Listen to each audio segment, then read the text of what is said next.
Oh, right.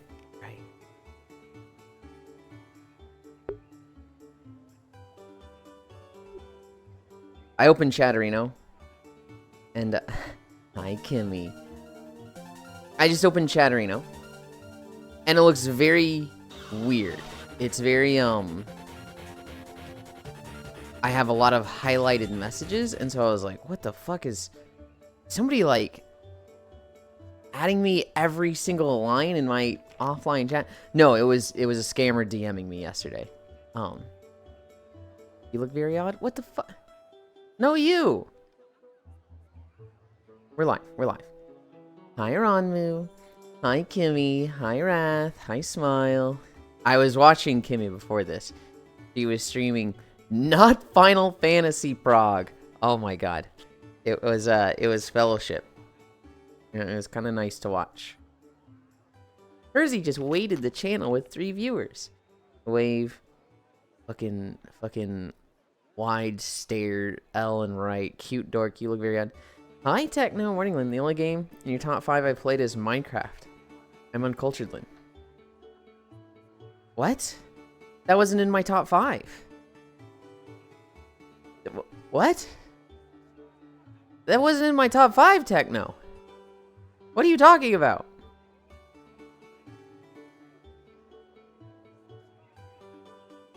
Now I'm like, that was with Techno, right? It wasn't? No! Oh, it's fucking... Techno, here you are. Hey, Yulind. What are your top 5 favorite games of all time? Tears of the Kingdom, Breath of the Wild, Monster Hunter World, Satisfactory, Stardew Valley. Huh? Techno? You good?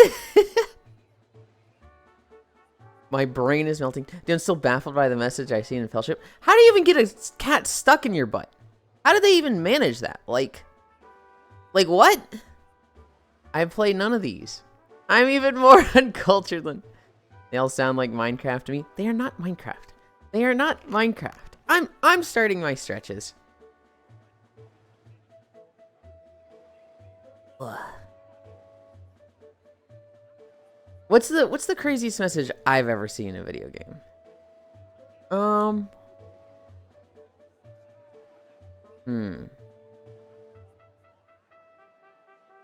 Hi, Leon. I can't really think of anyone in particular. One that sticks out to me is it was a Ventrilo message, actually. It was a voice call. I'm in a guild, and there's like 5 or 6 of us just hanging out after I don't know. It was an RP guild in a private server on WoW during Burning Crusade. So, hi, Lunny. Just oh, where's the thing? Nameplates. There they are. Visibility. There's like 5 of us in a Ventrilo server, right? This guy joins. We all know him. He's in the guild. And he goes, I love you guys so much. Why don't you touch my nipples? And then he just leaves. It was like, just popped in, said that, left. And we were just fucking stun locked. Just like, what the fuck did he just say? And for whatever reason, this is like imprinted on me. And I don't remember the guy's name. I don't remember any of their names. But I remember this guy saying that. Hi, Ganna. Hi, Devilgated. Hi, Hobbit. I just installed that Necessity game. Honestly, I went through the trailers again yesterday. You know, I just went through, like, looking through the thumbnails of them and the playlist. Necessity and, like, one other game were the only ones I was like, this looks interesting to me. Everything else is just like, I'll never play this. Yulind's voice calls are probably cute as heck. What the heck? What a guy. Bark, bark, bark. Derp. Okay, but why didn't you touch his nipples? 1, I was a minor. 2, he didn't stick around. He joined the call, said that, and left. Hi, Octomage. It caught my interest when it first came out. apparently it's been playable for like 6 years or something, and this is like their 1.0. Just never got around to playing it. I saw it. I think I'd seen a trailer for it before, but I saw it yesterday. I was like, dude, this just seems like top-down Terraria, but with Stardew Valley elements. And somebody was like, that's exactly what it is, dude. That's yes. And I was like, oh, cool. Such a shame that Core Keeper kind of stole the seat, like stole the show as top-down Terraria. We talking about Minecraft? We're talking about Necessi. Necesse. There's a game we saw a trailer for yesterday. Freakland maintained, off to Workland. I hope it goes fast, Techno. Miners are allowed to touch nipples. You are allowed to have a life outside of work. That's not what I meant, Smile. Oh my god, I put my headset on and like I just feel congested.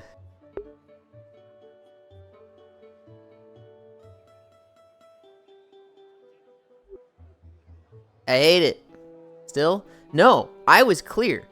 10 minutes ago, I was totally fine. I put the headset on, and now I'm congested.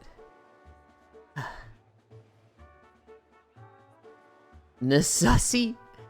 Necessi. I think they know exactly what they're doing, Leon. Okay, I'm gonna get some popcorn. You know, that's what fucking Cairo had yesterday. Cairo finished stream, and they're like, I'm gonna go get some popcorn. And I was like, okay, hell yeah. Yeah, I know, but I went with the obvious joke. Oh, bark, bark, bark. Ugh. I said I was going to do one of two things yesterday. I said I was either going to record a WoW video or start working on Miltina.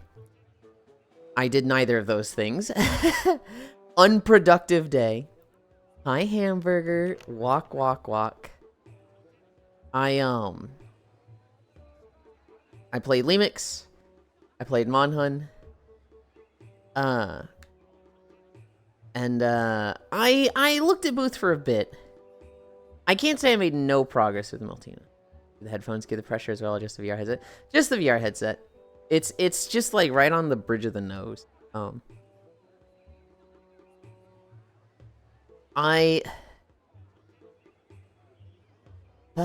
What I need to do is I need to get Chiron a call, because he bought a outfit that works with Miltina, and he bought it for his model, obviously. It's a fishing outfit, but it has a vest. I need to see if the vest will work with what I want, and if it does, then I could potentially start Miltina stuff tomorrow, but... What are you doing, hamburger? What are you doing?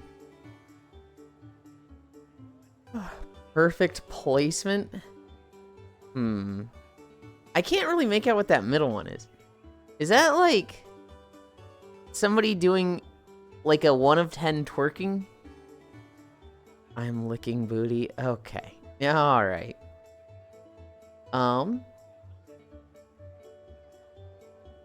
Lunges? Hi, Pixel. Ugh.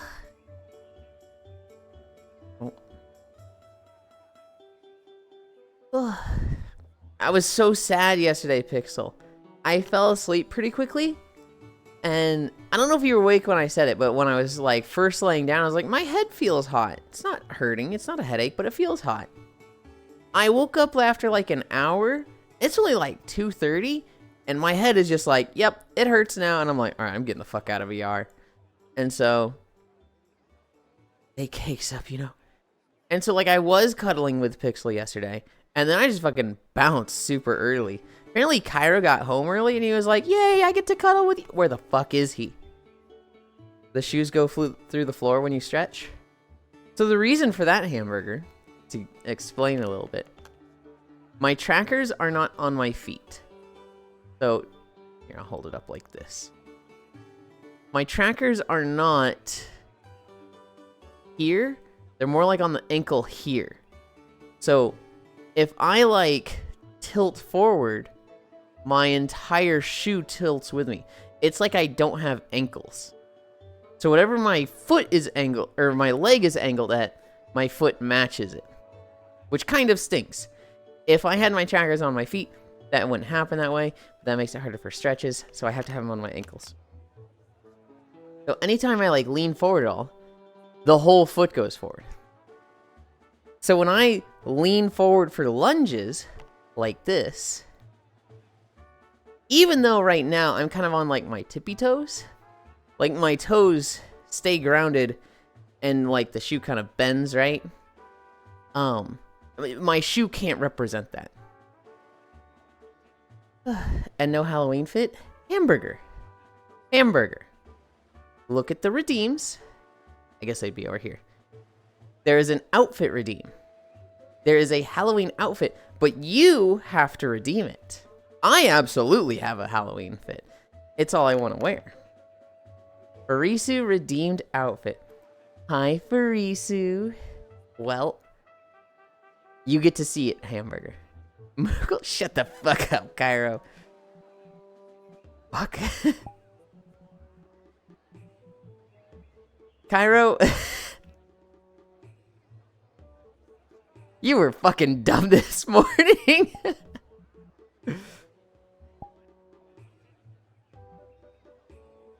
Halloween fit. So,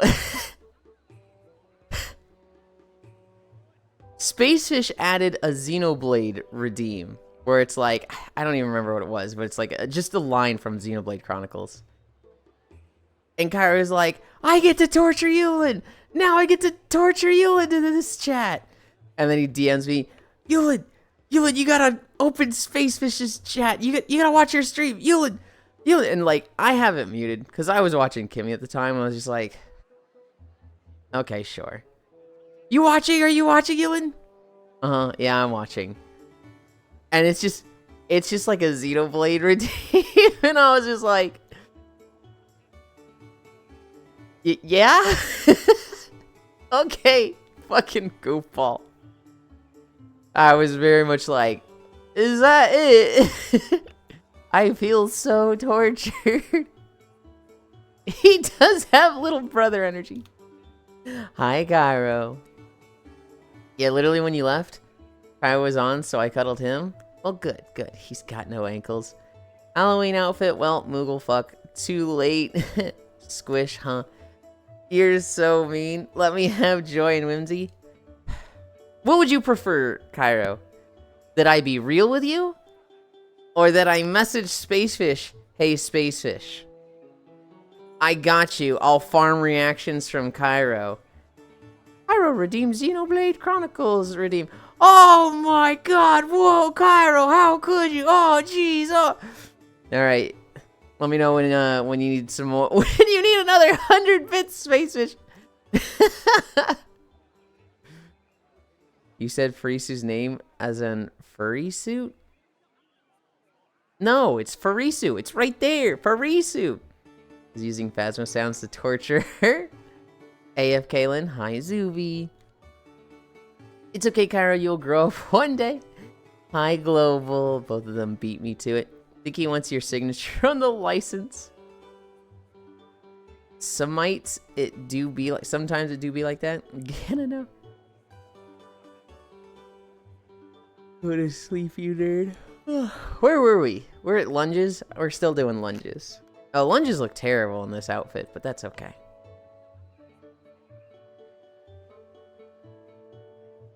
Ugh.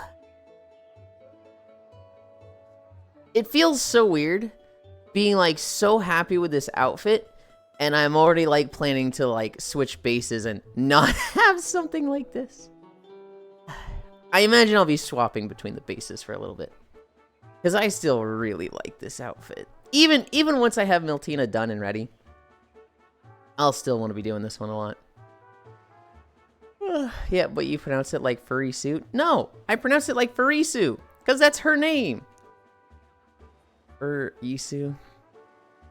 Hi Farisu, hi Gana, hi Zuby, hi Cairo. Split tongue in 2 weeks, cringe W. Film it. Just remake this model on the new base. I will probably remake it for next Halloween.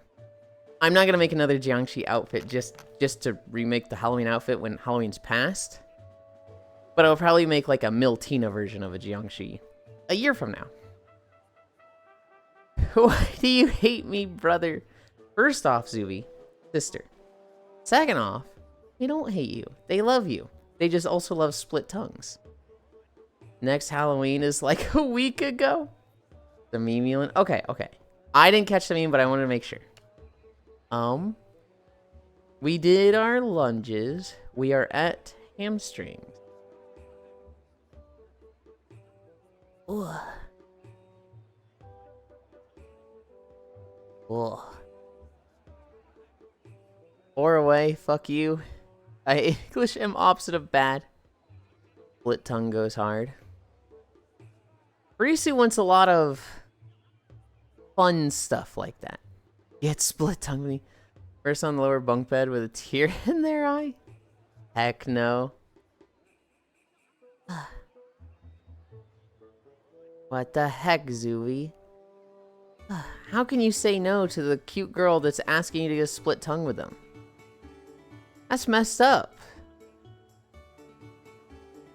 They can wrap their tongue around stuff in their mouth. Is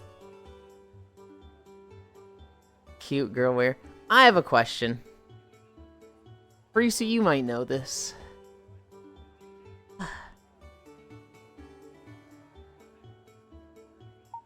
Okay, so you know how like when two girls like you know take the when two girls they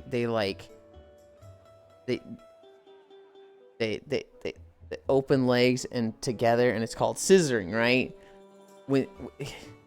Is there like tongue scissoring? Like if you have two people with split tongues and they like interlock them, it's tongue scissoring? Okay. Is there a more official term for it? Holy stutter. Is there like you know being gay works? Hi Ryan.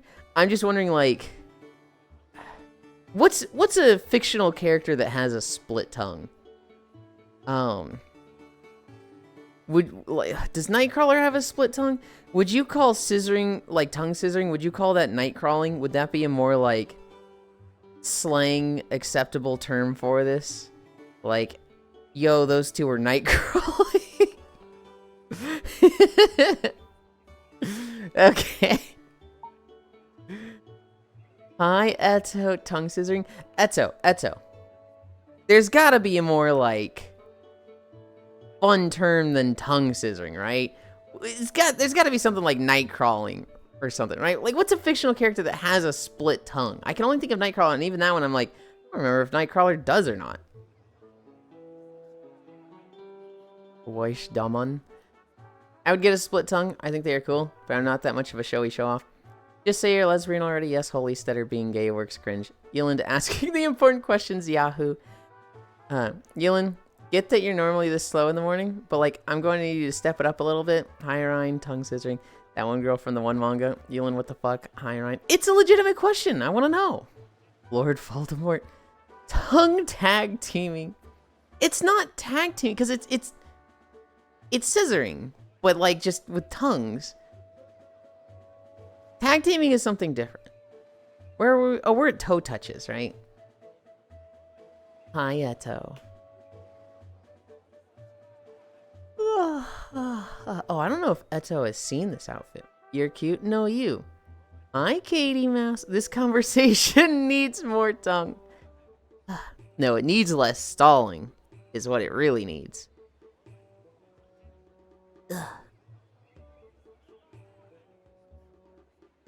Least straight conversation. Hi, Moikin Prince. Permission to be topped. Rock, paper, tongues. Look at new emotes. Oh, hell yeah. Ugh. Yeah. Ugh. Tongue. Alright.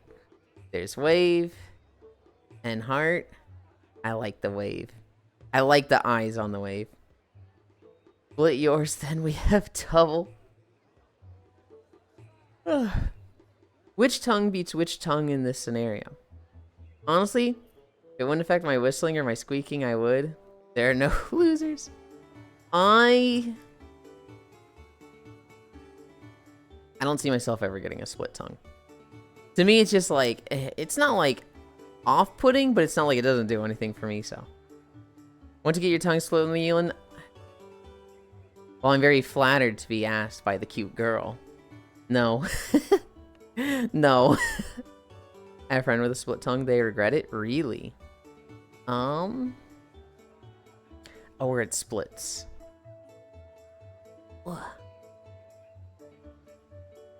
And how will we know who makes dinner tonight?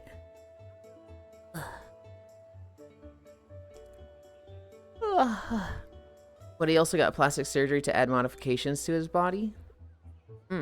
Young can do stuff to meet than if he does split his tongue.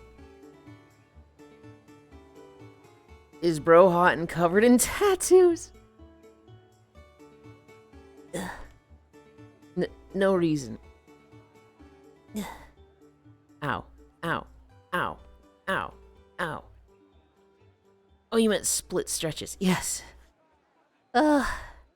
Yes, we are split tongues. You need to keep up. Yes, the split stretch, you goofball. I guess whoever gives up on the makeout test long enough to call for pizzas on food duty. Oh my goodness. Cami stretch, squats, and plank. That's all we have left. We're already at 22 minutes. How? I just hit the live button like 2 minutes ago, I swear.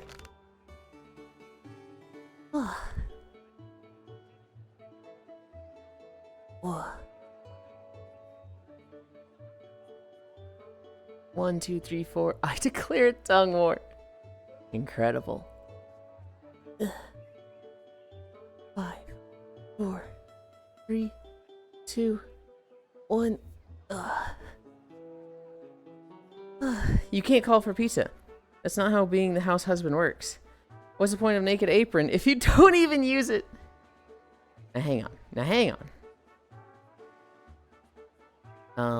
Oh. I'm incapable of that task. I don't think it's too hard to make homemade pizza. I know Yuki does it all the time. I imagine non-dairy does it a lot too. So it can't be, not to say like, oh, those two are idiots and even they could do it. I'm saying like, there's people who regularly do it and they could like probably willingly teach you. Risu says I need to get my tongue split so that she can have a tongue war with me. Hi, Joe. I can't wait to have black sclera, split tongue, elf ears, and vampire fangs. You're getting the elf ears? I thought you said you weren't getting those. Or did I hear someone else talking about it? I remember somebody talking about elf ears recently, who they were saying like, one, you can't get them at the same time, so you're lopsided for a little bit. But also two, they cause a lot of sensitivity issues. Eto wants to get her tongue split with me.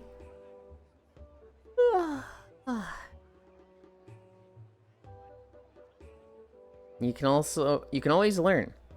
With someone right behind you to help, and sure you'll learn quickly. I don't know. Tell me someone said the sensitivity is bad. Yes, like pain sensitivity. You want to help? What am I doing? I don't know what you're... Does that mean I can be Eto's housewife? You want to be Eto's housewife, Katie? You gotta get in line. Like, there's a line for that. I'm sorry. But you might be like...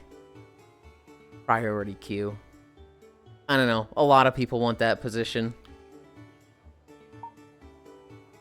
Hi, Star. You're B. Look that way. Can I touch this? Oh my god, I can push the whole thing. It's cute!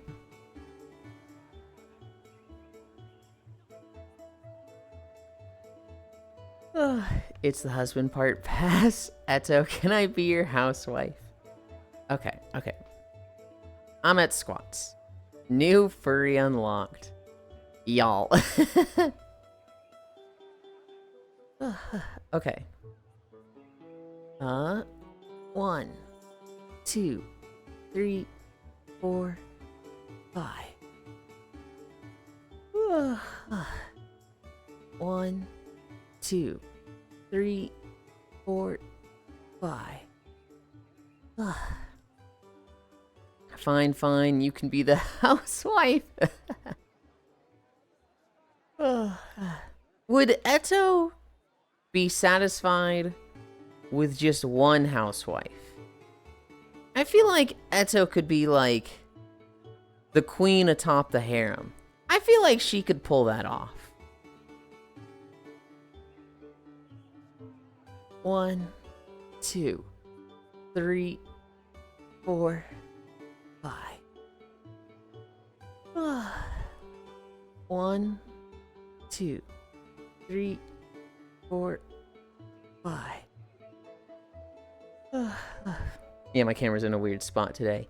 It's like in the wall because I wanted to be in front of the circus tent. But there's really not much space here.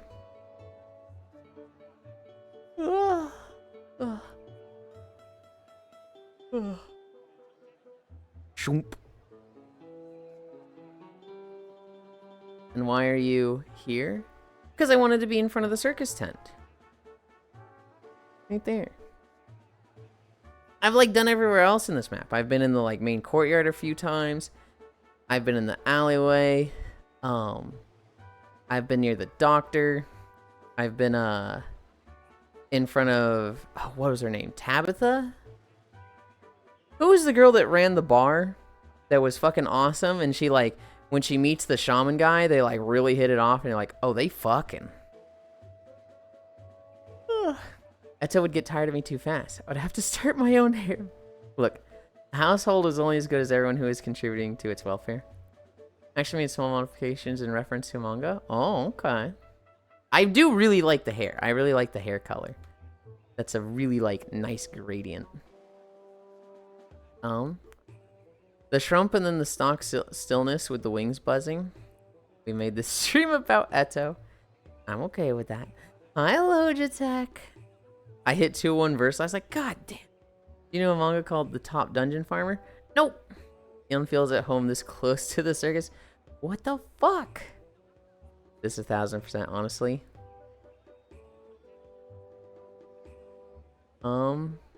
Look up Queen Poisonous Honey. You're gonna need to send me a DM. I'll look it up later. But like send me just Queen Poisonous Honeybee and I'll know to look it up then. What have we done? 4 squats? Anyway, Yuli is cute. I don't mind making the stream about one of my friends. What I do mind is, even when it's a friend, I don't really like it when somebody starts like talking about themselves or bringing up their stuff a lot. So other people gassing up Eto, hell yeah. I'm gonna do it with them. But if somebody came in, and I'll use Eto as an example. If Eto was like, Yuli, did you see the Metroid Dread time I got yesterday? Yuli, I'm gonna try and beat it tonight. Yuli, what do you think I should do for our next stream thing? It'd be like, one of those things would be fine, but like, I've had a few people that just, they keep talking about stuff like that, and I'm like, There, image of it on Discord, thank you. You know, if you sent an image, I can look at it now. But I can't imagine Eto ever doing that. Okay. You need the halo. You're probably working on it. But yeah, you've got the purple butt like her. Oh.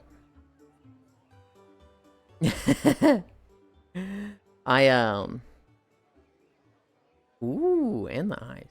I sent Micaiah a talisman I got. Because I was playing Monster Hunter Bunch last night and this morning. And I got a talisman that's like 3 power prolonger. A tier 2 socket and divine blessing. Something else. It was a fucking like cracked gem or talisman that an insect glaive would see and be like, oh, I want this. Very Yuli is incredibly cute. Well, thank you, you.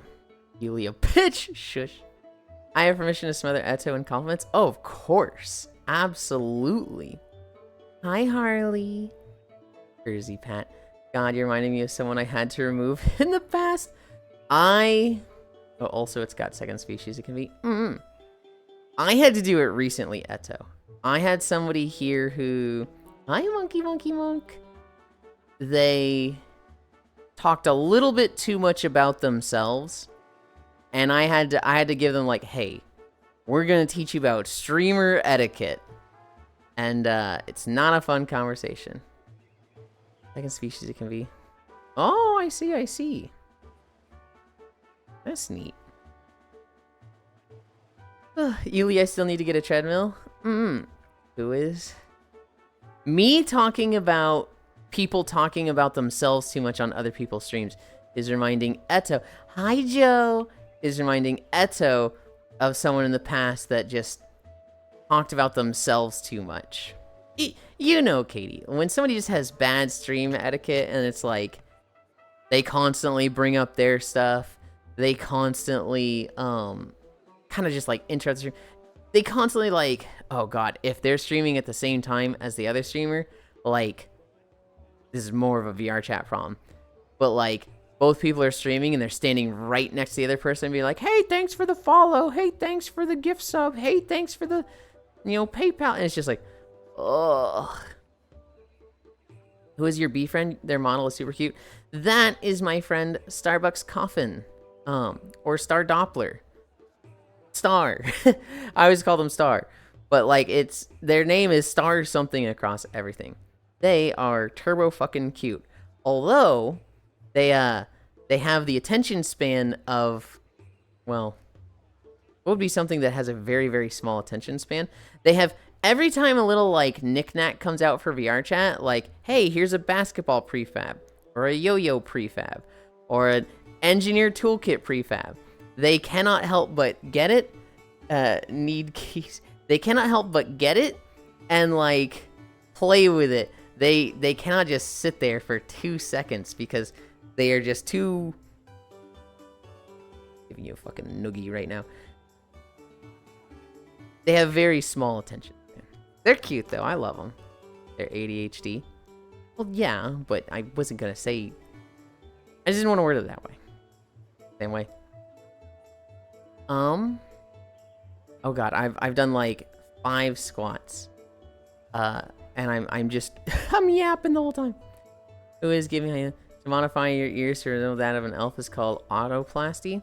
How I know it is I have elf obsessed friends. Fair. Hi Joe, who is your B friend? Their model is super cute. Wave. Hi, you have a missing stinger material. They're ADHD. Missing stinger material. No. They don't have a missing stinger material. They have it's a purple stinger, like in this one anime. It was an anime they like, right? That is, the purple stinger is intentional. That's cool, Noeli, but enough with that stuff. It's time to talk all about me and what I did today. The same way your attention span of V. Yulind is the yapper. Next time you're in VC with Foop, shake your keys. I guarantee you'll hear him smile. Oh, gotcha, cute. Okay, 5 more squats. A manga called The Top Dungeon Farmer. Okay. Okay, real quick. Something very similar to that, Eto. In Monster Hunter Wilds, you can build these little pop-up tents. And whoever is hosting the quest, you see their pop-up tents. And you can put like 5 throughout a map. You can design them and decorate them. One thing that a lot of people were doing was they were doing the Gmod missing texture. Hi, Alex, pattern. They are basically just making it black and then adding a checkerboard purple over the tent color. So it just looked like the Gmod missing texture. So people would be walking by the tent and they'd be like, yo, it's bugged. Why is my game freaking out? And you'd be like, what's wrong with it? Mine's just like dark green camo. What's going wrong with yours? 80 gifted a tier 1 sub. Thank you. That increases the incline to 1. And so people would just be fucking with these guys. Hi, GC Josh. They'd be like, what do you mean? Oh, it looks fine on my end. You must have a texture thing. Maybe you need to relog the game. And And these people are like, no, it just looks like the missing texture thing. And somebody would eventually be like, dude, he just made it look that way. It's your game's fine. And I had one friend that like literally was trying to fix it for like 20 minutes. And it was like, dude, you can't fuck with them this long. Tappies, that's funny. Oh, wave. Hi, GC Josh. I don't know if I said hi to you a minute ago, and I forgot, but if I did, you get two. I need to do my squats. Oh my god, I'm stalling so much. 1, 2, 3, 4, 5. 1, 2, 3, 4, 5. I was talking to Frisu this morning. And I don't know why this kept me up, but last night and this morning I didn't get much sleep. Part of it was because I really want to stream more. I want to do more than just the walks. But not on Twitch. I want to stream on Blue Twitch. And I was thinking just like, I want to set up to where I can just play a game like Battle Network. Bro wants to jork it. Shut the fuck up, Kimmy. I want to play a game like Mega Man Battle. I want to play a lot of single player games that would just be like, I can just play this and like, let's say I'm going to stream for like 2-3 hours. Nothing long, but like the alt channel will essentially be the Blue Twitch channel. I'm like, oh, I don't want to go through setting that up though, but he wants to goon and get paid. Yeah, maybe a little bit. Damn it. Look you. That sounds really fun.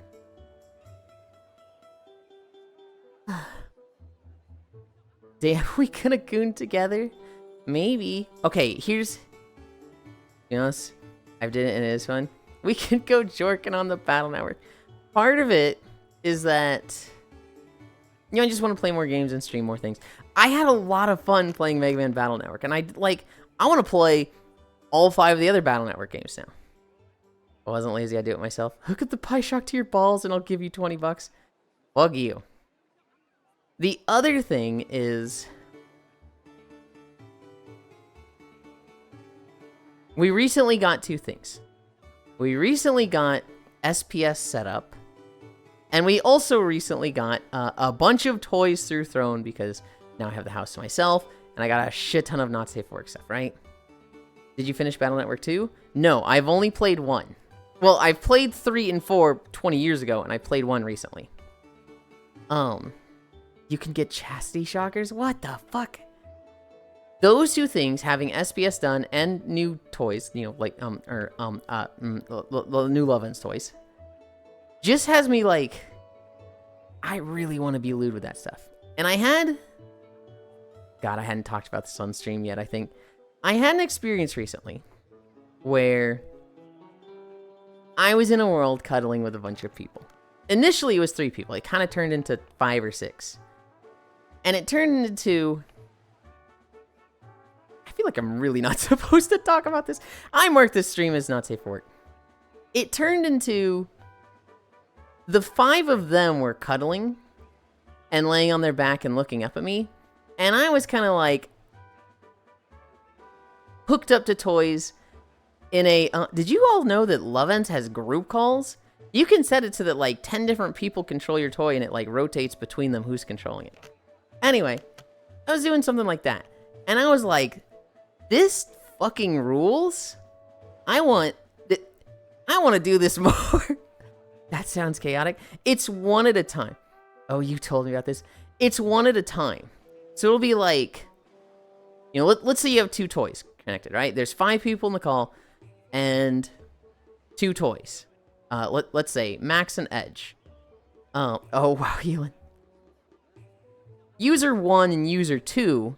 User 1 will control Max. User 2 will control Edge. User 3, 4, and 5, they're kind of just waiting. And then you set the time like, hey, each person controls the toy for this long.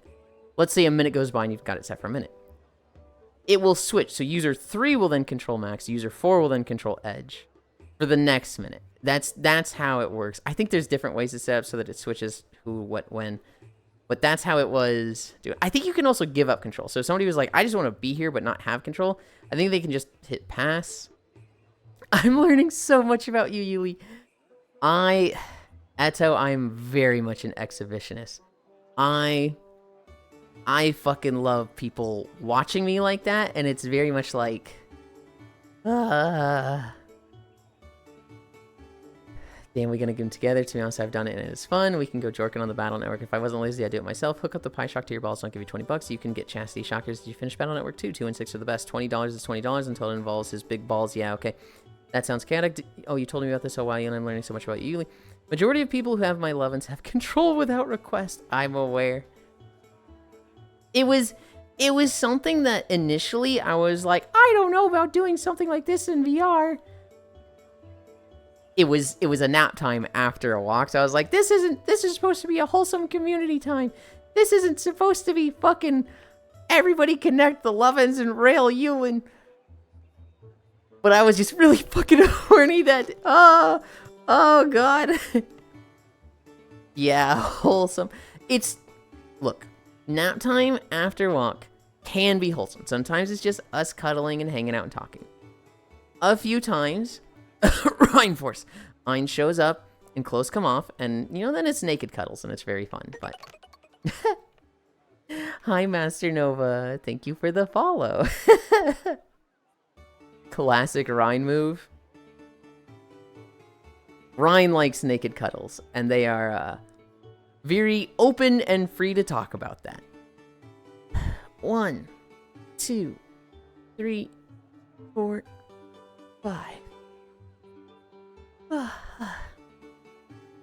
You do that while I'm trying to eep. I'm blowing up the instance.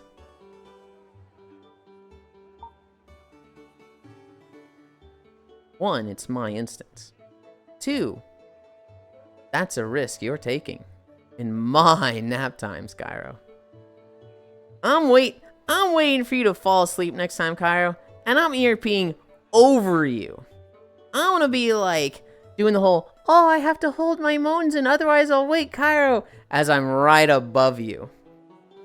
You're gonna get fucking splash damage, Cairo. Naked Guzzles is fun as fuck, damn. Wait, what's your follower sound? I feel like I've asked that before. The follower sound is from Mega Man Zero. It is the, it's either the stage selection or Cyber Elf selection where it does a doodle doodle doodle. And it's got the echo reverb. Logitech just like, huh? Hi, Nomasu. Oh, good morning. That's so aggressive. Okay, buddy. Enjoy this anonymous report to the VR chat moderation team. My voice chat. Yuli's in a mood. I've been up since 4 or 5 a.m. I don't know. When I get an idea, when I get a good idea, I'm not typically the one that makes it happen. But I very much flesh it out. I very much like to think about all the angles of it. So I have been thinking, I really want to stream on Blue Twitch. I want to play games there. I need to set up different profiles on OBS so that, when I'm in one profile, it goes live to Twitch. When I'm on the other profile, it goes live to Blue Twitch. What I would do is, I would be in VR chat in desktop. That way I have the, I think it's called emotion tracking or whatever. You've got the webcam on you, it tracks your hands, it tracks your face. And that would basically be my VTuber model. I would not use my Live 2D for this, although I have a very nice Live 2D. It's not really appropriate for lewd stuff. And so with this one, I could use my not safe for work avatars in VR chat. So, well, I got stuck in the mud. With your truck? Fuck. And so I'm already planning out all the stuff to do. I don't know if I'm actually gonna do it, but go walk, Damien. I want to catch you. Walk away from me in place. I need to do 2 more squats in the plank. Okay. I do like how Star has her chains. Star typically always has stuff like that. Because they like the little prefab that's like, oh, I can grab your chains and lock your arms in place. I don't know if they have that set up on this. Yep, yeah, okay.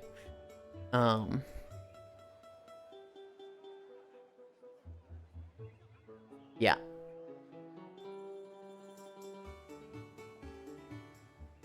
Star is a degen, that's why they have it. Well, yes. One more squat. 1, 2, 3, 4, 5. Honestly, bye-bye, Yulind chat. Bye, Eto. Good job today. Mwah.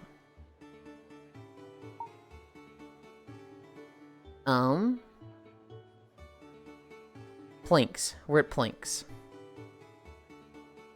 Today's Friday? Fucking hell yeah. All the 9-to-5ers made it. No, it's Saturday. Silence, Australian.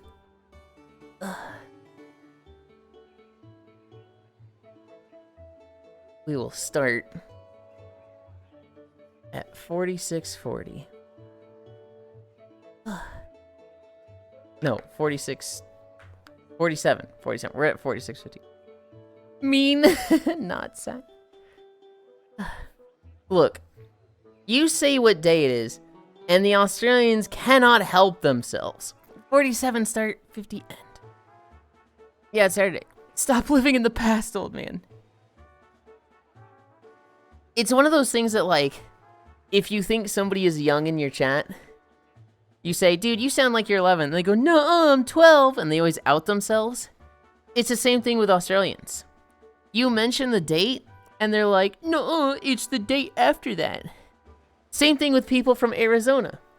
If you say, wow, it's hot out, it's like 82 degrees. A motherfucker from Arizona is going to go, you think that's hot? It was 105 for me today. No, it's Friday. It's Friday for another hour. Yuli's so old he can't keep up with the days. Yeah, but Americans are weak to heat. I would say UK people are weak to heat. A lot of Americans live in pretty intense heat. It's UK, it's Europe, with their 1 week a year of really intense heat that they're not used to, that they're all fucking dying. UK houses are shit though. I would say they're good, they're just not built for heat. They're built to last. All their houses last like 300 to 500 years. That's a lot longer than a house in the US. We started at 47. We're halfway there. We're at 48:30. No, it's 40C. Okay. Okay. We're halfway there. 90 more seconds. How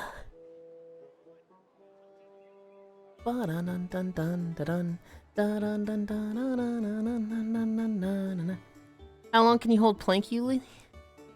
I always do 3 minutes. But I think the last time I pushed myself, I went to like 6 minutes. So I think I can do like 6:30. Noodles Wind Waker soon, TM. God, I'm so excited for Noodles Wind Waker.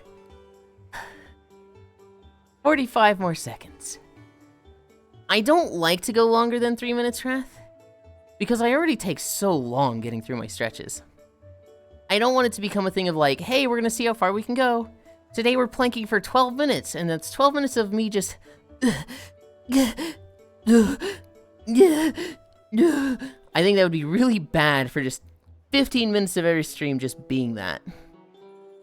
Damn, you fit as fuck. I'm in pretty good shape. I'm definitely in the best shape of my life. Only plank stream. 10, 9, 8, 7, 6, 5, 4, 3, 2, 1, 0.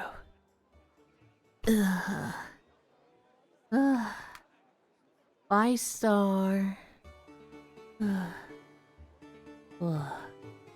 Hell yeah. Good job, Headpack. Only plank stream? Fucking hell no. Flip Yulind making those sounds. Need a plank redeem? Fuck no. I wouldn't complain about these noises. Teach me how to make you make them. Bye, Star.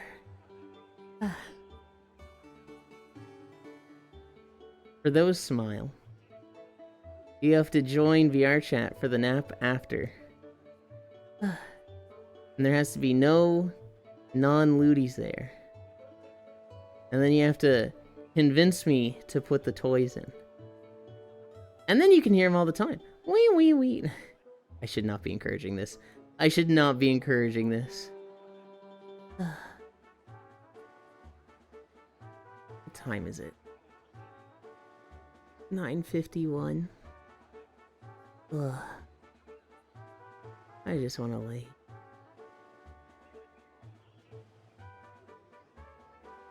Deadland. Okay, and then what? That's it. That's all there is to it. I'm going to start protesting outside the Yulind stream. Just make sure you do it silently. And in your own home. Don't, like, block traffic or anything. Stay in your own instance. On orange. And protest there. I'm Mizuki. I will too. Do we get triple the budget? Mizuki, I have 2 questions for you. 1, were you affected by the skin cataclysm? And 2, were you looking forward to playing RV there yet? Because I think you're somebody that likes friend slot games like that. I was watching Wolf play it yesterday, and man, it looks like a really fun game in concept, but it was not ready to be released. That thing is buggy AF. Your friend slot. I'm going to lay down on your walking path, so you're going to have to run me over and kill me. Yeah, I'll do that. You're going to have to stomp on my head. My brain's going to squish out. No, and I have a group for that game? Pyro? I think I've said this a few times. Nothing, and I mean nothing, matters to me as much in this life as my walking streams.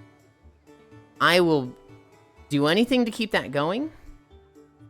I'm at the point where as much as I hate, like, wage slavery and, like, society and earn a living, I'd probably get a job if I got to the point of, like, you either are homeless or not. And I'd be like, I'd get a job to keep this going. Wage cucking. If you line the path, if you protest the walking streams and you become a hindrance to them, I'm stepping on your fucking throat as I step over you. I will betray you in a heartbeat if it comes down to you or the streams. I love you, Cairo, but I love my streams. At least you invited me and Cairo over here. Wage cucking.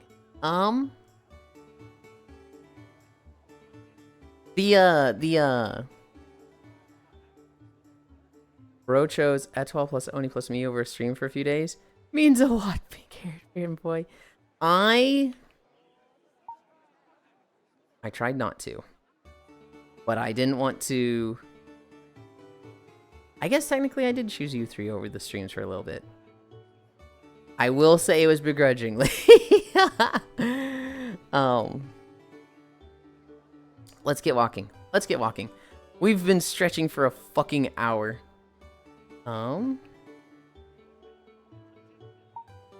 Okay. What the? Oh, that's not booty physics. That's the cloth physics. That is not my butt moving back and forth with the wind. That is just the fucking dress. Okay. I'm gonna be right here so that I'm not standing in the wall. Hey, I offered to let you use my PC. Sonic view of the corner tree. It wasn't the PC. It was being in desktop. I needed VR, And I was not gonna... It is your butt? It's not my butt. It's literally the cloth. My butt doesn't have physics like that. Another scenic view of a different corner tree. I needed VR Frisu. That was the problem. The string moves with it, though. It doesn't, though. I'll look at that later. I need to turn the treadmill on. Yes, wake up my equipment. I don't have Wi-Fi. Start manual workout. Mute this. Didn't mask this out. Okay. We are starting... Oh, I didn't change my trackers. It'll be fine. We are starting with a fucking Star Wars video. Yippee! Hi, Trogdor. Trogdor, you are absolutely a goofball. I don't think you understand what you said this morning. God damn, you're still not walking the hell you... I'm walking! I'm clearly walking! We're in Belsalvis right now. Oh boy, finally walk time. Star Wars video. And not Ellen Force edited to add in the Stone Cairn Lake and farms on the beach side. Barely? Hey. It's walking or not, and we're fucking walking. 57 minutes. Trogdor. I don't think you understand what you said this morning. Trogdor sends me a DM. He's like, my dearest femboy, I have bad tidings for you. I have been given overtime for the 3rd day in a row. Thus, I will be late to your stream. Fret not, for I do this gladly, so that I may earn the paper to buy you nuts so that you always have nuts to eat at your disposal. And I'm sitting there like, well, I really appreciate that, but I don't have any nuts right now. Today is the day, Yulind. I become 740 in Lemix and AFK. Hell yeah. I think I told you what I'm at. I'm at like 650. I have done 0 mythic dungeons. Yeah, Trogdor, I don't have any nuts. We ran out of pistachios. And there's cashews on throne right now.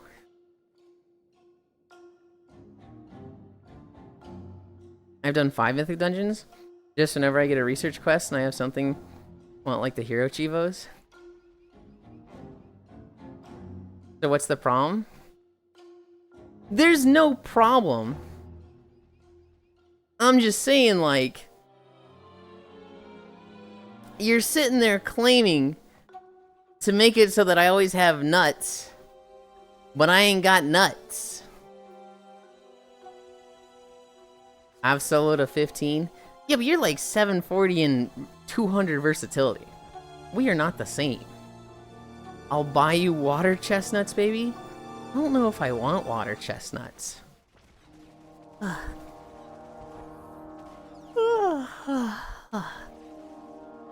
I soloed a 20 HOV at 7-Eleven. At 7-Eleven sounds funny. Blood DK privilege. I'm sorry you eat a bag in 2 sittings. I do not eat a bag in 2 sittings. It literally takes me like a week. What's wrong with water chestnuts? I don't know. I've never had them. I'm hesitant to buy a whole thing of them. Especially when, like, pistachios and cashews exist. Ugh. The 4 people in my group literally AFK'd at start, and I was like, sure, babe, I got this. Oh, no.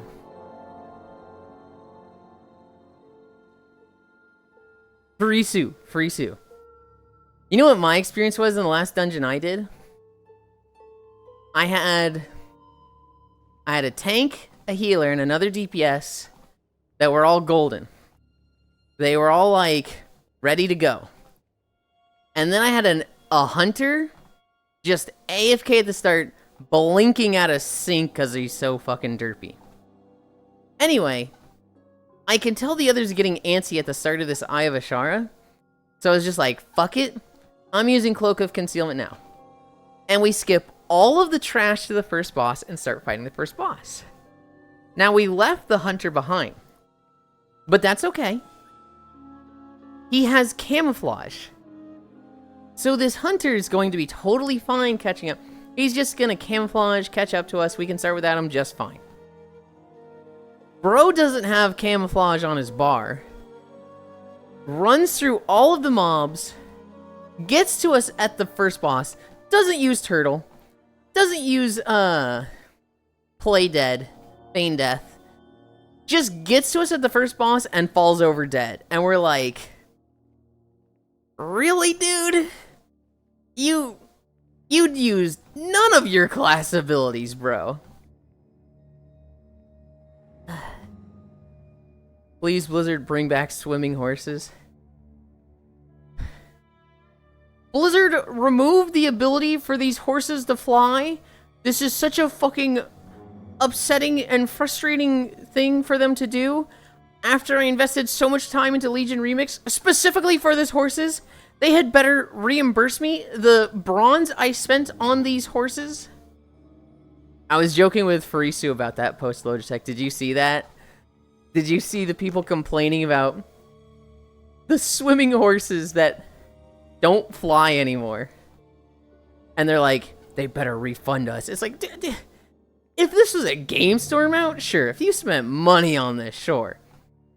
You spent bronze that you got in 1 hour. I saw the hotfix about it. I'll buy you a 5-pound bag of unshelled walnuts. You have to slowly make your way through them. Walnuts are okay. I don't dislike them. I don't know why you rejected the macadamia nuts. Because it was like $50. Give me like a sample size of macadamia nuts. Give me something that's like $5 or $8. It's a little pouch, and then I can be like, ooh, these are great, or ooh, these suck. Want to do a 40 for Chivo? Sure. It's Lemix healing. And if these people click their abilities they don't talent into. Horses without wings can fly. A few of them. True and real, I saw the hotfix about it. They need to just make them fly again. It's so lame. Those people going, they better refund us. Blizzard, y'all agreed to our terms and use policy. Are you threatening suit? Well, that says you can't. Here's the thing, Leon. These people didn't spend money on this mount. It's like... What would be a good example? Imagine a holiday event comes out in World of Warcraft. Like a Christmas event. And during the Christmas event, it's like, hey, if you go to the inn for 10 different towns, you can, you know, drop off treats in the stockings of these inns for the, you know, the orphans that live there. And if you do this for 10 places, we'll give you a reindeer mount. And then you get the reindeer mount, and it doesn't fly. And these people are like, they need to reimburse me for the reindeer mount. And it's like, you didn't pay money for it. You spent like time in game equivalent to an hour to get it. What is wrong with you? Bro, ain't no way you'd like macadamia nuts. Okay, let's buy you every nut. Then he has to do a nut tier list. Salted or unsalted? Unsalted for now.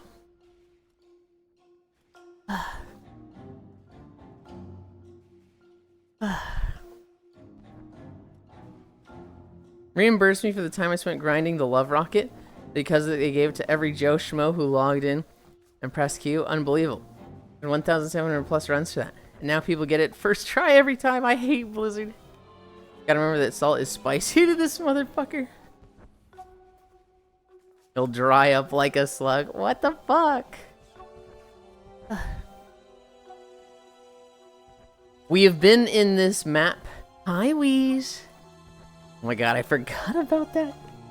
We've been in this map for an hour. So the NPCs are starting to struggle a little bit. I just watched one run into the wall and then like kind of swim along the side of it. Hi, hot thing. Hi. I mean, you are like a snail.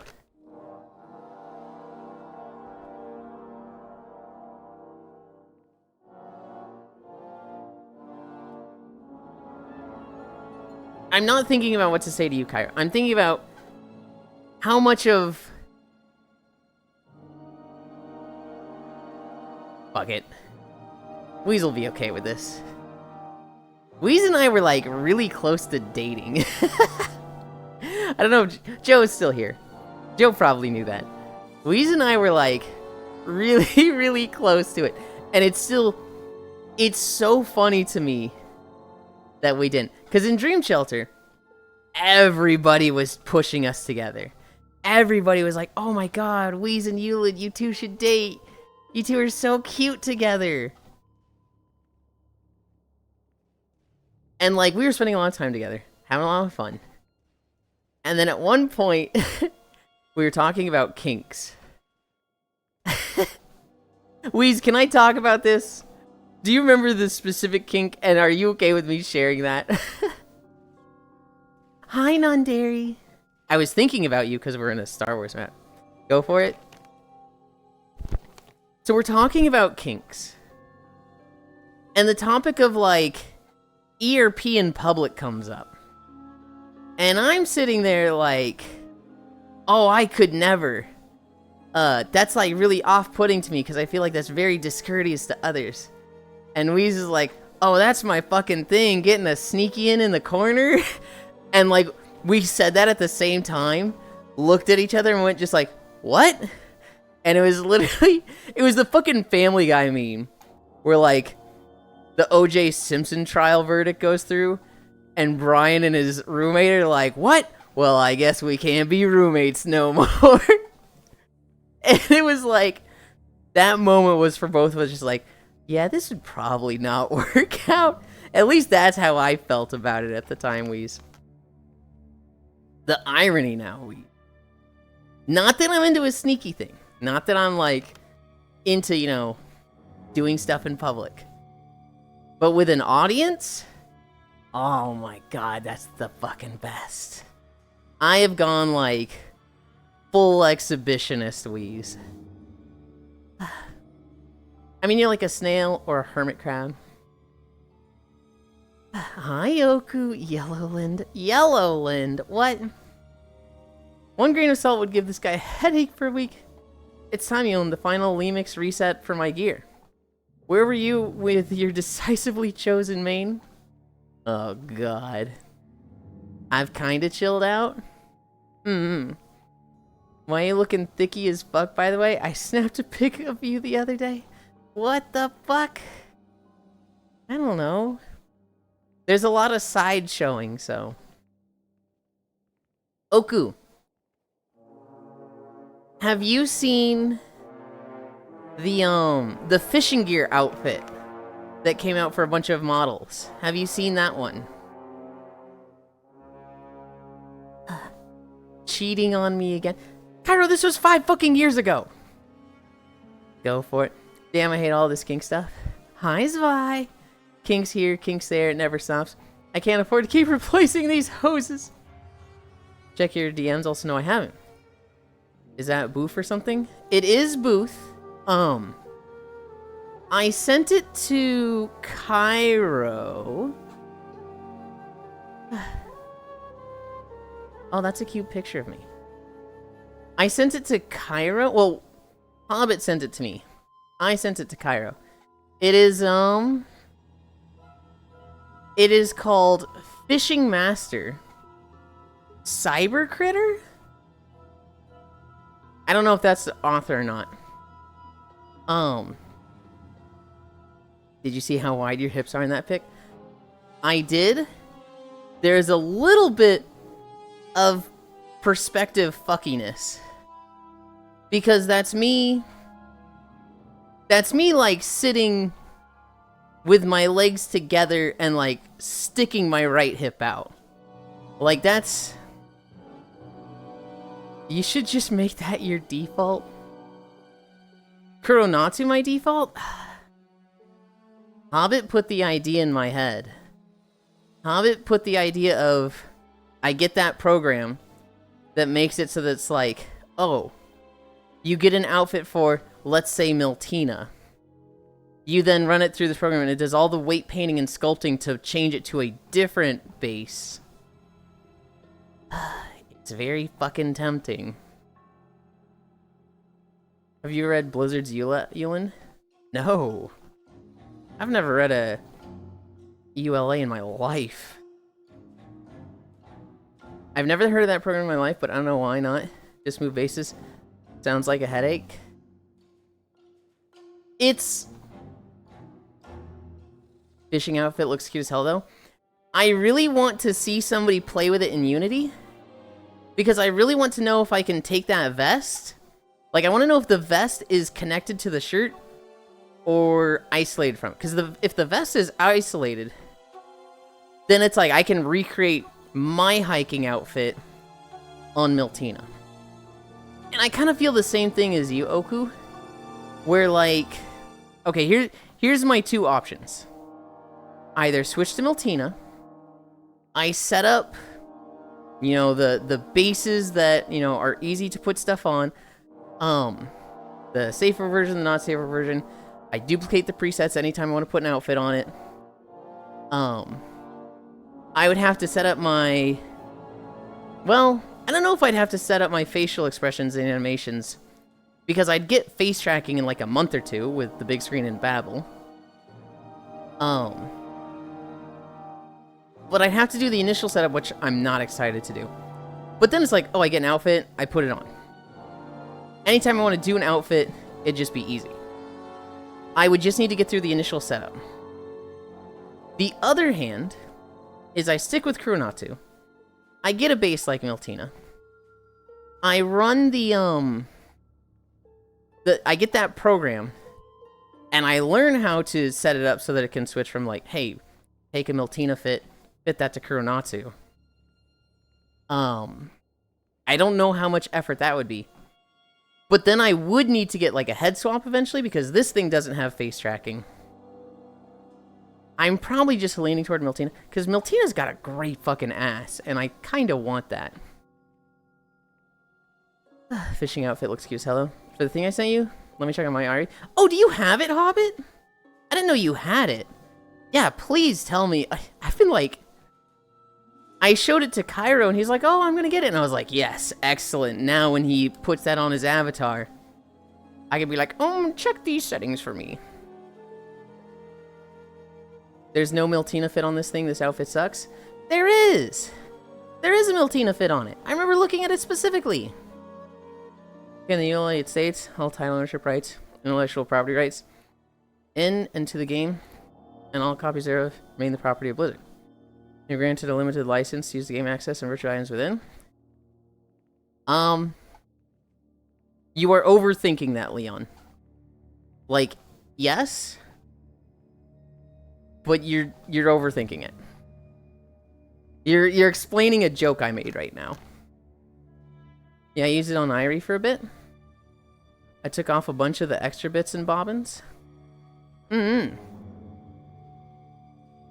Oh, I thought it was, like, super new. I didn't realize it was, like, from a bit ago. Oh, I still have Discord open.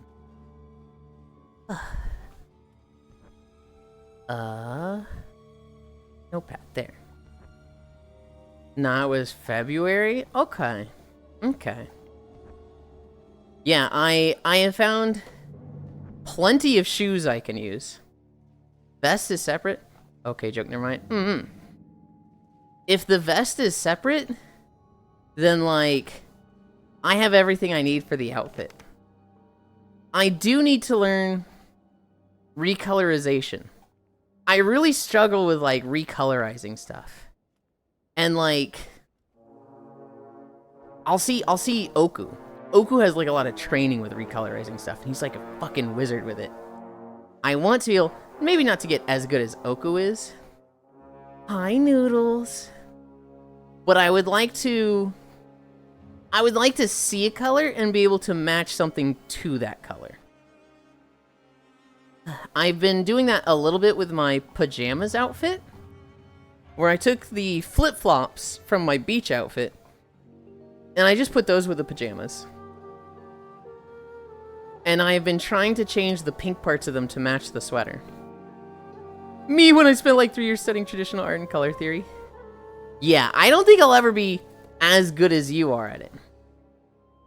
Add to the list of useless information stuck in my head forever. Useless? Oku. I don't think you understand just how impressive it was when we were messing with the color of something, and you were like, you weren't like belting out hex codes, but you're like, move it here, move it here. No, you're gonna want it to do this. And I'm sitting there like, what? That'll be way too dark. Well, Oku knows what he's doing, and then it just matches perfectly. I was like, what the fucking shit? Huh? I want this. I want to be able to do that. It already has like 6 different colors? Right, but I want to be able to match stuff. Like, so yes, it has those colors, but I'd like it to be able to perfectly match some shorts I get, and I do not want to use the shorts from that outfit. Those are... I don't like the zippers on the front. I want to take shorts from a different outfit and match that to the vest. The amount of time I spent with my art senpais in your exact position, asking the same exact questions in my head, trying to get help on shading skin oil. So just some booty shorts? Yes. Yes. And I already have like 2 or 3 different things favorited on Booth. I already have a few things that I'm like, well, I'll pick and choose like, this one will be good, this one will be good, this one will be good. Right? I already have a few picked out. I have some shoes that I actually got for Kuronatu, but I figured it'll be super easy to like match those shoes to Miltina. Because shoes, you just bind them to the fucking foot bone, right? Was about to say I'm confident. I already have some outfits with jorts for Miltina, LL. Shoes are pretty easy, yeah. If they don't fit, Miltina's gonna have like foot blend shapes, so like, you know, scrunch this up a little bit. Just crush the blend shapes? Yup. It's a jarring feeling when you're trying to color shadow on skin, and then looking at the raw color versus how it looks on the actual piece. Especially when you're fucking blind to the bigger picture, so you step away from it for like an hour. Like hats, glasses, and shoes are pretty universal. Oku?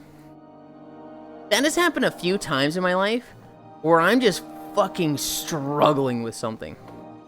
I like genuinely can't figure it out. And then I just take a break. And you come back, and it's like, okay, I gotta figure out this problem. Click, click, click, click, click, problem solved. What the fuck was even the problem? That was so easy, I don't remember what the problem was. And you're just like, well, okay. I've had that experience of struggling with a problem for like 3 hours, taking a break and solving it in 5 minutes, that I'm like forever reminded, forever cognizant of take a fucking break when you have a problem, just for a little bit to like refresh your mind. Me looking an extremely different color, being recommended I use to shade skin, telling the dude with 6 years over me in rendering, are you sure this is right? I need a drink.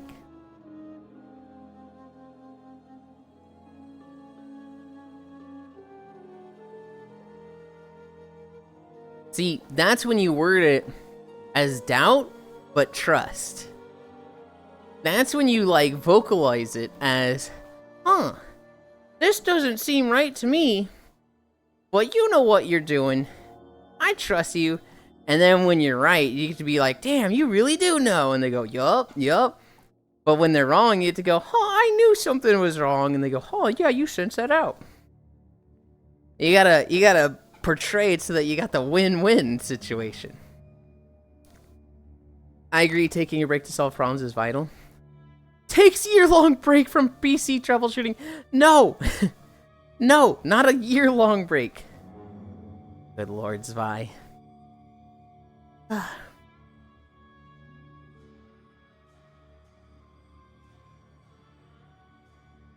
Yuli, can you sing the 2000 greatest hits?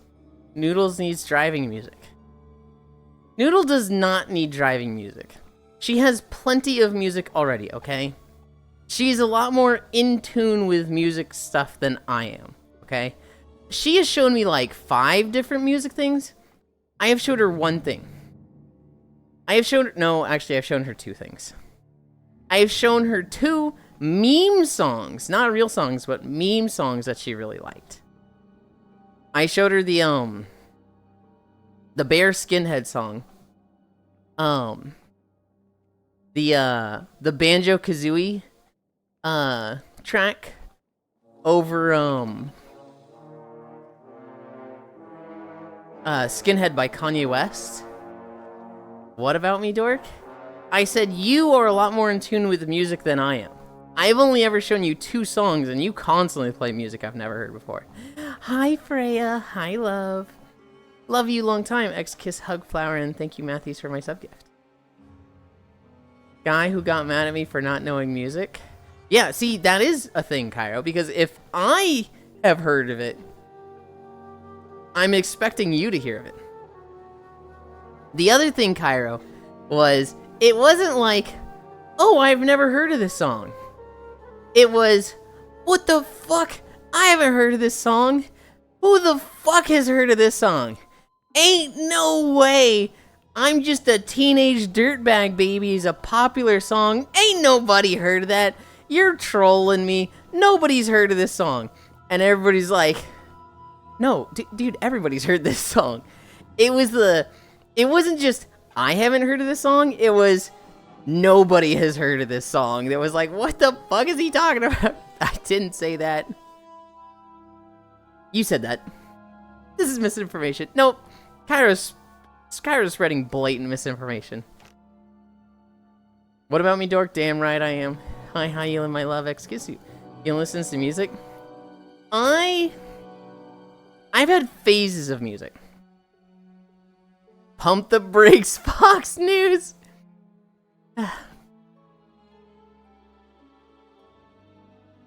Now I don't know who to believe. Okay, so I had gotten the song Teenage Dirtbag stuck in my head one morning. I was just singing it a lot. And as I'm getting ready for stream, I have told people, don't message me from 8:40 CST to 9, the 20 minutes before I start my stream, because I'll ignore it. That is when I am focusing on getting my stream ready.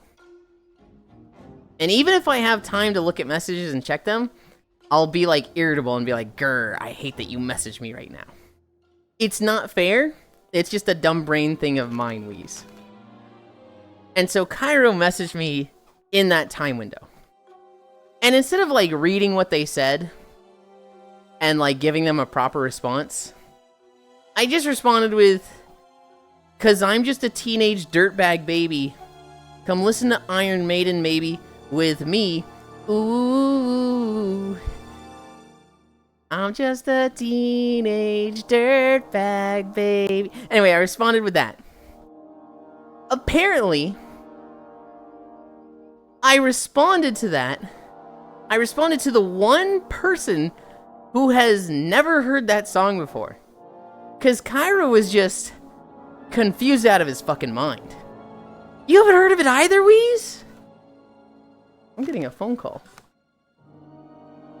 Anyway, Cairo had never heard of that, and he's just like, what the fuck schizo rant is this? What are you talking about? And of course, I'm not looking at messages anymore. Never heard of it? No, gaslighting. Okay. I like see him an hour or two later. He's like, comes in a stream, and he's like, what the fuck was that you messaged me? I was like, what do you mean what I messaged you? Just the lyrics to the song, right? And he's like, I've never heard this song in my life. And the entire chat's just going, what the fuck do you mean you've never heard of this song before? And we probably gave Cairo too much shit over, but we were teasing him because they'd never heard Teenage Dirtbag by Wheatus. We're like, yeah, it was by Wheatus, right? And he's like, Wheatus in full caps, thinking that's not a real band name. Yulind knows game music. I actually am really bad at placing any music, Freya. Because I can think of the sound, but I never attribute a band or a title to it. So, like, if you give me a song, I can probably, like, hum along with it. But then you're like, okay, who did this song? And I'm like, I have no fucking clue. Bro really admits to listening to Weenus music. In high school, I heard a lot of alternative rock, and my favorite bands were very directly influenced by my friend. I had a friend that played guitar, and I don't know, I just looked up to him, and so any music thing he said, I just adopted for myself. He really liked the band Avenged Sevenfold. They become my favorite band. He then really likes the band Muse. They become my favorite band. I didn't think for myself with music taste in high school. I graduate high school, moved to Missouri. I start going to college. For 2 years, I live on the campus, at the dorms. So I'm like, I don't know, I just keep listening to the bands that I liked and the bands that were in Guitar Hero. I then start commuting to college for 3 years. And this is when it was like a 30-minute drive. I would listen to the radio to and from school. And so I became very in tune with alternative rock bands. I was very much like, oh, I know which bands are popular right now and which ones are playing. I heard a lot more music then. After that, there was about a year of not doing that. And then same thing. I moved to Texas, commuting for 3 years to and from school. So it was kind of like a six and a half year block of I'm hearing a lot of alternative rock on the radio. After that, it died, and I went heavily into video game music. And after that, it was just Twitch. Twitch has fully replaced what I listen to. It is Dad the Ark, though. We just told. Who the fuck would do that? I'm just a teenage dirtbag, baby. Hi. That dude wrote that song in high school. I worked on it for 15 years. That's crazy. Never heard of it. No, I'm guessing. Drive him to beat up Cairo. Bro, who are these terminally online non-music listeners, Oli? Cairo and his worldview is completely shattered and that people are aware of things outside of his scope of knowledge. Cairo, whenever he finds out people have already been waiting for a game he's been trying to shill for 2 weeks prior to release. Bro really admits to listening to Weenus music. Okay, I wouldn't be able to name the band names or singers. I'm bad at that. Yulind, I've got 2 tickets to Iron Maiden.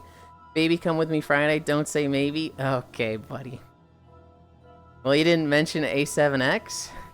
I didn't mention A7X because that's not what we were talking about. But there was a moment in high school where that was my favorite band. I had a moment where I was taking my mom somewhere. And I'm driving in the car. And she's in the passenger seat. And on the radio, the song Buried Alive comes on. And I don't remember the intro off of it to the top of my head. But I do remember I was like, this is Avenged Sevenfold Buried Alive. And my mom went, what? And from that moment on, she thought I was the most musically inclined person. Because I was recognizing songs 2 seconds in. I did it once. I literally did it once. And if you're an A7X fan, Buried Alive is extremely identifiable, but my mom thinks very highly of me in music, and it was like, oh no, that was a one-off moment. Dude, I need a baseball bat on my model for people telling me my 2000s pop punk favorites are dad rock. My brother has a tattoo of Avenged Sevenfold. High school was the peak of my goth punk days. Never a phase, still am, but my music taste is super eclectic because of it. It is dad rock that we just all be nice to you, and he was alive when Iron Maiden just started. Fuck you, dad rock. They call it adult alternative now, I think. Keck. A7X Christian rock listener. So I would not consider Avenged Sevenfold Christian rock, but I can see. Yes, we went to a Christian school and listened to it, and we're like, it's It's not non-Christian. They don't sing about Christian stuff. I literally remember having that conversation. When it came to actual Christian rock, Newsboys. Newsboys and Skillet. Dear God, it really is called Adult Alternative AA, aka AAA. Oh my God, they've been setting us up for old people benefits for years. My family pulled me in like 5 different directions in music, but my second oldest sister probably had the biggest influence because she would sit me down and blast punk rock and metal at my delicate 10-year-old eardrums. She, who also went to her first day of freshman year with Liberty Spikes. Oh, I remember Skillet. Most people do not consider them Christian rock, though. So they're not Christian rock, Hobbit. However, the whole thing about Skillet is that if you are not Christian, it's just abstract. It's like butt rock music where they're just singing about, you know, whatever. But if you are Christian, it sounds very Christian. It sounds like they're speaking about God and about Jesus. That was like a thing that Skillet was trying to do for years, was like, we are trying to be secular, but also Christian. It depends on what you already are. That's what you interpret this as. And then they said, yeah, this sucks. We're not doing this anymore. If you listen to the lyrics, it gets pretty obvious they're Christian rock. Yeah. Yeah. I saw them live a few years ago. It was fun.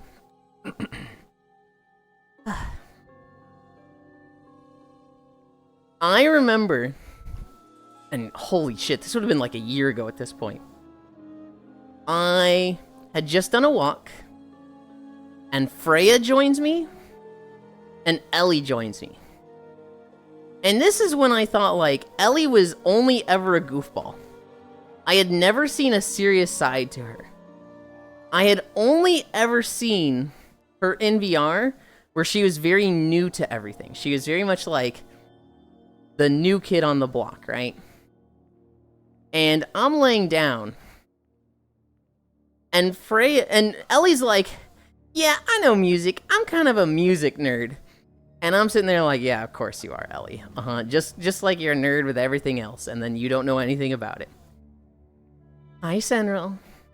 And then Freya and Ellie nerded out about music for like 30 minutes to an hour. And not just like, hey, I like this band, but like, I like this band. I saw their concert in 2007, and it was so fucking cool. I'll never forget lead singer name when he did this and this, and it's so sad what happened to him 7 years later. And I was like, what the fuck? These two actually know everything about these bands they're talking about. And like, one brings up a band, and the other knows all the facts and information about it. They actually know what they're talking about with this. Oh my god. Ellie knows things. I love talking to Ellie about modern baseball, title fate, etc. Here's the thing, Oku. On the streams when Ellie was first joining, we'd only ever talk about video games and VR chat. So she didn't know shit. So I just thought she was like, oh, I'm just happy to be here. I don't know anything. I lived a sheltered life. Yada yada. And like, I had never seen that side of her where she was knowledgeable about something. And then her and Freya just talked music for an hour. And I'm sitting there, the person that doesn't know anything, just like twiddling my fingers like, I don't even know the bands they're talking about. But they know the years they did concerts, like where they did the concert, the names of each band member, their album names. Oh my god. Oops. So there's a bunch of bands back then that were Christian. You wouldn't know it. Like POD. Ignore that little amount, we totally did.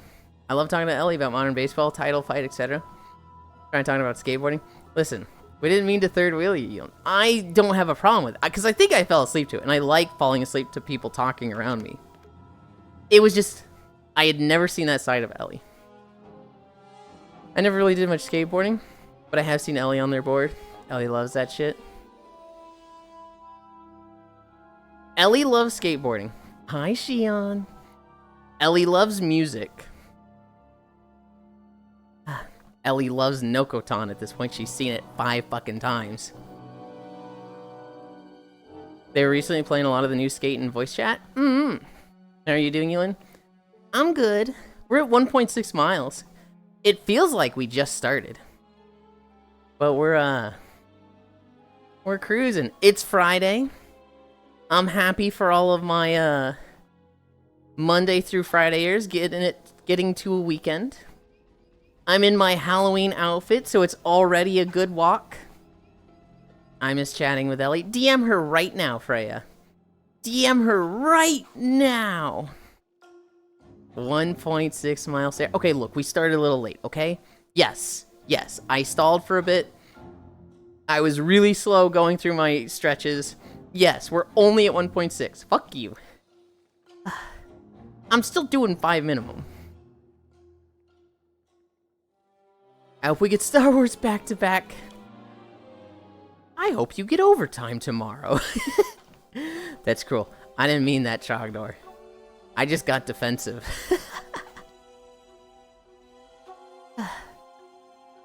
Why do you want me to get Star Wars back-to-back? What the fuck?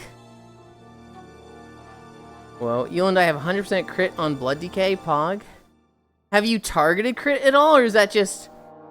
Your gear has so much crit on it that despite having an even spread between crit, mastery, and haste, you just have 100% crit. Wait, why only 5 miles today? I didn't say we're only doing 5 miles today. I'm saying we're hitting 5 miles today. Like, minimum. I just have it. Back to back, please? What the fuck?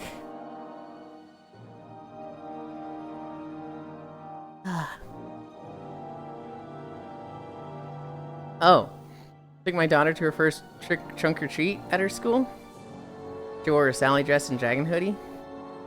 I wore my big wolf head scarf. Hello? Hell yeah.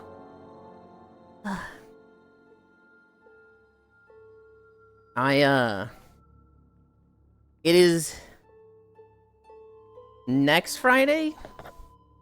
Next Friday is Halloween. So 2 things need to happen. 1, I need to make sure I turn the porch lights off on Friday so that nobody comes trick-or-treating to my house. And 2, I need to make sure to go to the grocery store that Saturday so that I can get the discount treats.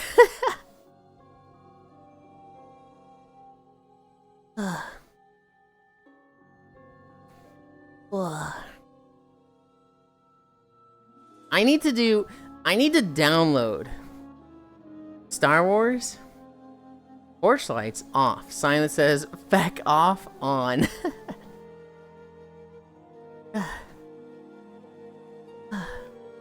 I need to download this game again just to get a beach video from it. Keck W. I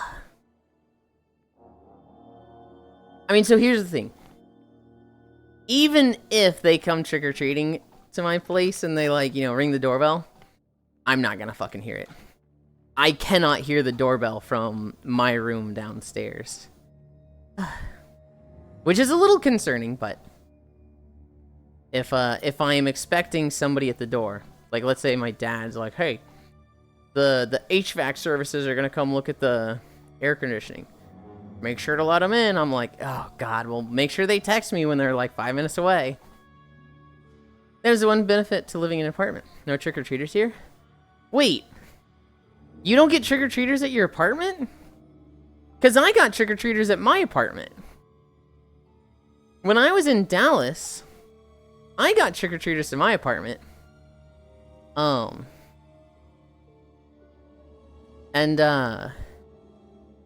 How? Well, so, okay, the way the apartments were was you had a building, and the building would have, like, a walkway, 2 different walkways. And so, like, one walkway would have an apartment on the right and left, and then you walk to the other end of it and right on the left. So 4 apartment doors on the bottom level. Then it had stairs to a 2nd floor, same thing. 4 apartments, stairs to a 3rd floor, 4 apartments. So 12 total on one half of the building. And then on the other half of the building was the same walkway from side to side with the 3 floors. And so, like, the front door was kind of outside, but it was, like, in a covered hallway outside. What? How? Yeah, some apartment complexes allow trick-or-treaters, especially if you're in an actual city, because where else are they trick-or-treating? Safety? They allow it here, but no one ever does? Trick-or-treating has been slowly phased out to be trunk-or-treat. Plus, people don't trick-or-treat anymore. Knocking doors. They can walk a Walmart parking lot to get candy. When I was in Dallas, so right before the apartment, we lived in a house that was on the M streets of Dallas. It was a very dense, kind of smallish houses area. And there was like a few streets that was like, they went all out for Halloween. Like, if you lived on this street, you were decorating a shit ton for Halloween. And so what people would do is, instead of decorating their own house, they would, like, go to some of the people on this street and give them candy to give out on Halloween. So, like, it was a weird, let's say there's, like, one street, right, that has, like, 50 houses on it, 25 on each side of the street. All of the houses around them, like the nearby streets, would bring them candy for them to give out, and nobody would decorate their houses except the ones at those streets. Everybody would just go down these 50 houses. So it took, like, no time at all, because it was just one street. All of the houses were, like, crazy decorated. They were, like, way out there decorations.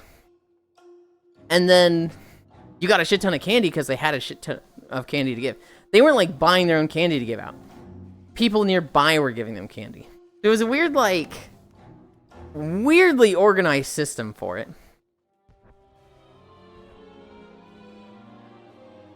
But it's low-key not a thing because of safety reasons. I grew up in a no trick-or-treating household. Lights out on the front. The house on Halloween night. Our front gate closed when we lived somewhere with one. Never heard of that. People in complexes just drive to nearby neighborhoods. I think they have been shooting in the complex area, so a bunch of kids out at night going door to door is not exactly the best idea here. Right. Or there have been. Gotcha. Yeah, it's...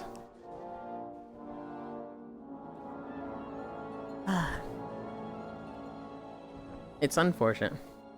Yeah, typing sucks this morning. No. It was just like one thing that my brain was struggling to figure out. You're all good, Freya.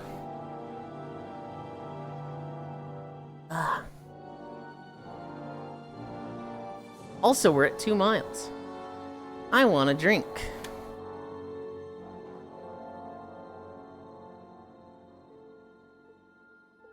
No, I'm blonde.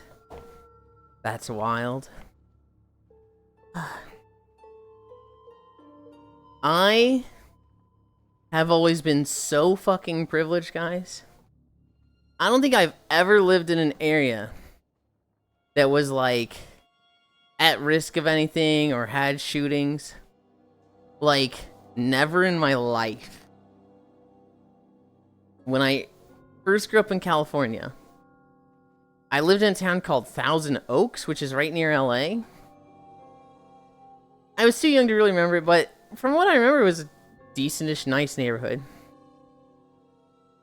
Rich people Oaks. I then lived in Twainhart, which that was like a mountain town. The town I lived in, I don't remember if it was a population of like 1,000 or 5,000. I think it was a population of 1,000. Really small town. But also, like, you know, kind of expensive in the Redwood Forest.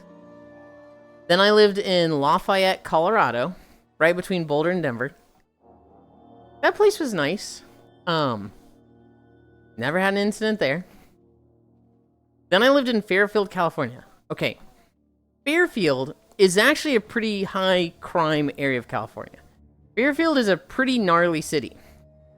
However, there is the majority of Fairfield.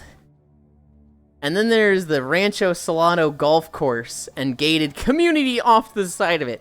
So I lived in Fairfield, air quotes, but I lived in the, like, really nice gated off part of it. So, never had an issue there. And I didn't even go to school in Fairfield. I went to school in the next town over, Vacaville. After that, lived in Missouri in a nice area.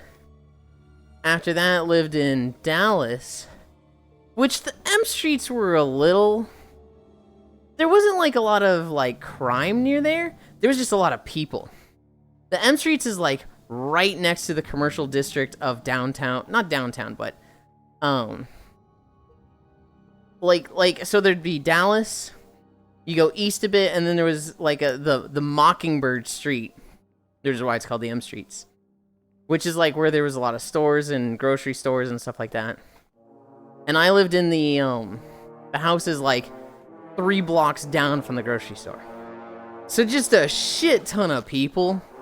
Like, constantly cars going through your neighborhood and whatnot. But not, like, a lot of crime or issues. After that, I lived in basically the same area, but a little further away. More forested area.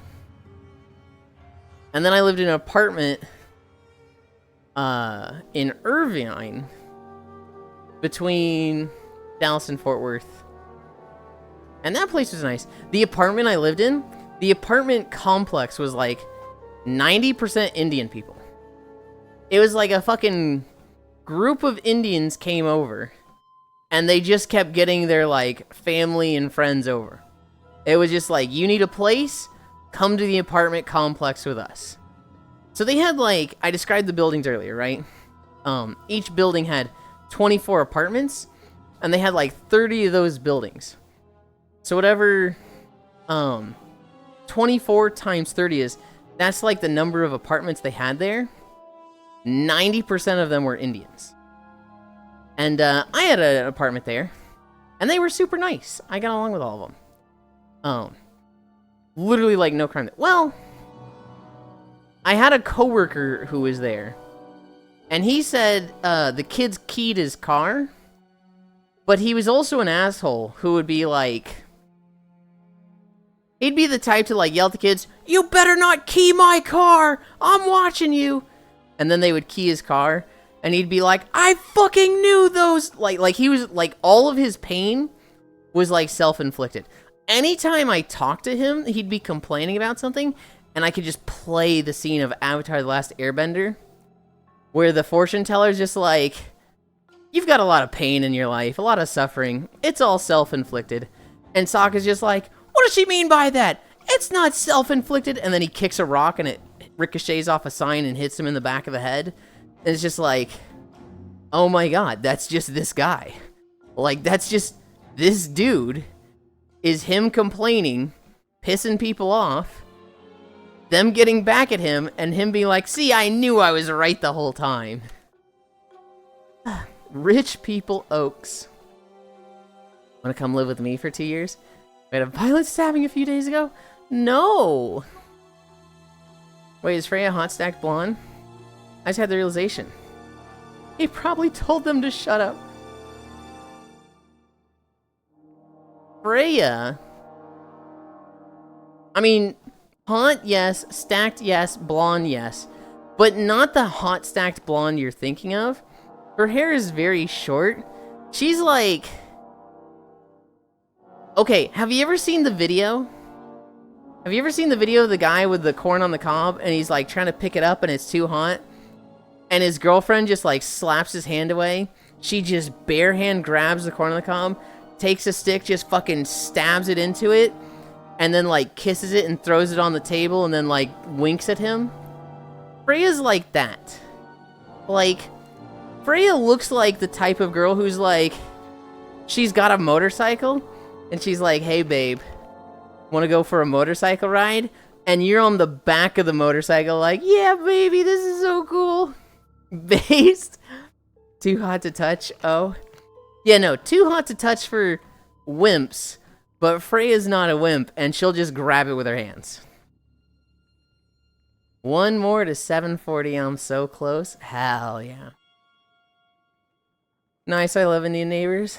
I lived in an apartment with a 43% Indian population. Once they found out that I could barely afford to eat, they kept coming to me with food. Why must they be so warm and friendly? Oh, base Lamau, what? Freya? I stand by my statement. You look like you would pick me up on a motorcycle for a date. Getting sick tats in December, I'm so excited. Wheeze. Defo send you a pic later. Hell yeah. Yes, please. I'm not wrong, Freya. You know I'm not wrong. I bet you're thinking right now, Freya, a motorcycle would be cool to own. I could rock a motorcycle. Wow, saying motorcycle made me think of Kirby Air Raid. Just shut up! Made me think of Kirby Air Riders and customizing the motorbike star, and I'm like, oh fuck, I want Kirby Air Riders so bad. One more month. We've got one more month to it.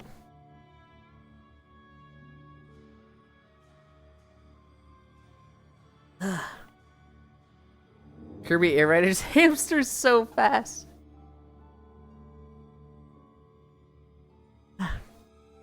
I see myself playing as one of the defensive ones, because that's how I always play racing games. I want to be untouchable. I want to make it so that you can't affect me, and I just race gooder than you. That was how I played against people in Sonic Adventure 2 Battle. I would just pick Metal Sonic, so that I didn't have abilities, but I had his shield. So people are spamming like Chaos Spear and the Sonic Wind, and I'm just like, nope, shielding it. Can't hurt me as I just race, you know, a minute ahead of them. I did the same thing in Mario Kart also. I'd play very high acceleration karts, so that when they hit me with stuff like blue shells, lightning, whatever, I'd just be like, oh man, I got hit. Anyway, back to full speed.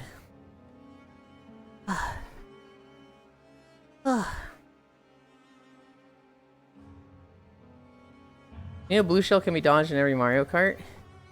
I didn't know it could be dodged in every Mario Kart. I knew you could dodge it with a mushroom in World. My go-to has always been to get a music box. Music box is just easy, fuck your blue shell.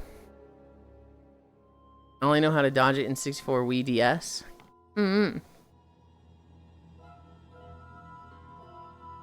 I've never dodged it with a mushroom. I might have done it on accident in 8. But in World, I mean, I haven't played enough. I've only played like 10 hours. Maybe 15. And I've never had a moment of, I've got a mushroom, the blue shell's coming, I use it at the perfect moment and dodge it.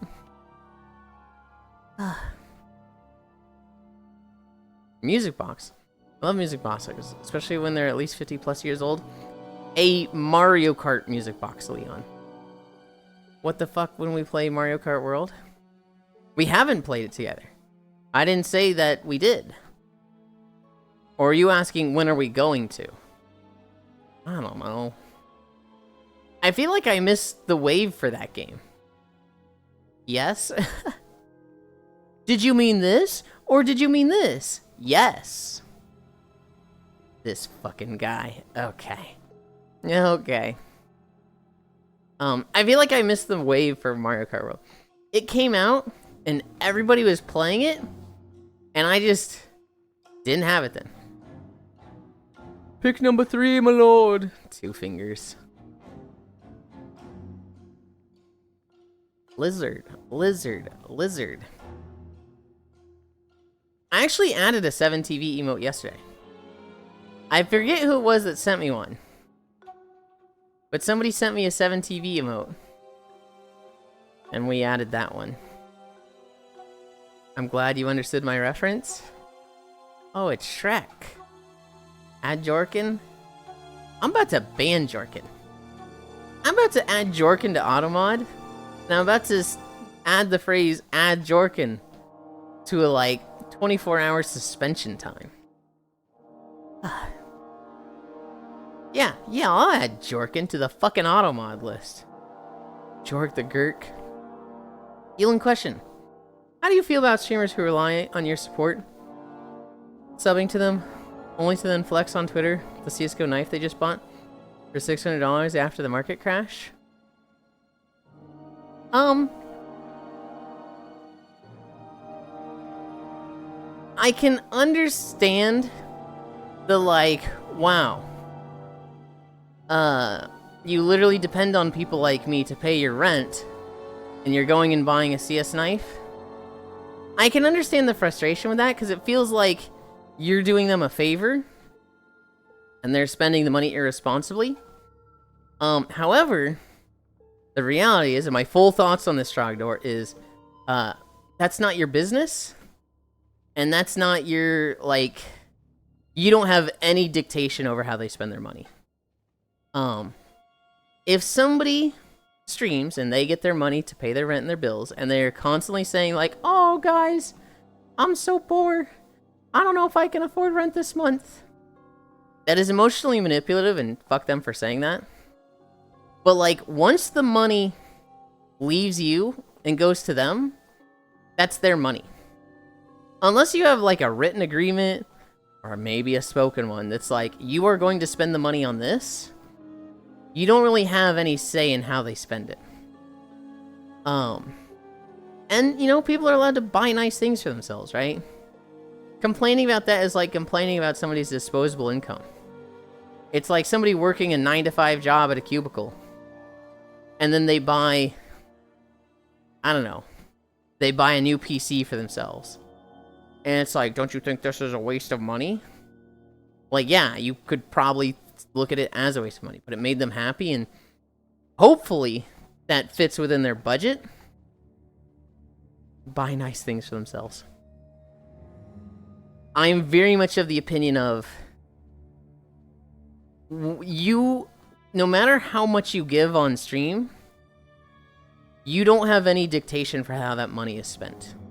That comes from the position of somebody who has given a lot of money.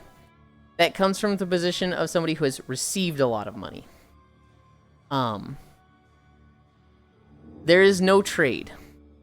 There is a, I want to say donation, but it's not a donation. There is a tip. There is a gift. There is a, this is no longer mine, it is now yours. And they get to do with it whatever the fuck they want. Now, that changes a little if they're sitting there going like, guys, I need money, please give me money, I can't afford rent, guys, please, I need money. There are streamers that are like that. That's, I feel like that's very shitty, and if you see somebody doing that, if you see somebody saying like, hey, I can't afford rent, and then them kind of wasting money, that's more on you as somebody, like, you're not at fault for giving them money, but you're at fault if you give them more. Bro, I need money, I'm poor as hell. Me on Orange Twitch. I just can't imagine spending $600 on a knife now. A virtual one at that. I can't either. The fuck is Orange Twitch? Chatterbait. Especially with the knife market and freefall. Ah. Dude. You can get banned? No. Hi, Kumi. Farisu. I can only get banned if I say, hey guys, go check out my Chatterbait. Go subscribe to my Chatterbait channel. I don't have a Chatterbait. If you are advertising a site like that, yes. But talking about it, you can talk about its existence. It's if you're like pushing people there, which I am not doing. Yulind is correct again. Buy nice things for themselves. I can back what Yulind is saying. You really care to buy the $600 texture for your new Avi. I'll throw in a matte cap as a bonus. Ugh. It's a gift of money. You have control. What it's used for? You have no control. Fuck is Orange Twitch. Yulind do be correct. You can talk about other services and sites, just not your own. Well, so it's not specifically your own. You just can't advertise them. Like, if I was like, hi, Lampion. Lampion? Hi, Fishy. Welcome, welcome, welcome. If I was like, oh my god, did you guys see Project Melody on Fansly yesterday? Dude, it was so hot. She's got this new model that's just, like fucking, you guys can't miss it. Go check it out, because she'll be using it again tonight. That would be very much not okay. You can't be doing that. And I understand Farisu's not entirely wrong. I wouldn't even say she's fully wrong. I am very much tiptoeing the line of like, hey guys, I want to do stuff on Blue Twitch. What is Blue Twitch? Oh, Blue Twitch is Fansly, right? I didn't say, I want to go do mine. I didn't tell you to go do mine. That was 2 different sentences. That is very much like, if a moderator saw both of those, it'd be like, listen here, fucko. Not just say it in pig Latin. Oh, I thought it was PH. I think it works for both Chatterbait or PH, but... See, that's what I'm waiting for now. See them complain being broke. I mean, if you see that, Trog, then you as somebody giving money, you're enabling emotional manipulation or bad habits. Bad discipline with money. And so it's kind of on you to stop giving to them. They're not really at fault, but like... if you see somebody doing something you don't like with money and they're going to do that, then you stop giving them money. False advertisement, time to report this guy. Yulind, check DMs. Read CS and ULAs to make sure what can and cannot be done. Squishy to fishy. Not just say it in big Latin. I mean, to be honest, I think it's a good thing people can't trade up for golds now. You mean they can trade up for golds? The market getting hyperinflated by people that played CS2 like a stock market is fucking dumb. Just say it in Zornonian. Why people high fishy so like Ansley Faye? I care. It's on you, not me, if you donate to my tattoo and body mod fund. Yep, vote with your wallet. Let's check DMs.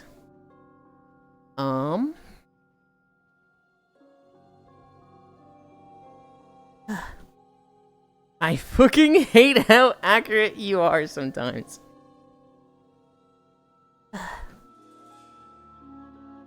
Teehee.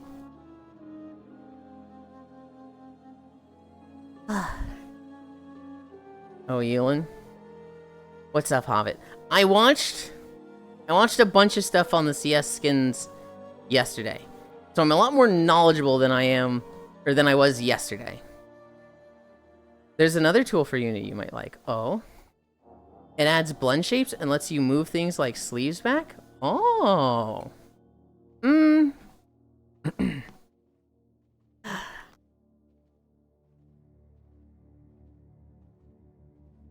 You can make any Miltina outfit for flat chest? Oh. Okay. What? How? Well, so, okay, here's the way it works, Octomage. If you have an outfit that, let's say it has big ol' sleeves, and you want to, like, scrunch up the sleeves by physically sculpting them up so it's like this sculpts this way, and then bends this way, and then this way, and this way in a zigzag pattern, so that it looks like rolled up sleeves. Or I guess scrunched up sleeves, not so much rolled up sleeves. It's basically like you record that process of sculpting it back, and then you just have it recorded, right? So this tool would be like, hey, I have this second outfit where I want to push the sleeves up. Do that recording of that 5-hour process I did of sculpting up the sleeves. And it'll just be like, yep, done. And so it's already done. And you might need to, like, edit a little bit of it, like maybe 5% of the work you would have done. But it turns that really lengthy process of scrunching up the sleeves, from like the wrist to midway port on the arm into just click this and do it for me. When Yulind getting a Chinese dress? What? Leon, I'm wearing one. Hi, I see Fire Mage called Aeromorph. I'll send the link in some vids. So you can push up the sleeves, and if you push them up too far, the tool lets you snap the bones to the upper arm instead of the lower arm.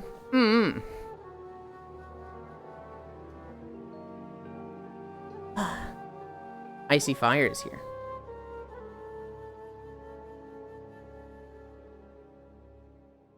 That means you look at holidays. Nice yukata, Yulind. You're dumb, Trogdor. Hi, Atodi? How do I properly socialize my femboy? He keeps biting people. A muzzle. If he's biting people, you put a muzzle on them. Holidays. Friday, October 24th. 40-hour work weekday. Wow, that's the worst holiday I've ever seen. Black Thursday, Food Day, Global Champagne Day, National Bologna Day, National Crazy Day, National Good and Plenty Day, National Pharmacy Buyer Day, Take Back Your Time Day, United Nations Day, World Development Information Day, World Polio Day, and World Tripe Day. I guess Food Day? As bland as that is? I guess Food Day is my favorite.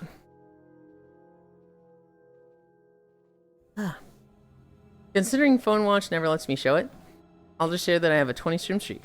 Personal best? Hell yeah. Question marks. We try to muzzle this femboy, but he just won't stop yapping. Yeah, the muzzle doesn't fix yapping, it fixes biting. Biting, Trogdor.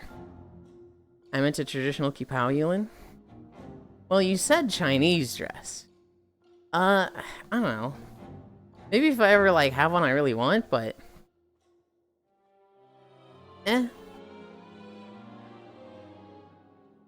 Share it from the points tab? Really? I'm on mobile?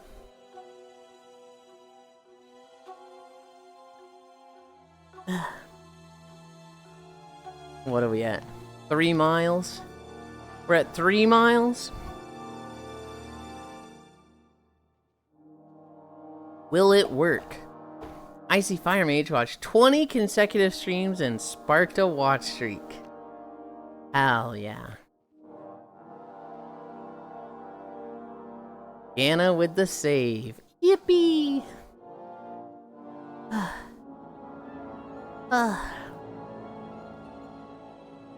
What was I talking about before again? Show me Tatooine, baby. Fuck you. I think I'd cry if we got Tatooine. This video is like 1 hour and 21 minutes. 1 hour 25:50. I think I'd cry if we got a 2-hour video. Hoth, hoth, hoth, hoth, hoth. You're mean, Hobbit. You're actually mean. I am manifesting big Hoth energy. Why do you want to hurt me like that? I know. What the fuck? And hug. I still like me though, so it's cool. Hi, Salticidae. VODs count for streak now? They do.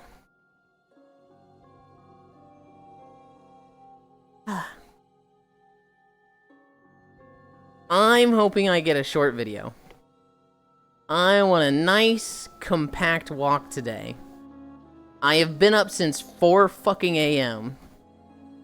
because my mind was just racing, thinking about other things. Thinking about Blue Twitch. And so, I'm like, as soon as I finish walking, I'm gonna crash real hard. I got notified to watch a Cinder VOD for a streak. Yeah, that's because you've been watching her and supporting her fucking comeback. Noodles hug Minecraft video. A Minecraft video would be good. Well, they might be a little short. his mind race is thinking about me, I'm actually banning this guy. I can literally say anything and he'll make it about himself. I do not. You literally watch her! You've been watching all her streams when she came back. What do you mean? I'm just doing it to see the bullshit that she's saying. Nuh-uh. You count as a +1. I believe you. I go to my state's major city and record a point of view of walking from one landmark to another. You want you? I could go to? I do not want that. Kiowa wave. Mage wave. One, I do not give... Like, I just do not care about IRL videos. Welcome back. I do not want anything that's like walking IRL. It has to be video game. Two, I also don't want walking videos from people because then it's not going to meet my standards. And I really don't want to do the whole do it right, do it better, do it again. You didn't do this good enough. You screwed up this part. I am not going to subject anybody to my perfectionism with this. I was mostly haha funny, hun. You give a lot of real suggestions like that. I can't always tell when you're doing a haha funny. Don't worry, I have enough streams up. No longer count as a viewer. That's fair. I'm taking a small break, Lynn. What'd I miss?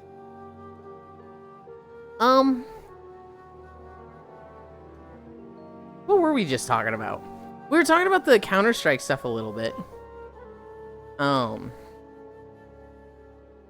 Yulind's middle manager material. I would hate to be a fucking middle manager. Because I'd want to be the cool, nice boss.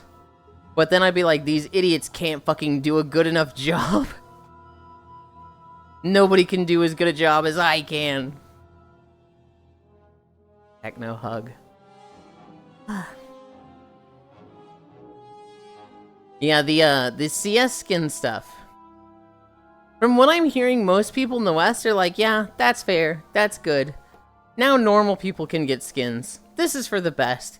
Even people that lost money are sitting there going like, this was probably a good thing to happen. The person I was most worried about was Bits, and he was like, yeah, this is a good thing. It's wild to me how basically everyone is shorter than you in VR. And you're not even that tall. Any context what happened in CS? So in CSGO, people were basically investing in CS skins. Because when you look at all the trends globally, stocks were going down. Crypto was going down. Currency values were going down. But for whatever reason, CS skin values were going up. And so people started treating CS skins like stocks, like investing in Counter-Strike skins.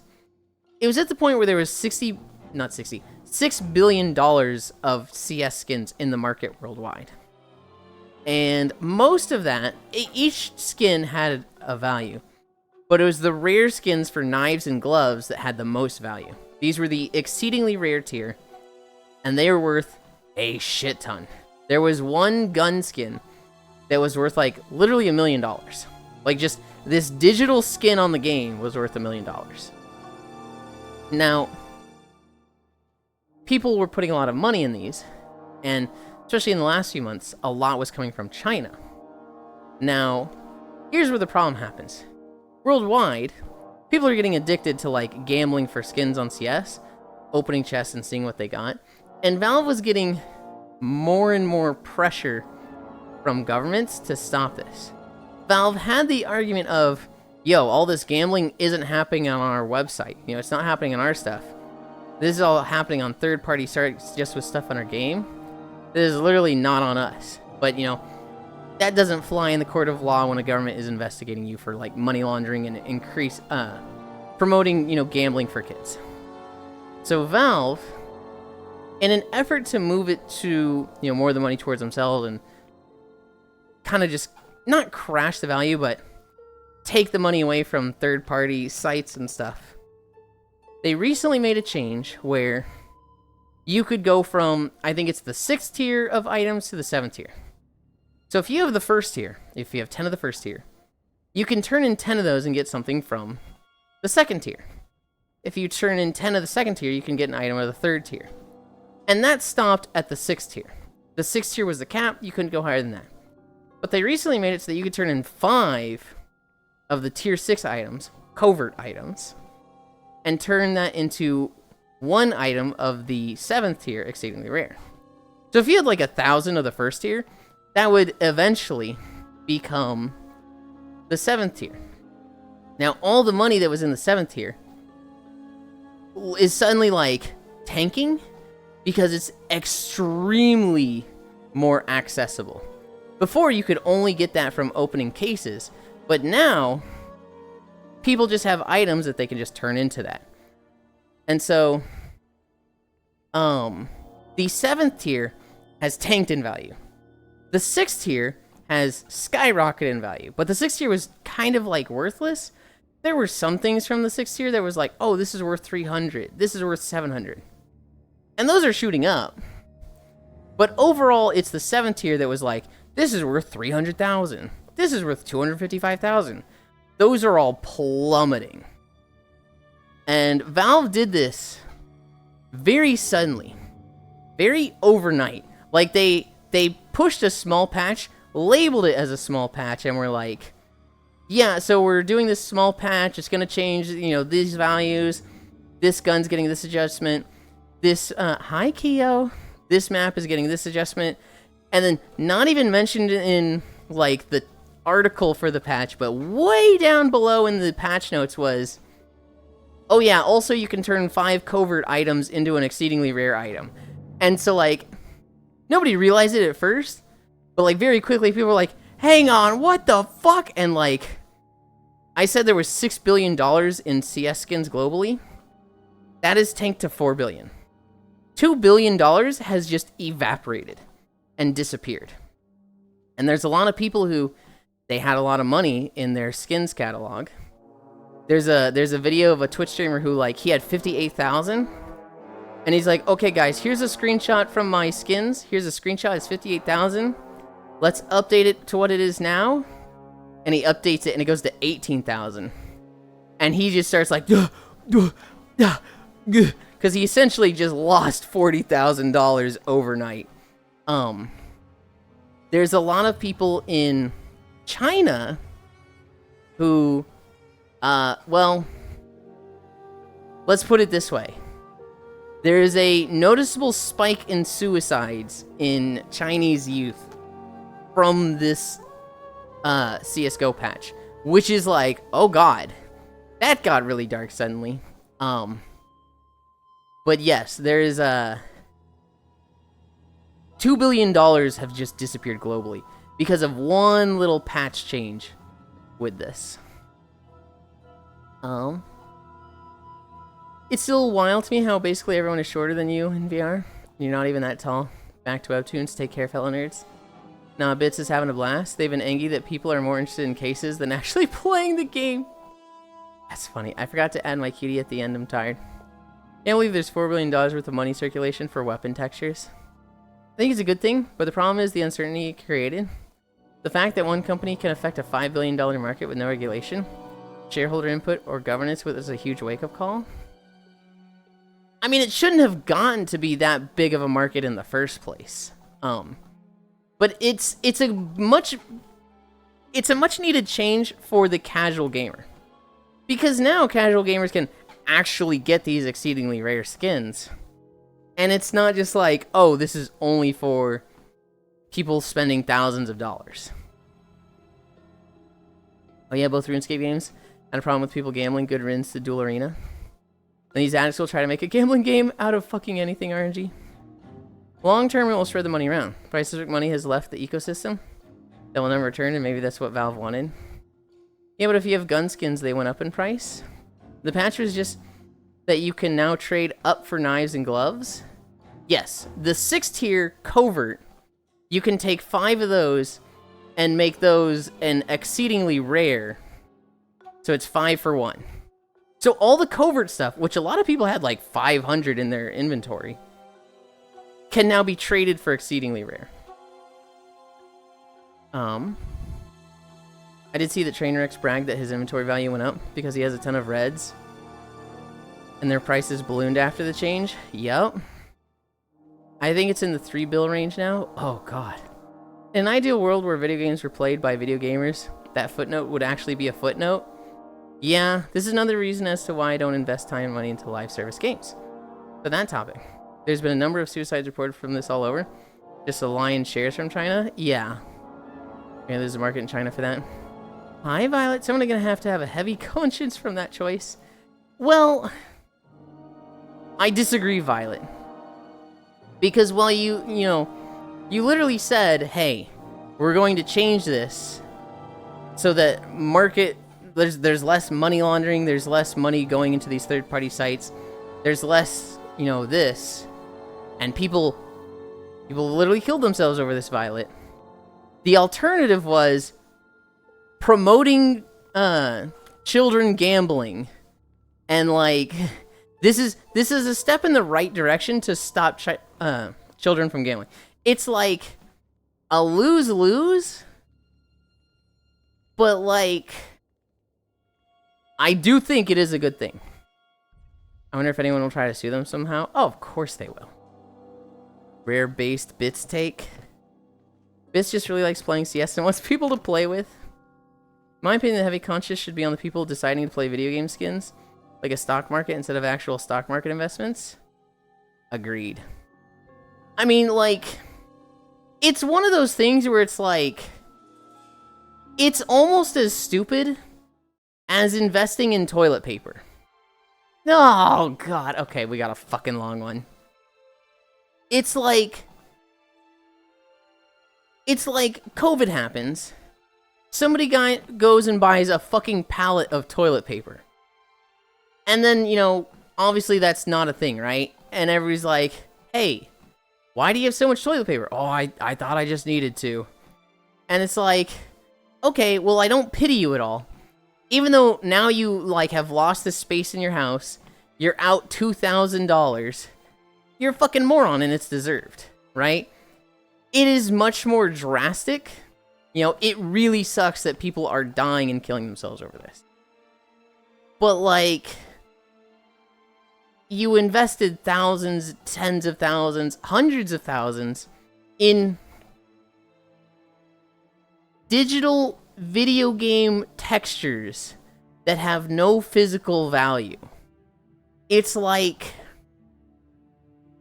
I can't think of a more risky, a more temporary, a more like ephemeral thing to invest money in. So it's like NFTs.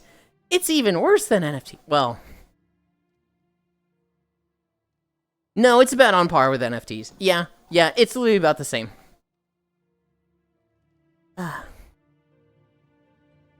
Reminder when we collected Pokemon cards because we thought they looked cool. China would never. I don't think it addresses parental controls. I don't see how it does. It doesn't. It's just a step in the right direction. Shouldn't affect their conscience. It's legit a game patch. The true CS economy is off-site. It is not ran by Valve. I 1000% agree. But I also know that most people don't wake up after suggesting how to save the company. Just going, oh good, so many suicides. The fact there's a spike as a suicide is a point in favor for this change. Exactly. Yippee. Necessary to do because they were going to get in trouble. Definitely a choice on the players. Let's fucking go. If anything, it makes it more accessible by kids, right? Now the barrier to enter is less. It makes it so that there's less of a big, like, 1 million payout. And in that regard, it makes it less desirable to people. Because there's not like a, dude, if you buy skins, you could get that $1 million knife. That's not going to happen anymore. The money is technically still there because it's more spread out. But, like, the highest highs are no longer there. But it's still, like, moving it away from third-party sites and towards Valve, which will have more control over it and can prevent stuff like that, so. And it also, it's like NFTs, yes, 100,000%. It's just NFTs. It's exactly NFTs. All Saints community market is like that. It's like people who get rug pulled, then fall for another shitcoin thinking this time it'll be different. My brother got into the CS loot box system back before 2019. He had to get himself out of that headspace. NFTs, but with the environment pollution.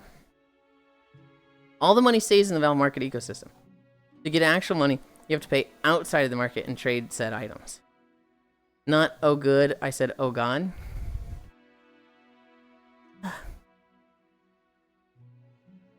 I don't even remember where you said that. Kids can now assemble desirable loadouts for as little as $100 compared to the prohibitive cost before. Community reaction highlights this as a dream for younger players who couldn't previously afford fancy skins. Quote from Twitter, I don't have first-hand experience. Why does a video game have an economy like this in the first place, Jesus Christ? Sadly, video games will just always have an economy like this. For as long as it's existed, you've been able to buy gold in World of Warcraft. It has had a physical value, and in some countries, their dollar went so low that like 1 gold was worth more than $1 in their country. And so there was a period of time where it was more profitable to earn gold in World of Warcraft and sell it to go buy food for your family than it was to just have like a 9-to-5 job. In, I think it was Venezuela? Games will just always have an economy like this. Hi, Foss. Yulind, you stimky got him. Also, lowering the top-end value should help curb vulnerable people buying in the hopes of buying a house off the back of 0.00001% pull. Yeah. Because it makes so much money, Valve employees are more interested in making items than games. Plant Bean, hi Techno. I honestly wish this existed for League of Legends. I stopped playing the game in Season 2 and want to offload my skins. If someone can buy your account, the economy of game accounts will exist, even in Fortnite. There kind of is that, Octal. You could just sell the account. You can go see what your account is worth and sell it. I wouldn't expect it to be worth too much. A lot of skins have come back because that was a problem. Hi, Persk. My account used to be worth like $500. I had a Riven skin that was from Worlds that you could only get for 2 weeks after Worlds happened if you entered the code that they showed on the World stream. And then you couldn't get that skin for 5 years. So my account was worth like $500 because of this Riven skin alone. And then they brought it back and my account went like plummeted down to 200. It's like, fair. I used to know people who made MMO botting a side hustle for their cost of living. Someone can buy your account. The economy of game accounts will exist even in Fortnite. Comfy. Aelin, have you seen Foss recently? Holy, what a stacked plant lady. What are you talking about, Ganna? I've like seen Foss evolve. I've seen Foss go from a blue pink-haired dragon lady to a robot plant to then just standard plant. They've kind of... Do you still have the robot parts, Foss? Your eyes still kind of look like it, but I think you're just mostly plant now, right? Remember I got some skins from E3? Feed the Foss all the Miracle Crow. Those max tier skin prices were so bad that on my country people would use monthly minimal pay as a metric to say how much their knives cost. Like, yeah, my knife is worth 4 months of work. Jesus. He still is a robot plant? Been there since before Foss first stream. The eyes mostly, yeah. I'm used to 2D Foss and VR chat Foss.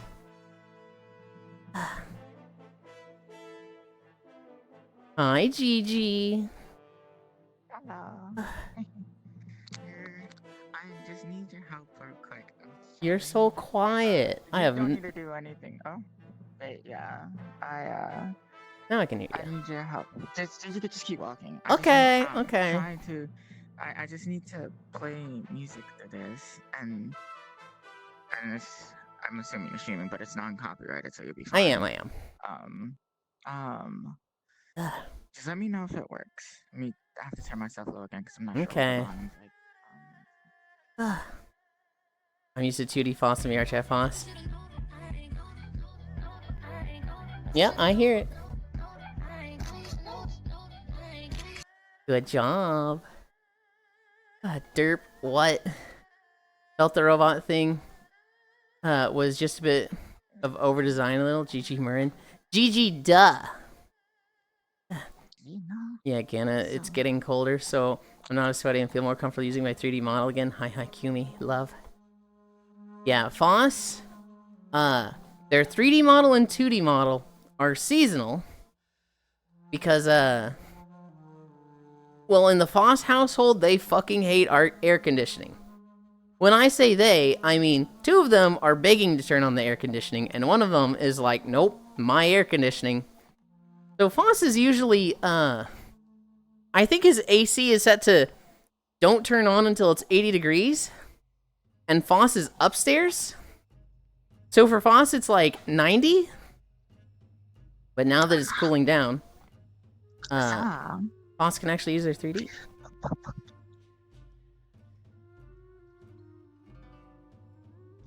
Hi. Wow, I'll quit you for a little bit. How are you been? Yeah. I'm good, I'm good. I've been enjoying the games coming out. I've been actually learning Avatar work. Oh, okay. Yulind, make sure your heater is working. Fuck you. They literally just replaced it, so like I can't imagine it having problems. Yeah, 80 Fahrenheit downstairs. I've seen it get to 95 Fahrenheit in my room. Jesus. I've heard Foss lives in a sauna. The temperature is fine down here. You can manage. God. Also, we're at 4 miles.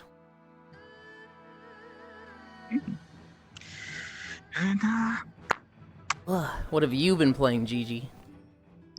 Oh, man. I'll give you a hint. I got spurs that jingle, jingle, jingle, jingle, jingle. Yeah, I have no idea from that, but I'm gonna guess Borderlands. Fuck. No, I beat Borderlands, but I'm gonna play that again soon. Got some friends are playing Borderlands 4. No, I'm playing Fallout New Vegas. It's fun. Yeah. Fallout New Vegas is really fun. Fucking World of Warcraft has a Lemix game mode for the next 3 months. And I have been living on that. That and Monster Hunter. Monster Hunter just had their Halloween event start. I've got to DM Oku BRB. I don't want you to freeze and think everything's okay. But yeah, soon I'm gonna play Silent Hill F. And afterwards I'm gonna replay some Rock Band and start. Hell yeah. Silent Hill F is too spooky for me. However, one of my friends played through it recently, and I've been hearing the play-by-play. So because I wouldn't play that shit on my own. I need a distraction, so I'm gonna stream. Well, so that shit on my own. One of them streamed it, and then they had another friend in the call with them, and both of them were crying like little girls at the redacted scene as well as the redacted scene. It's a chill game, Lemix is peak. Gotcha. Hi, Archangel. BRV Foods here. I don't want you to freeze and think we're halfway there. Yulind doesn't recognize the spurs that jingle, jingle, jingle. Well, it was a good run. I've never played a Fallout game. Now, this is what I was talking about earlier. Where, like... I haven't started playing Fallout, like, since, like, just recently. But, oh my god, New Vegas is fun as hell. So, like... I don't find myself cursed monster that I run, and all my real homies understand when I say this. Fuck Cazadors. All right, I'm on a Cazador. All me and my haters hate Cazadors. We made a game specifically because we fucking hate Cazadors. We run Cazadors pockets every fucking time, bro. I swear, man. Fuck Cazadors.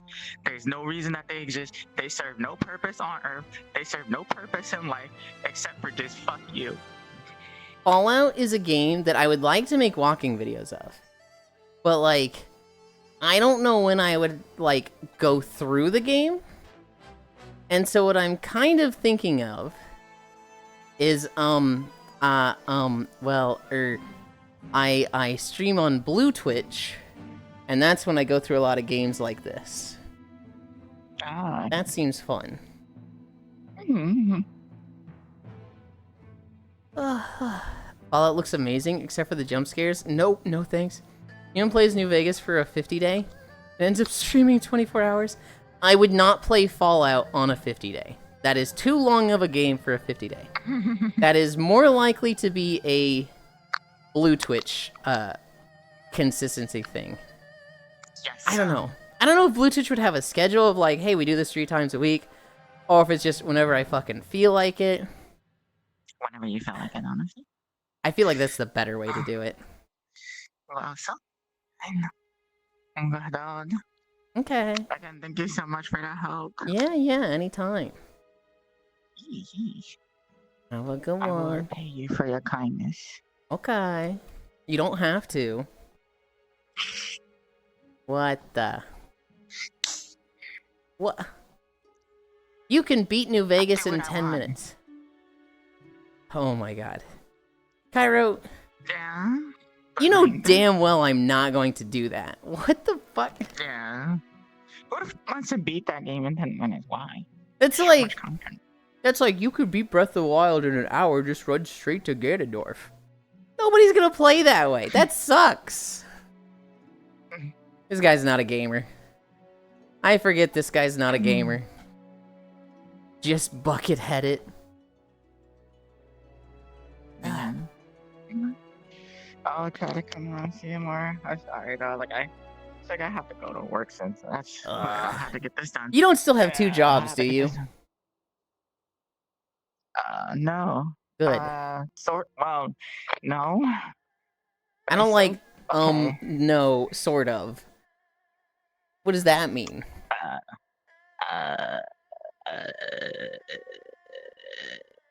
Well, I mean, I still have like a little bit more liberties. I don't have 2 jobs, but you know, kind of like I've been working a little bit extra on like the content creating side, so it's not Gotcha. like 2 jobs.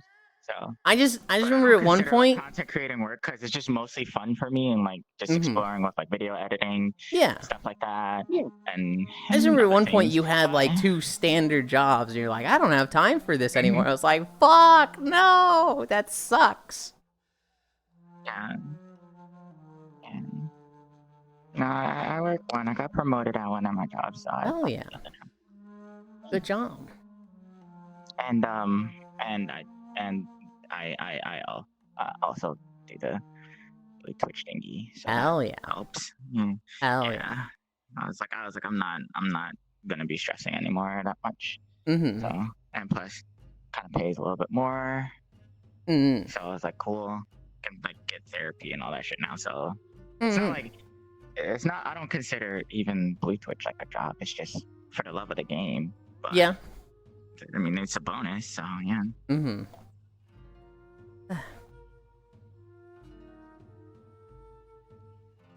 Yeah. Um. And I see you. Okay. Love you. Mwah. Just bucket-headed. I return it on my PC now. Welcome back. You can beat Breath of the Wild in an hour. Just run straight to Ganondorf. I did that in Tears of the Kingdom. And then I actually played the game. Yeah, but like, see, you also played the game. So like, if I'm sitting here like, oh, I want to actually play the full Fallout games, right? Like, I want to put 50 hours into a game. To sit there and go, you can beat it in 10 minutes is just like, okay, but nobody fucking would because that's stupid. Cap the fucking point, Yulind. Even if you don't hit the 10-minute mark, just learn to chain the ammo switching with the 357 revolver. You'll be done in no time. Man, I need to still try and kill Nudia? Had more time for you. Yulind really outing himself as the dude who stands on the side of the objective as it's being capped and not on it to defend. What do you mean? You never actually play the games during your 50 days? So like, New Udra, sorry? What the fuck are you talking about, Cairo? Huh? You're just wrong? Anytime I play the 50-day games, I do the story. That is, okay, in Breath of the Wild terms, that's like going to Kakariko Village, and then doing the Divine Beasts, and then going to Ganondorf. You'd have like 9 hearts, You always talk about how it's the wrong way to play some games during a 50-day. Yeah, but that's very fucking different than running straight to Ganondorf. That's like wildly different than going through the game, like literally doing what the story tells you and not exploring on your own, compared to just, oh, I know Ganondorf is in the middle. I know from like outside game knowledge that you can do this, so I'm going to do that. And just skipping all of the main story that you can. That is two very different things in my eyes. It's like there's... Oh, I didn't know. There's like 3 different ways to play the games, right? Or 3 different ways to play Breath of the Wild. Hi, Dino Zoomies. One would be you run straight to Ganondorf. From Breath of the Wild, I was like, I wonder if I can do it again. That's fair. Also, like... And surprise, surprise, you can. Yeah, but it's also like... You played more after. Hi, Stalking. It wasn't like... In Tears of the Kingdom, you ran to Ganondorf, killed him, and then just said, cool, I beat the game, and literally never played it again. It wasn't like you put 1 hour into it and left. That's like you still played the game. That's like... very different from the insinuation of you can beat it in 10 minutes. What the... Oh my god. What are you two doing? Why does this feel so fucking coordinated? Lamau the back-to-back. Get invaded, hello. Hi, Stalking. Good job today. Mwah, thank you. And oh my goodness, hi, Noob. Thank you for the raid. Good job today. Mwah. Hi, Sekiru.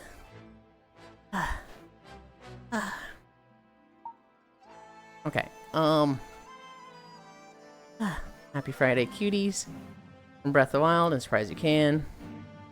Get invaded, hello. Lamau back to back. Comfy, all the raids. I forgot raid message. I didn't get to say bye. Accidental Devil Raid. You just know Yulind hasn't tried to beat the DMC5 prologue.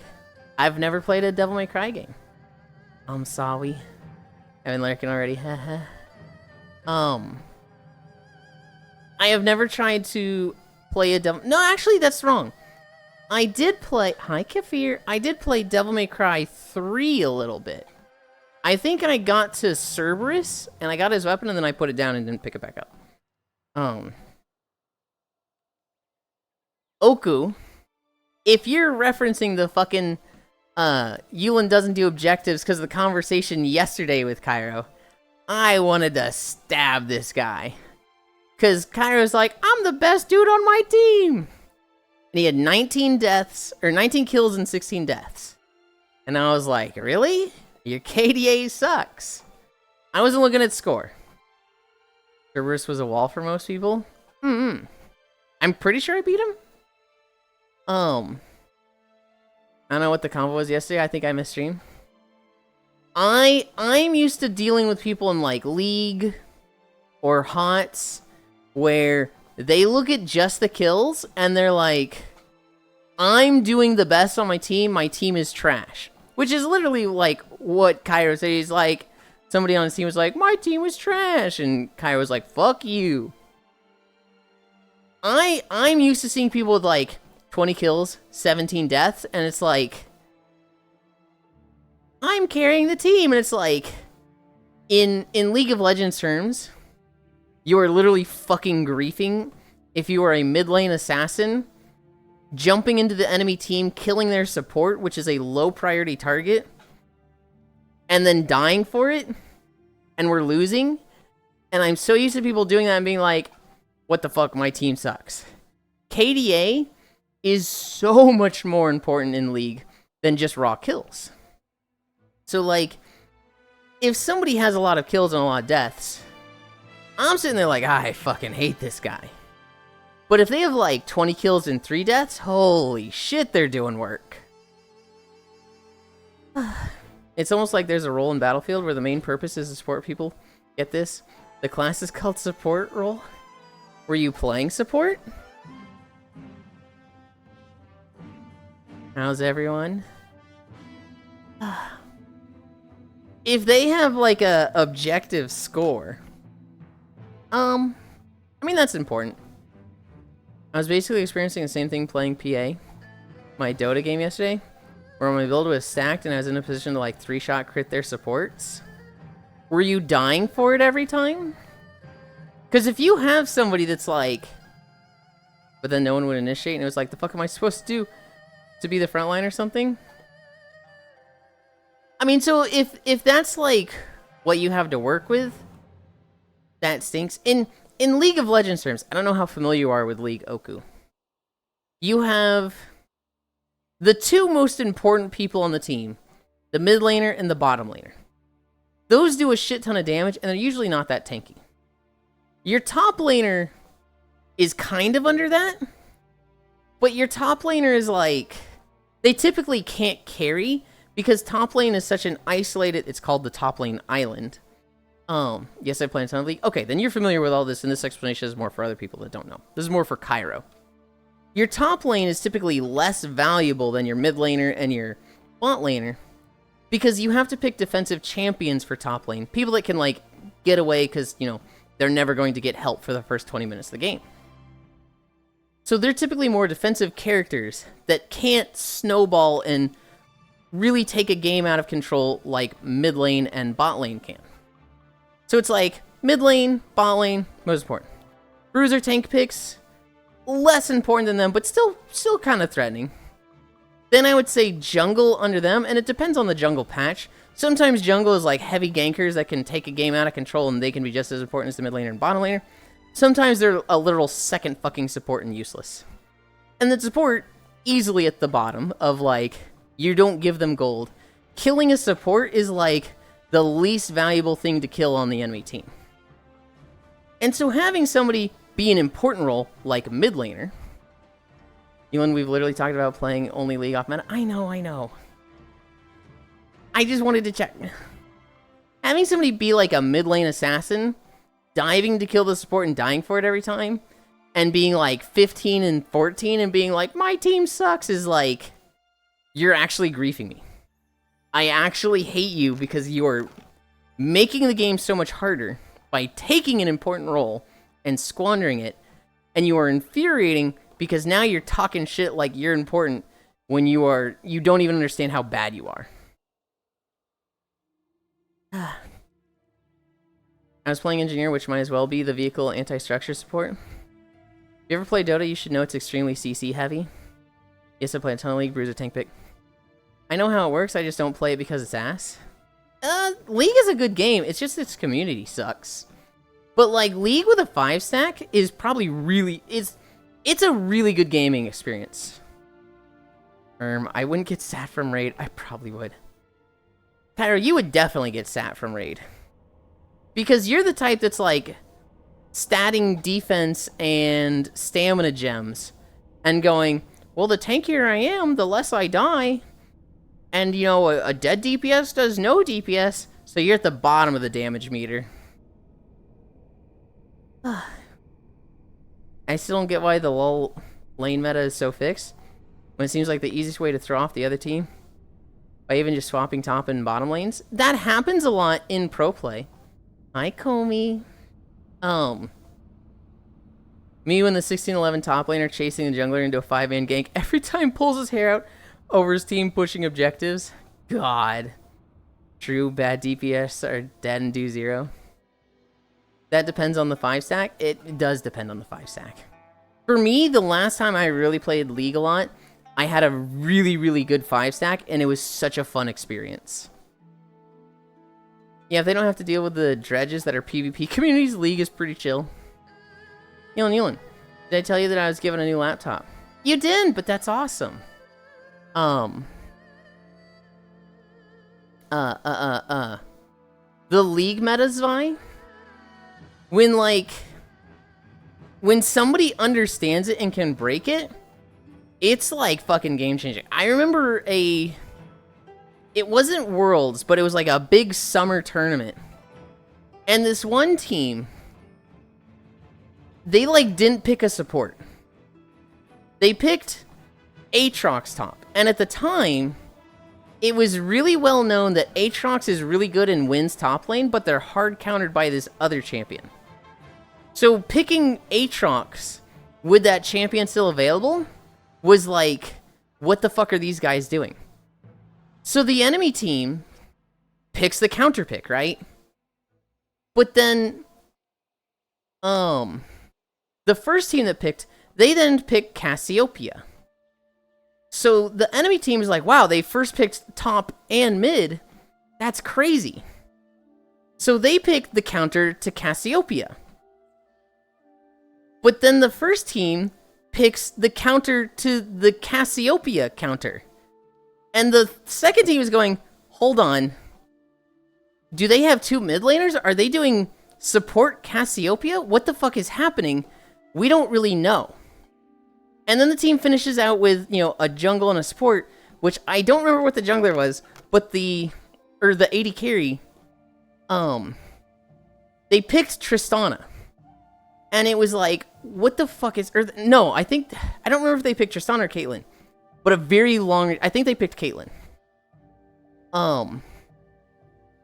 It goes into the lanes, and the Caitlyn is bottom by theirself with no support. But Caitlyn is so long range that they are able to clear the lane, the minions, just under their turret and be safely away from the two. So even though they're 1v2, they're still getting CS and they're protecting their tower. Mid lane was the Cassiopeia counter on the red team and the counter on the blue team. Top lane was a support Aatrox and Cassiopeia. And it was like, the announcers were going, we don't know what the fuck is happening in this team. What are they doing? But it was such a, like, calculated.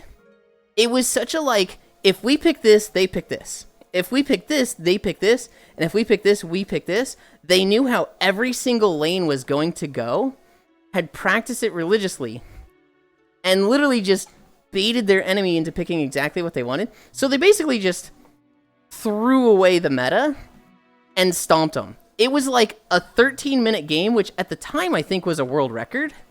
And it was just like, it was nobody knew. Everybody was like, what the fuck is going to happen? What is this team doing? They're going to lose, right? And then they stomped. They stomped so fucking hard that it was like, the announcers were just like throwing up their hands. They were throwing up their notes and they're just like, we don't know what to say about this because literally it just goes against everything we know. And it was awesome, right? It was a moment of, the meta's all right, but it's a framework. And if you understand it, you can play around it and against it. In a scenario where it's evenly skilled teams, putting bottom laners at top lane is a losing choice because you lose Tribush, lol. In almost every situation, playing against the meta is usually a bad decision. The meta is that for a reason, and characters are made within the meta. They are made to play in that meta.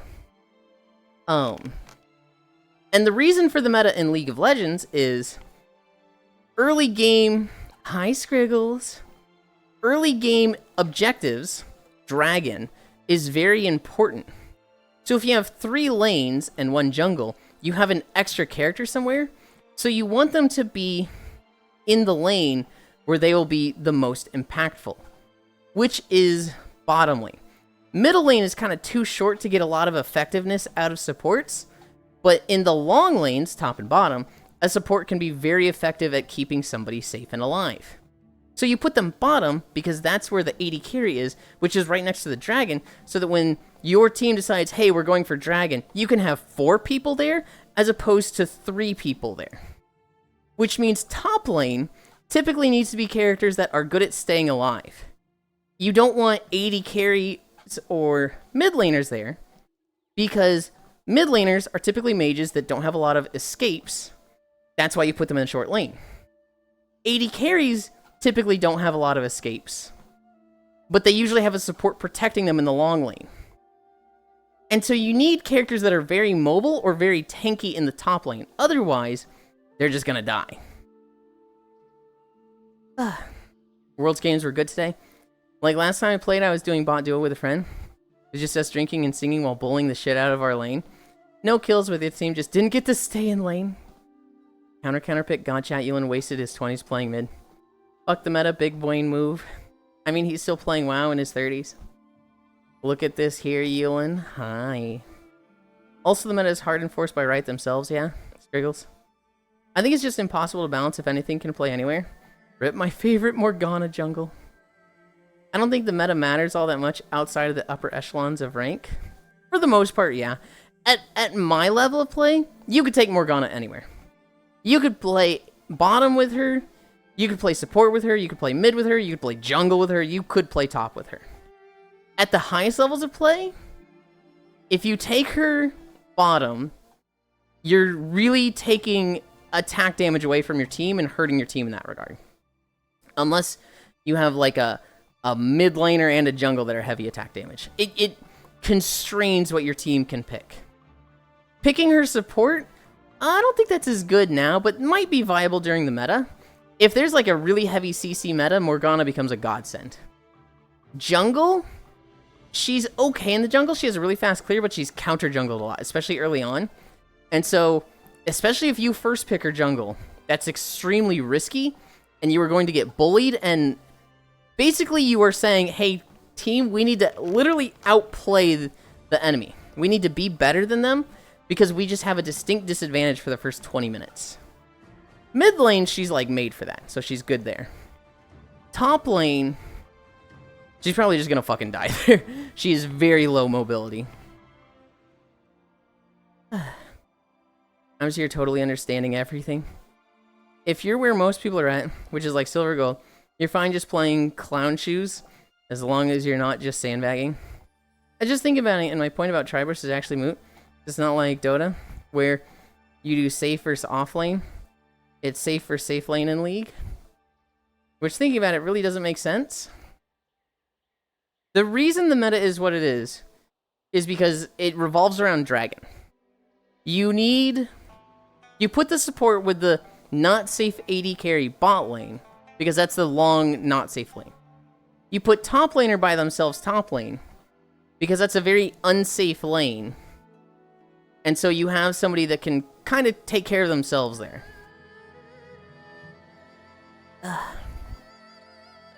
We're at 5 miles also.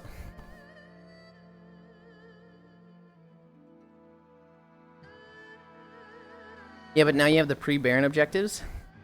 You do, but those are still later than Dragon. Like, Dragon spawns at like 2 or... I think Dragon spawns at 2 minutes. I don't think Herald spawns that early. Or even the little bugs, right? Don't those spawn like... Well, the bugs aren't as important as dragons, right? Dragons are more centered around team play now as 5.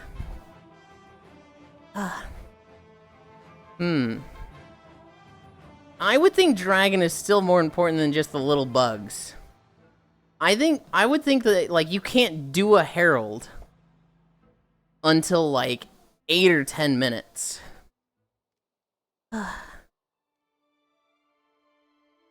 Yeah. I don't know. When I played League, I was the jack of all trades, master of none. Anything I did master would get nerfed or reworked. I was a fucking monstrous 80 Nidalee before seasons, and she got reworked to be magic-based. I was pretty scary as Skarner, and then the Juggernaut update happened. Now, if I were to play... Oh, God. Gnar would be my go-to top lane. I don't think I'd be confident in anything top lane except Gnar. Mid lane, I could play Malzahar, Annie, Morgana. I think those would be my go-to mid laners. Maybe Zyra. Jungle. Yulind when he goes back in my day. Okay, okay.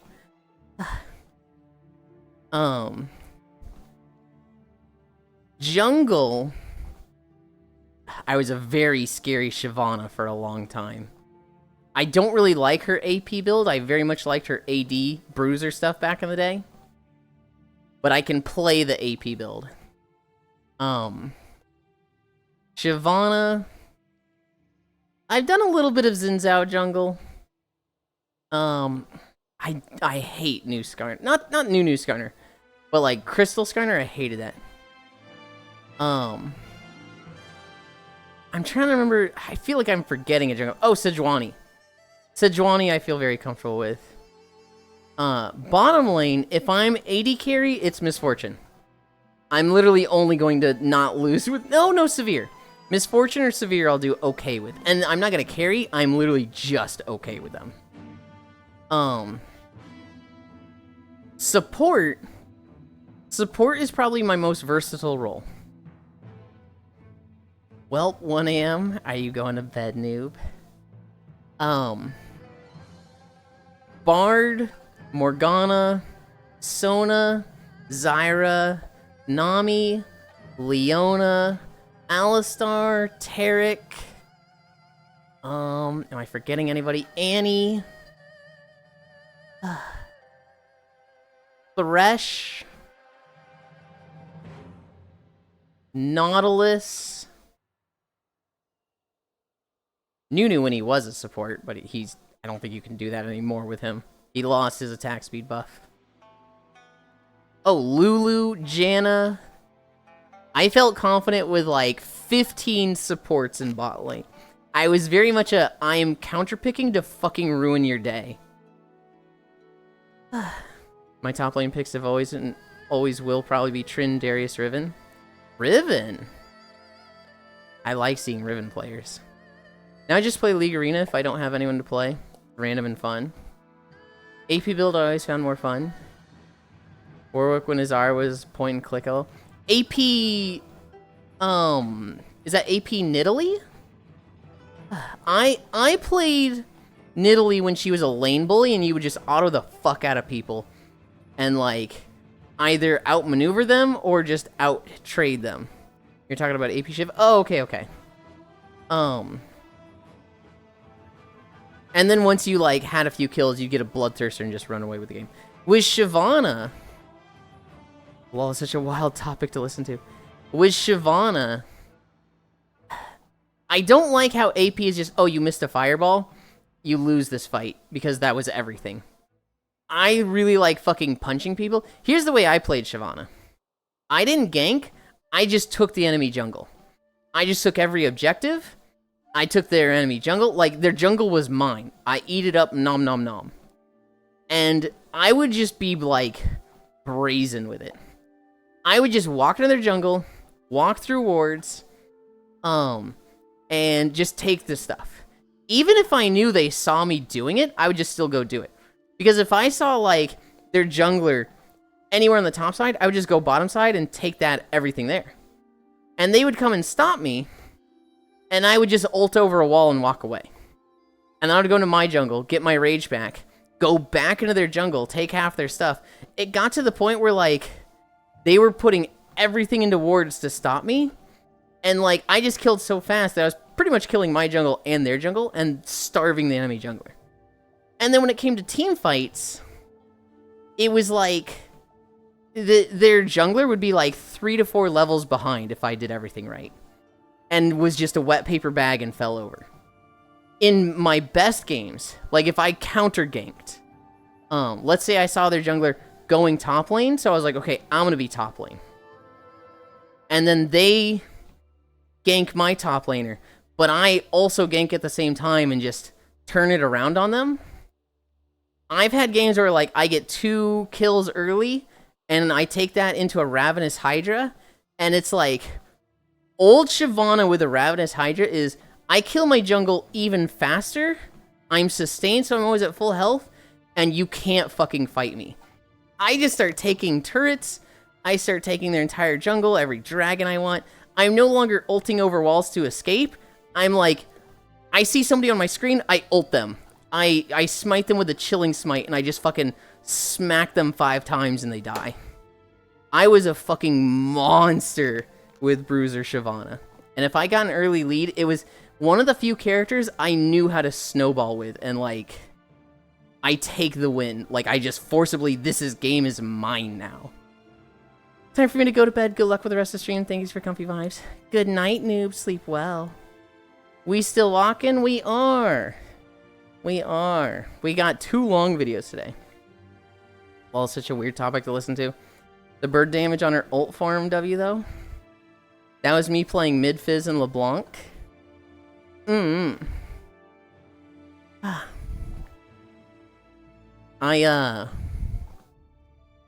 used to be really, really good with Kale. Old Kale. Then they reworked her, and I kind of know her, but I've never, like, laned with her. I'm not confident, like, taking her mid or top lane. Specifically because, like, she's melee at first, and I'm like, oh, she feels so scary being squishy in melee for 6 levels. I can play a mean Kale in ARAM, but I've never taken her into Summoner's Rift. For supports,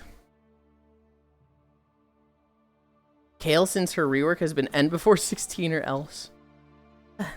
At least when I was last playing SR. For supports, I would say support is my most played role and my most scary role. That's the role, like, where I'm going to be at my best and I'm going to bully the fuck out of people. My 3 biggest supports, no, actually 4. Leona, if I'm counter-picking a tank. Zyra, Annie, and Bard.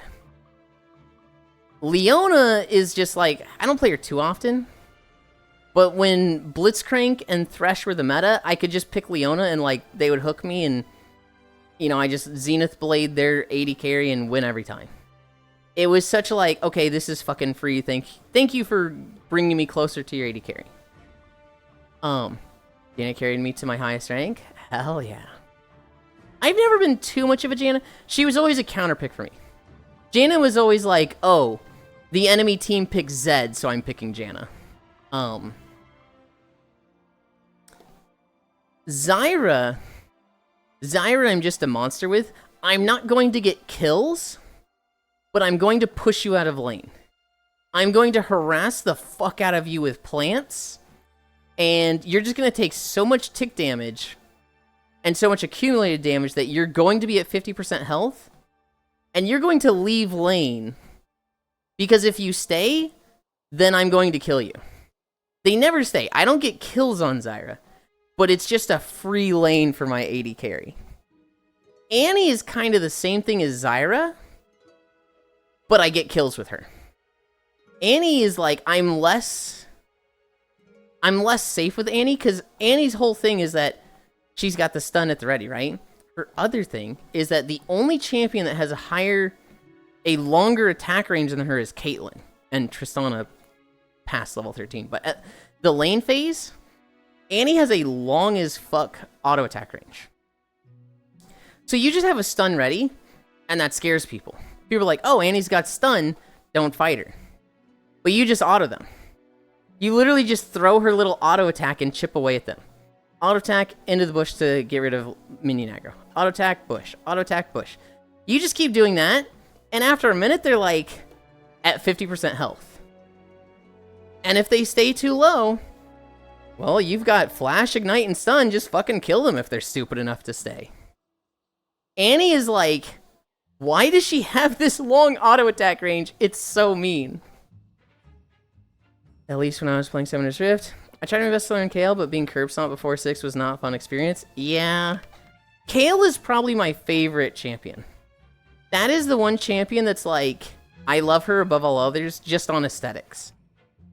Janna carried me to my highest rank. Oh, Yuli, my Yuli. Yes, Noodles. Now, in my opinion, Janna was the most versatile and just a great all-around pick. Specifically because her shield also gave a huge damage buff, but she had a knock-up, which no amount of tenacity can change. And then when it gets too hot, you just are. Oh, no, Janna's like a fucking fantastic pick. And, like, you can bring her into any situation. I wasn't that level of player with her. I was picking Janna to just invalidate Zeds. I would basically play her, and it's like, she's... I wasn't good enough to like secure kills and like own the lane. But I'm not losing lane, right? I'm keeping my AD carry shielded, and stuns are going out. I wasn't like a Janna that's like, hey, I'm leveling Bird first to literally fucking harass the shit out of you. I was a very defensive Janna. But if they pick Zed, right, I'm basically turning his ult off, because he would ult either the mid laner or the AD carry. And I'm like, R, off you go. No ult for you. Rest stop so I loiter. I'm not super good with Janna. I'm just good enough to, like, be decent in lane and counter Zed. I said Leona. I said Annie. I said Zyra. Bard? Bard is just, I don't know. He's just easy to me. You just throw the Q, half the time it stuns. When your AD carry backs, you go collect meeps. You always, always, always throw the ult before the team fight, not fucking during. It's just like, Bard's fucking easy. Like, literally, your AD carry goes back. You go back with them. You then go through your jungle, get a massive speed boost from meeps. You ult the enemy mid laner, so he gets frozen. You've got the speed boost to get to him. You stun him against a minion, and then do your, like, extra meep hits on him. It's like a free fucking kill. It's just like, okay, this is fucking easy. So long as your mid laner is just like, okay, you've set this up perfectly for me. I do damage, it's basically hitting a target dummy. Like, Bard is just so free for that. And then later on, you just build, like, high AP support items. And if you've gotten enough meeps, your auto attacks become AoE and slow. So, like, in a team fight, you know, you look to stun somebody that's diving. But then you just hit the tank, and it does a massive AoE hit that slows their entire team. On Bard, I'll have, like, really high fucking damage with him. I had one game where I had a fucking Rabadons on Bard support. And, like, I think it was Rabadons, Rylai's, and then just tanky support items. I think I ended up being top damage on my team. Everybody's just like, what the fuck, dude? Well, okay. Everybody. I was like, what the fuck, dude? And nobody else checked the damage meter because the game just ended and they left. But definitely a game that, like, sticks out in my head as like, oh yeah, I fucking carried and I was a fucking support. I think I had like 80 meeps or something. Meeps, more like peeps? No, they're meeps with an M. You'd like the meeps, Noodles. Yulind is so cute, much hugs. What the? League is fun. League is really fun when you've got, like, your friends. Like, people that aren't fucking shitbags that you find in solo queue. Although, even the shitbags in solo queue, I am a big believer of the DST dick-sucking theory. You just be positive, suck that dick, fucking praise them over nothing, and they'll all behave and be nice. Yes, so is War Thunder.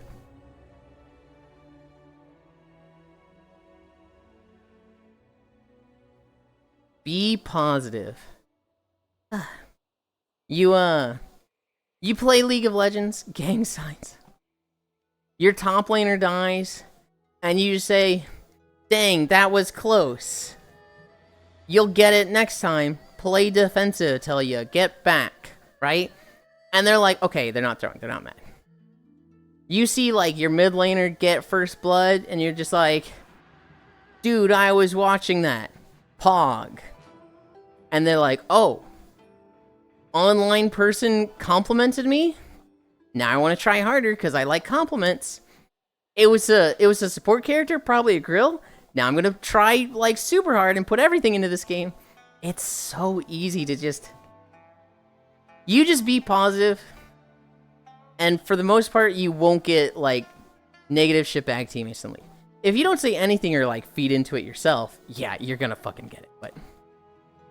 I want more Space King Yuli. Play more Space King. Just suck some dicks and make the world a better place. Got it. All you gotta do in a lot of competitive games, competitive team games, glaze the fuck out of your teammates. What am I thinking of? Am I thinking of Space Jump? No, it's an animation. Space King is the animation shirt? I don't know if I'm familiar with it. You saw a model of it last weekend? It was the massive ass knockoff Space Marine? Oh. Yeah, I just don't remember this.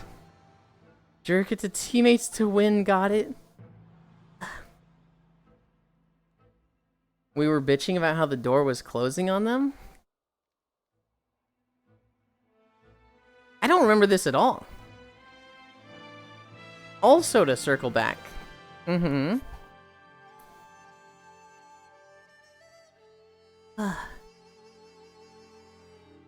Oh my god, fuck. I thought Jade Force was like an hour 20. I didn't realize it was 2 fucking hours. God damn it.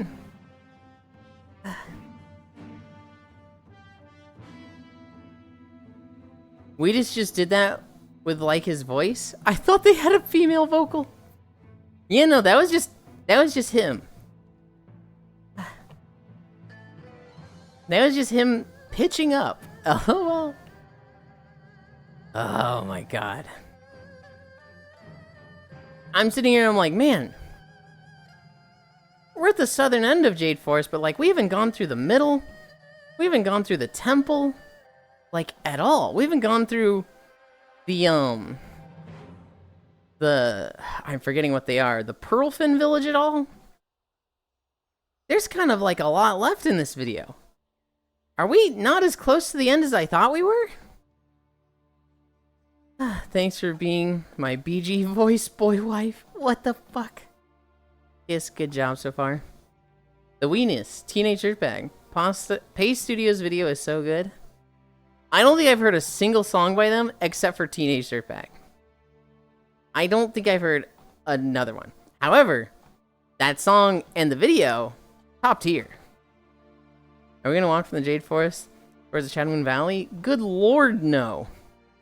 Those are 2 different expansions, Leon. Hell no. We are only walking through Jade Forest. I assume you meant that as a joke, but good lord, no. I need a drink.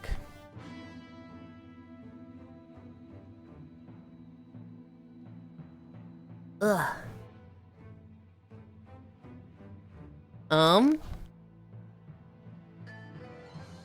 I used my joke emote.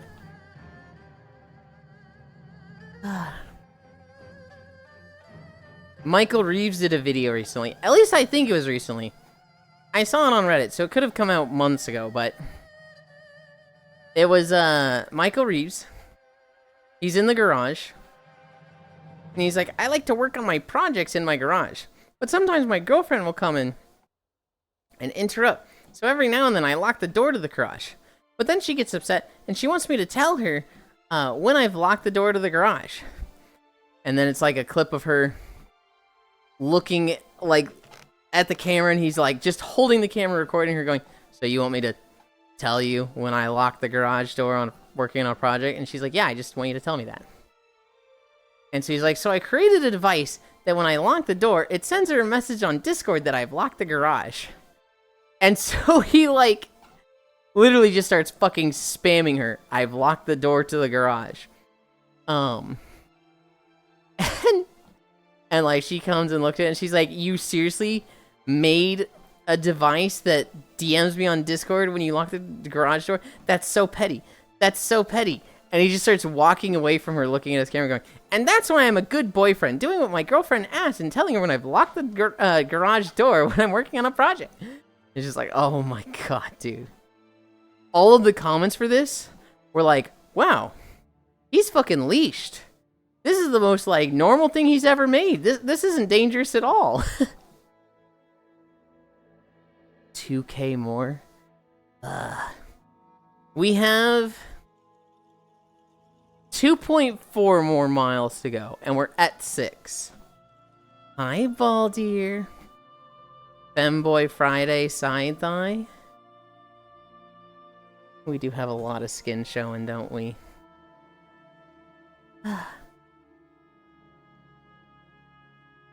I love this outfit, Baldir. It's easily my favorite. Only appropriate we start the weekend with a snack. True. Hi, Cookie Cutter Monster. To be fair, it is unusual for him to make something that isn't dangerous, right? What was one of the first things he made? The thing with the knife that, like, stabs something. I forget what it, like, what makes it stab something, but he's made a lot of, like, flamethrower and knife automation projects. Wow, really? I love it too. Samesies. That's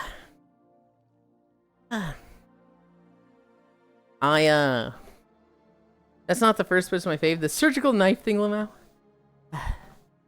What do I remember the projects he's worked on? I remember the Roomba that screams in pain when it knocks into stuff, and it's just constantly screaming. Nice outfit, yes. The electric chair was a classic. The room was very good. Oh, that guy? That guy. Yeah, he made a he made a device that when he locks the garage, it DMs Lily that he's locked the garage. Somebody else was saying in the comments, he didn't make it so that it messages her when the garage is unlocked, so he unlocks the garage. It doesn't send out another message that's like, hey, the garage is no longer locked. It's just, I've locked the garage, I've locked the garage, I've locked the garage. I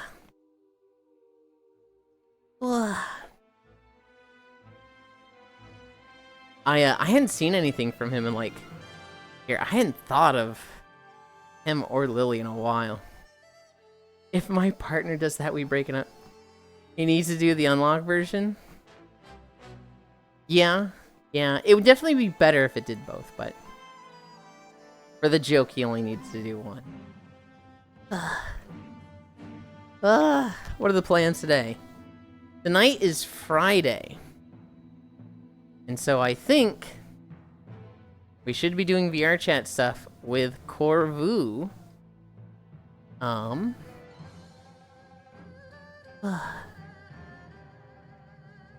That'll be fun. What the heck? Oh, this fucking bitch! I just saw somebody was live. They're playing Satisfactory. She's never playing it when I can watch. What the fuck? I readjusted all the lurking streams I had.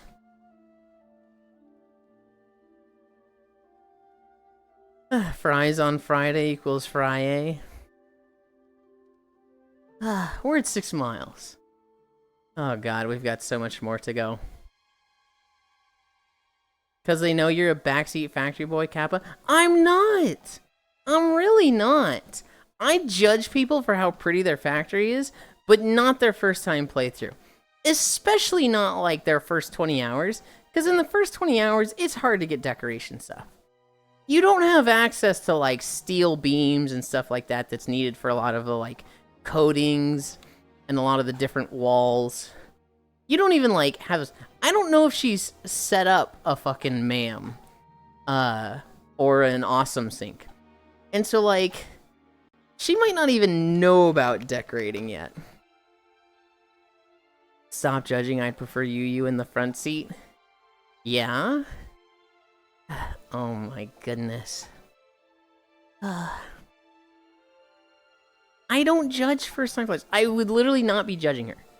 I would just be watching and like answering questions and maybe like giving advice like, hey, maybe you want to do this.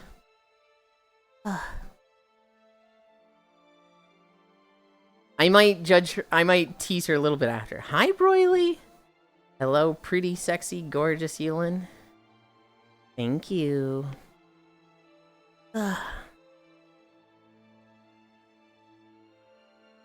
It's Friday. We've got VR chat later tonight. I should take pictures for Blue Twitch. Not IRL pictures. I should see if I can take, VR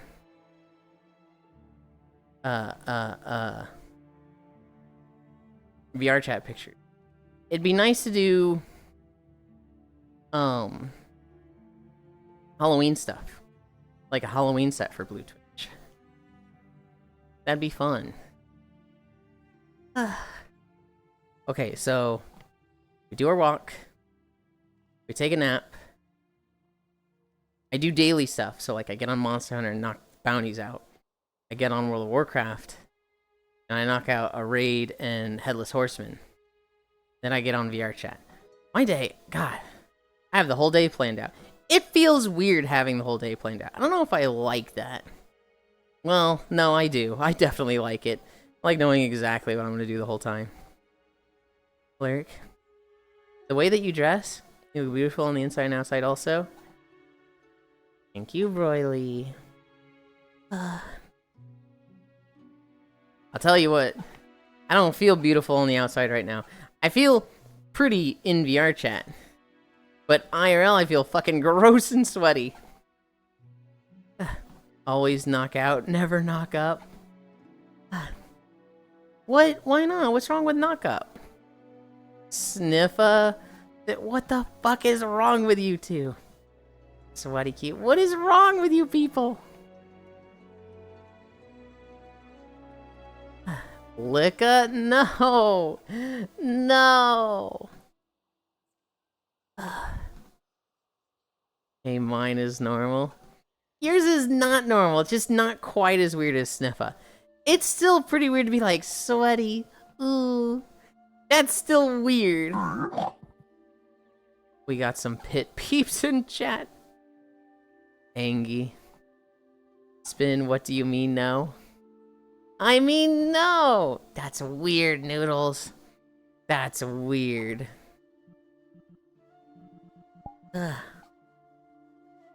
I'ma explain why. You act like you have a choice. We said no judging, Yulind. Just because you said it doesn't mean I'm not gonna do it. Do you dress in army or police outfits sometimes, Yulind? Neither. I'm not really into like military aesthetic. It's just like not appealing to me. Police definitely not. I just want to rile you up because I need to kill time. I left too early. Are you driving with somebody, Noodles? I would have thought you're like driving on your own. Are you like just hanging out at a rest stop because you're like, I'm gonna get there too soon? When the body is glistening from sweat, it looks beautiful, especially under a golden hue glow. Okay. Okay. Rest stop, yeah? Okay.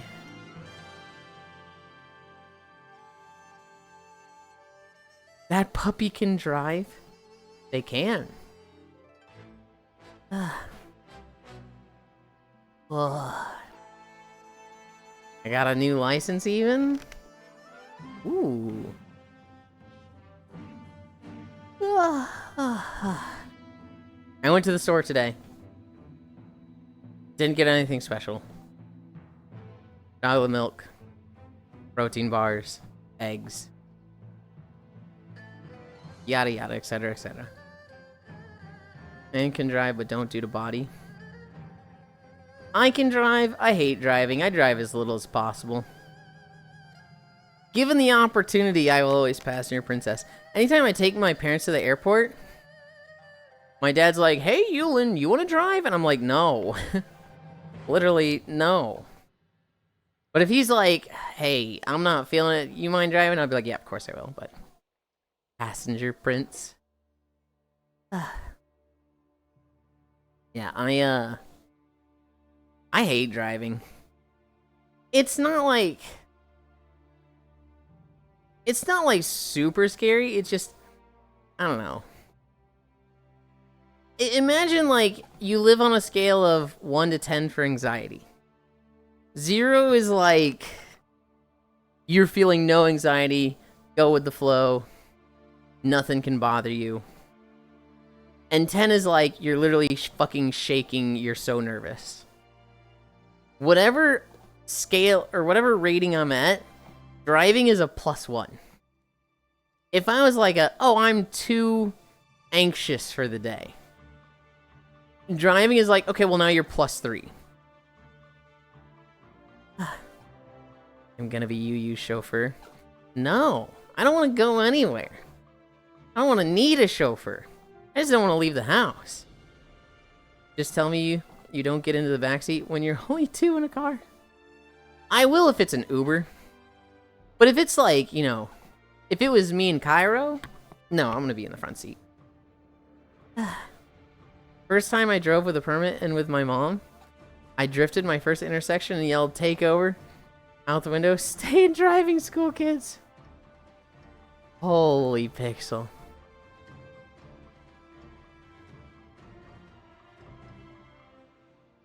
Do you guys remember like anything you really fucked up with a permit? I remember at one point, I didn't turn enough for a turn. I was turning off of a road into like the neighborhood street. Like a main road onto the neighborhood street. And I was going really fast. I didn't slow down enough. And so I turned. And instead of like matching the road, I almost went into the curb into like a flower bed. I stopped in time, but I needed to reverse. And I tried reversing and I put it in park and then I was revving the engine and I was just panicking. And my mom was there like, okay, slow down, just calm down, just calm down. And I'm like, oh. She's like, you're in park. I was like, oh, and I put it in reverse and I go back. Put in drive. And then go really slow on the road from then on. Went home. I was like, I don't ever want to drive again. I'm pretty sure she had me driving like 1 or 2 days after that. That went over his head, didn't it? I mean, no, it's a question of if there's 2 people in the car, you're in the back seat or the front seat. First time I drove with a permit with my mom, I drifted. Banned? No.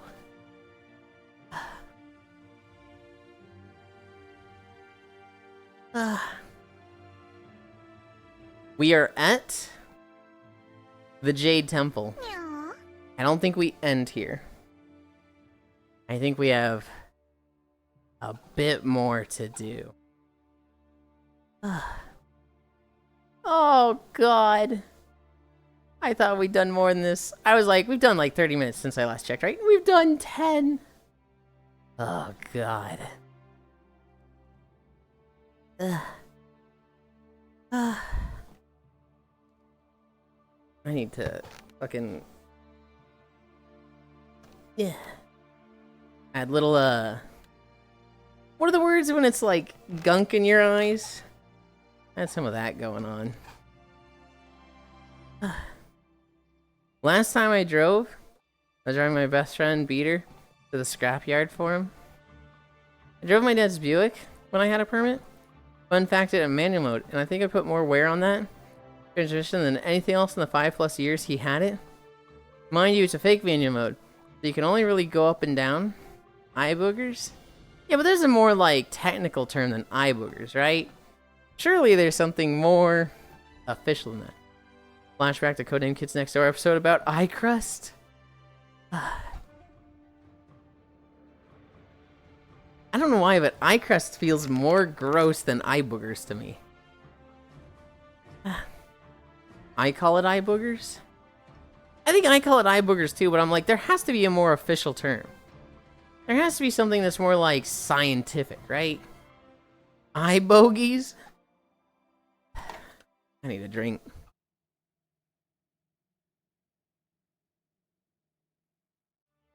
What is my left hand doing? Okay, now it's matching. Always steal it from my dogs. They hate it.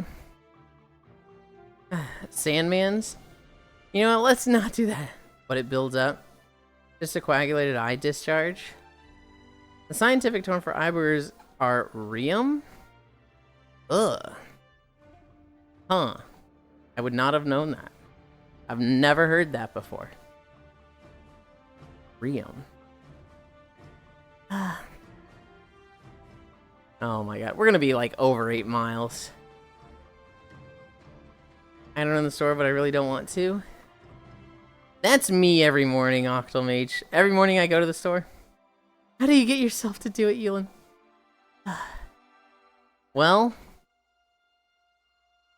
I only go to the store when I run out of food. It's kind of like if I don't go to the store today, I don't eat. So I go to the store because I don't like not eating. Is one of those apps to look it up, you? Yeah. Oh, I'm sure you just looked it up on like Google, but I'd rather not eat. But I need nicotine. I just go every Friday, do all my errands that day. It's usually about every 6 days for me. I wish I went every week, but when I buy eggs, I get 18 eggs. I eat 3 a day. That's 6 days of eggs. So I have to go every 6 days instead of every 7. I can't do the not eating, Octomage. Because even now after losing all this weight, my body still wants to eat like it did when I was 200 pounds. I actually really struggle to stay at 1,400. So just like not eating a day is like, oh god, fucking kill me. I struggle staying under my calorie limit. So the idea of like staying way under it and not eating anything is like, good god, no. You still hungry after the daily compliments? Damn, little bro got an appetite. Trying to live in Yulind's trunk. When he needs food like the gremlin I am, we'll take the shopping list and grocery shop for him.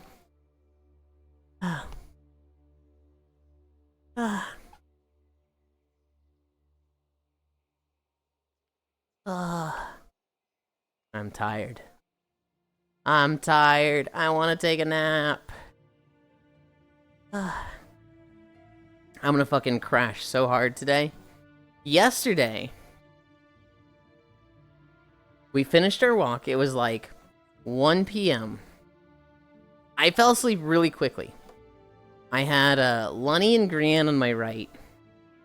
I had Ganna and Violet there in desktop. And I had Pixel on my left, and it's kind of on my left side and holding Pixel. And I fell asleep instantly. But like right before I'd fallen asleep, I commented, hey, my fucking head feels hot.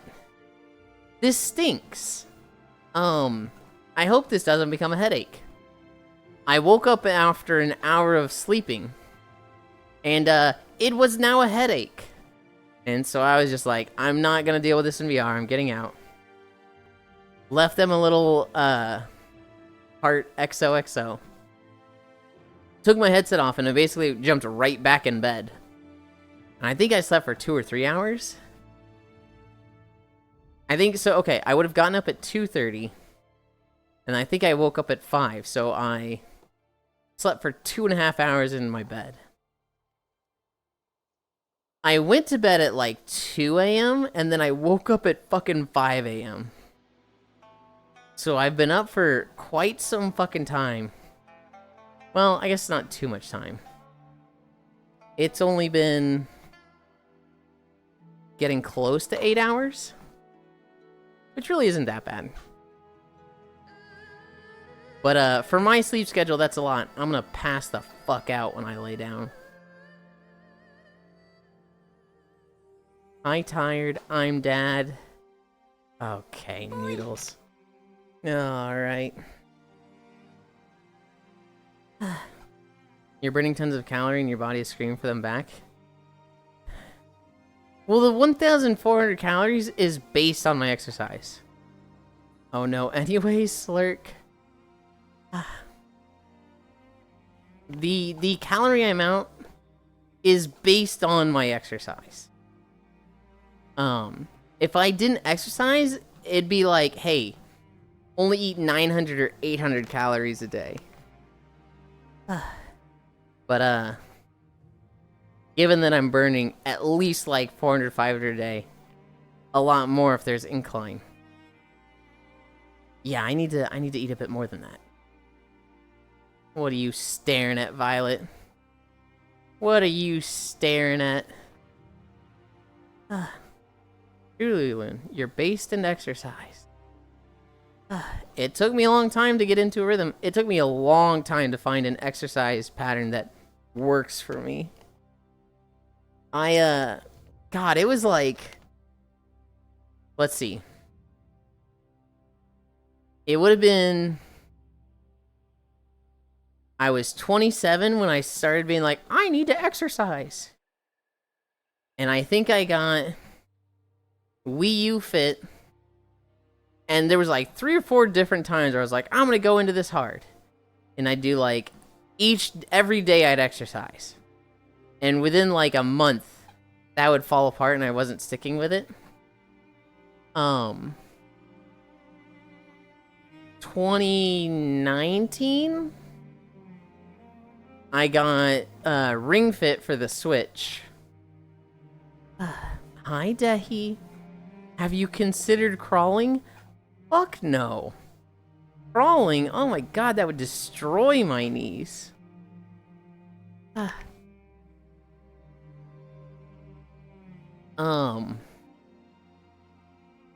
Yeah, just Wii U Fit, Ring Fit, my own exercises of like doing squats and push-ups and crunches. I'll go hard for like 2 weeks. I'll do it every day for 2 weeks and then I'll just fall off. And by the end of a month, it's like I've already quit my routine. Making it a social thing was the best thing ever.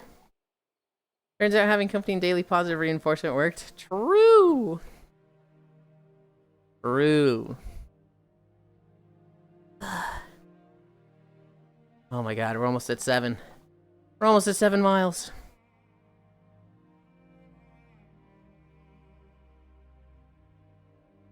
I can feel that my water bottle is light. I assume you've done plenty of research on it. But my family did dieting when I was in middle school. And I was led to believe that 1,500 was enough to maintain weight.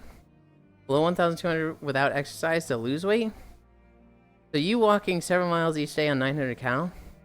Trying to figure out how you haven't disappeared in the ethos? You misheard me, Violet. 900 calories would be losing weight with no exercise.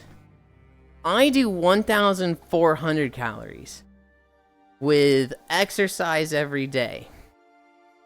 And that's to lose weight, but I've kind of gotten to a small enough weight that it kind of just maintains my weight. So I did.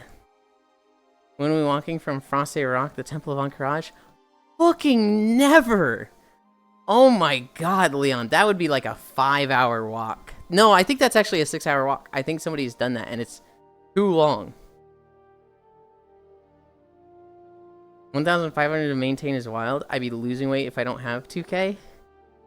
Yeah, not everybody has the unique problem that you have, Frisu, of unable to gain weight. Most people are like, I look at a cheeseburger. I gain 2 pounds. Fuck this. God damn it. Forgot my bees. That's a joke. Yeah. So I did. To maintain weight, I bet y'all fat asses need 6,000 per day. Who can blame Violet? It's hard to pay attention when him looking this cute.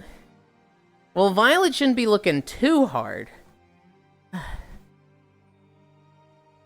Violet is like over there going, I ain't seen nothing wrong with a little bit of bump and grind. Except I am. I'm a married woman. There's a lot wrong with that.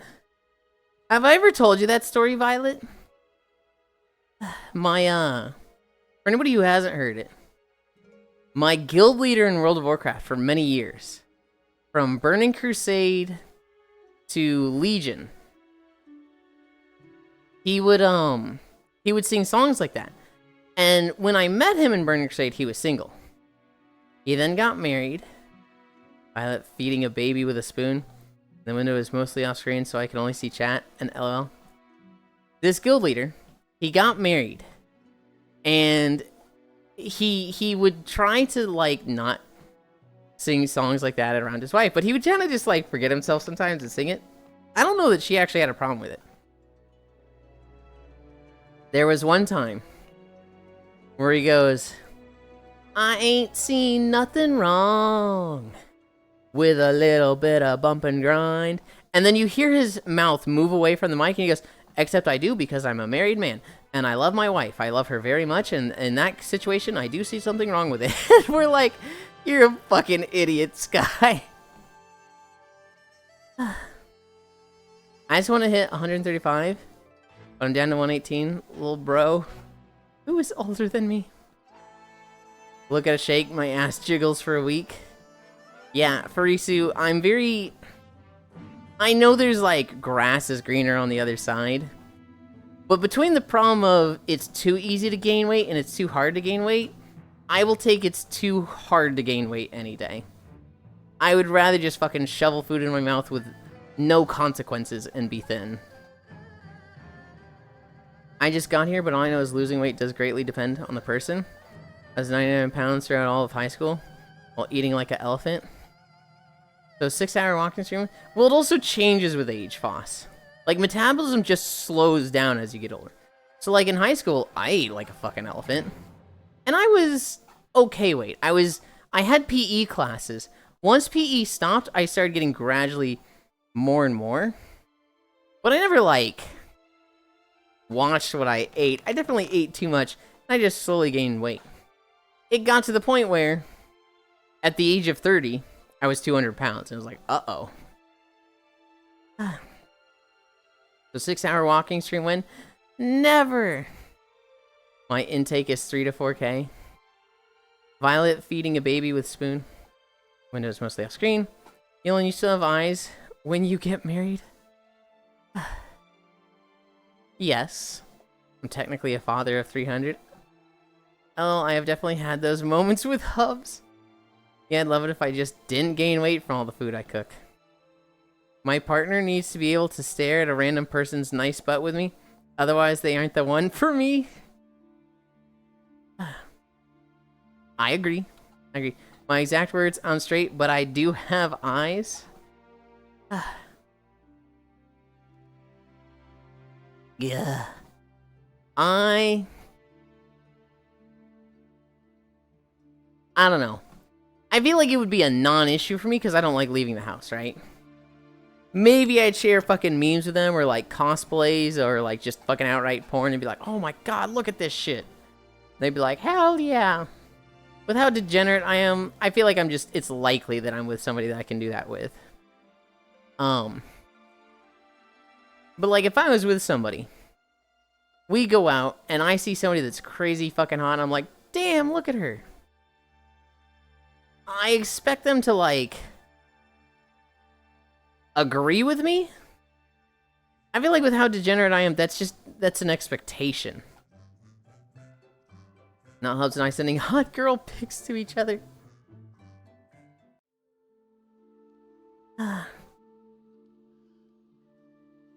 Where is this? The Tianshui Monastery? No, this is still the Cobwebs. I don't know where we're going. Me would be like, yeah, she hot, but I wonder if she's hot on the inside. Yeah, but that doesn't matter when we're looking at her butt. We looked at game trailers yesterday. We looked at 84 trailers. No, we looked at 85 trailers. And then we looked at, we watched the Nintendo Direct for Kirby Air Riders. That's dirty. I think it's the opposite of dirty, Octal. I think Leona's saying I want them to be a good person. I think for me, is if I do ever get a partner, I think I'd want a mutual understanding that for either of us, we probably aren't going to be the most attractive to each other, which is fine. Damn, Foss. I mean, I guess, but... Oh my god. Oh, that's a different side. Yeah, Octal, you're thinking like the very like, oh my god, that's degenerate. I think Leon is thinking like, I want them to be a good person.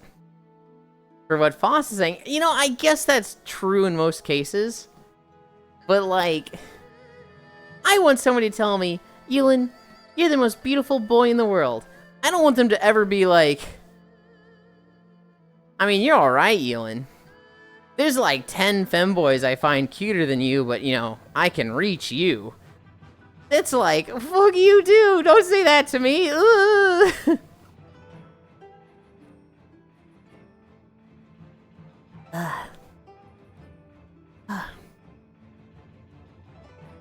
I see the love more in someone still choosing me despite it all.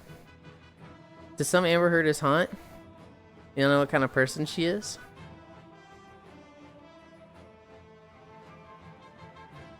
If somebody said to me, Foss, you're okay, like you're cute, but like these are the people that are hotter than you. To me, that's a like, why don't you just tell me you settled for me? Like, why don't you just use the fucking word settle? Because clearly that's what you think of me. It's like, if you tell me like, you're hot, but just know that I will always find this person more attractive, they're so beautiful. To me, that's like, hey, I would have married this person or gotten with this person, but I settled for you. Which is very much like, yeah, don't fucking tell me that. And vice versa. I'd hope my other would value the same thing. Don't worry, Yulind. You're always in top 10 at most. Sarcasm. That'd be a deal killer for me, lol.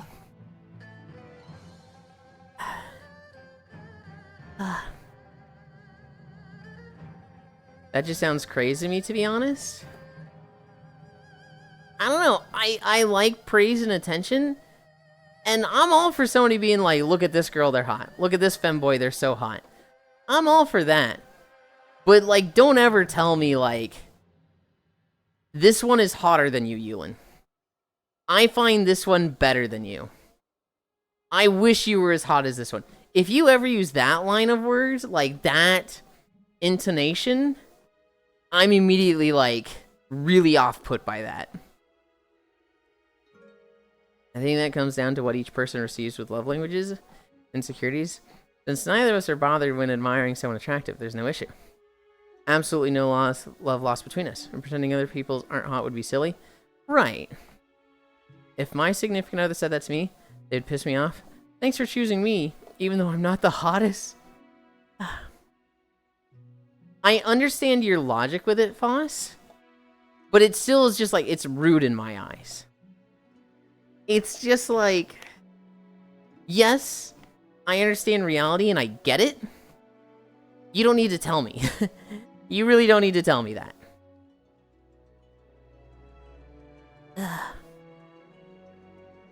We're at 7.4 miles. Yeah,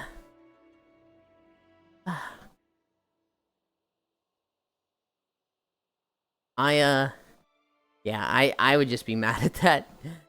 I would just be like, don't tell me. Go away. Sure, I'm mad now. What are we talking about? He's the one and only adorable Steffi boy. For inner beauty over outer. 10% external, 90% internal. Like, because he's got a beautiful and charming personality. What the heck? How dare you? So we're talking about Violet. How would you feel if your significant other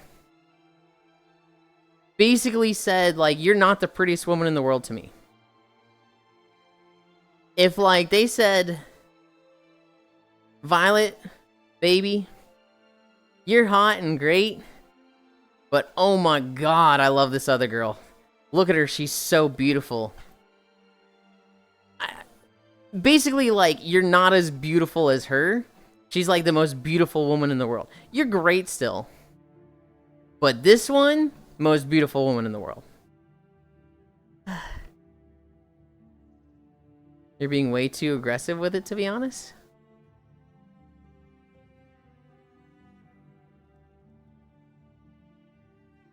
But you worded it as neither of us are probably going to be the most attractive to each other, which is fine. You've taken what I said as a much more aggressive tone. But isn't that what you said?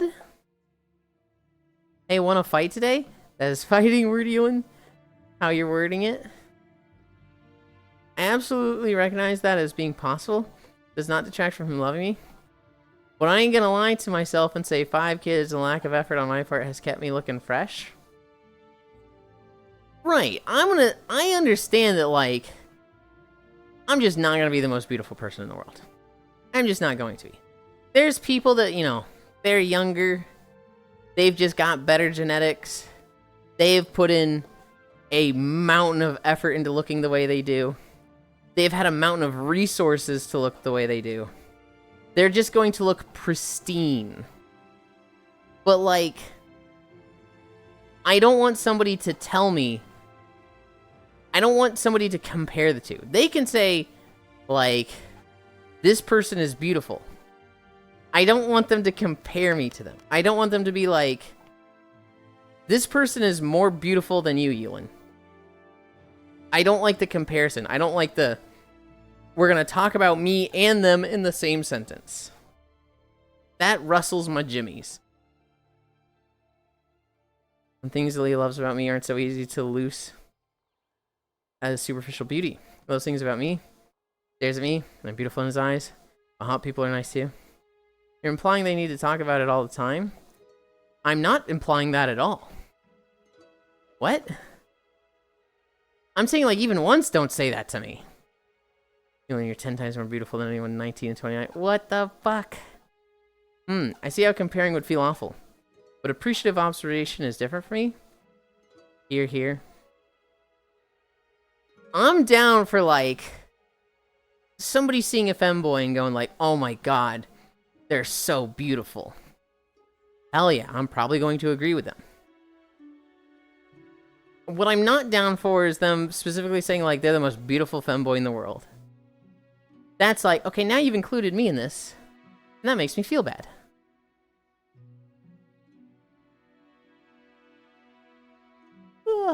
I really don't like it when people do it in chat. I've gotten mad at people for this. I don't like it when, and somebody used to do this all the time when I literally had to tell them to knock it off or I was going to ban them. But they would be like, wow, Freya, I love Freya so much. She's the best mom in the world. She's the best mom in Yulind's chat. And I'm like, motherfucker, there's 2 other moms right here. Why are you specifically going out of your way to compare them and make 2 of them feel bad? It was like, I don't think Violet and Kisu ever fucking cared, but it really got under my skin. Motherfucker, there's so many moms, I remember that. It really pissed me off. Gotta go, appointment starting in 4 minutes. Ta-ta for now. Bye, hope it goes well. It's just, say they're hot without putting someone else down? Exactly! Everyone is a cutie patootie until proven otherwise. My love languages are conversation and works. I have 0 care about looks at all, and hell yeah. Pray best mom, don't fucking say that, Violet. I think my love languages is just companionship. I like praise. Gifts are nice. I really like touch. Specifically, I like being touched. But I think, like, just spending time with somebody is, like, literally all I need. The companionship is, like, by far the most important one to me. That. Look, man, all I'm saying is, I'd be mad if my significant other said I was hotter than Tom Hiddleston. Yeah, but see, that's what I'm saying, Foss. You don't need to have a comparison. Because God knows they're lying if they said that. Side note, Foss. I don't think you give yourself enough credit.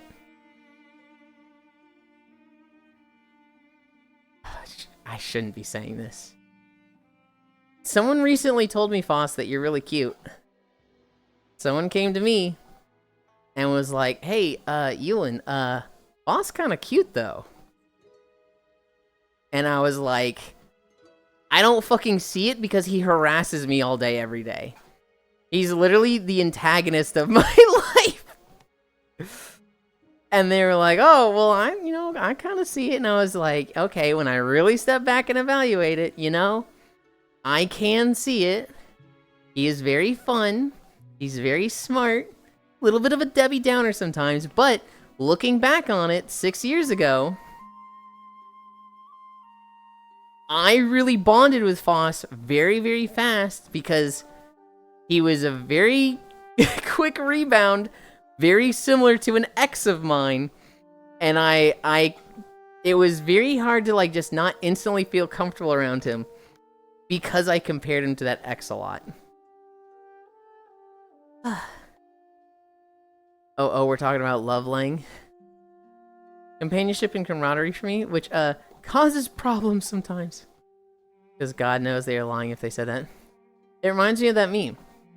Hey, did you know I didn't choose you because I'm your beauty? But despite of it, who the hell starts a conversation like that? Not trying to poke Foss, just like the joke in it. Because of your... What the fuck? Like, I know for a fact that no one needs to say Scarlett Johansson is fucking gorgeous. Instant girl crush. I'm straight, but I have eyes. Was it me? No. You can just say it, though, if you want, Baldur. Mine's acts of services and gifts followed by time in the other two. Foss kind of cute, though. This is false. Oh, Foss cute. Like a difficult house plant. If it makes you feel better, almost everyone feels very comfortable around me very quickly. Hi, Ming. 20 consecutive streams. Hey, Foss, you're cute. Gura scoot. I think we're in the home stretch. I think... I think this is the last section of the walk. Truckoon.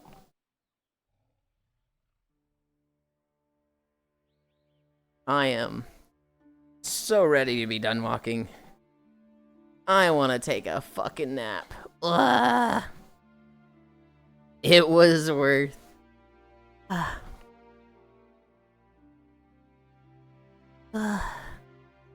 God. We did a fucking like 1 hour 20 video to start with the Bell Salvis Republic side. We got Jade Force. I was like, oh, that's like 120. That's perfect. That's like 2 hours 40. That's a little long, but no big deal. And then it was fucking 155. Oh my god, he's still walking? We got a long video after the first one. Someone explain why the glass on the truck even breaks on the truck? Because her head hits it.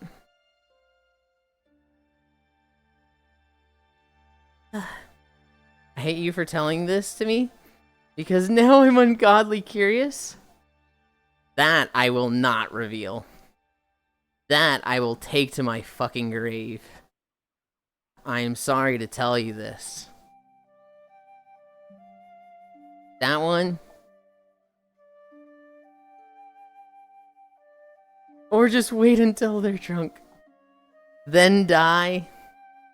I meant, why so much detail? Jesus Christ, on a motorbike. Well, it's just a scene from an anime.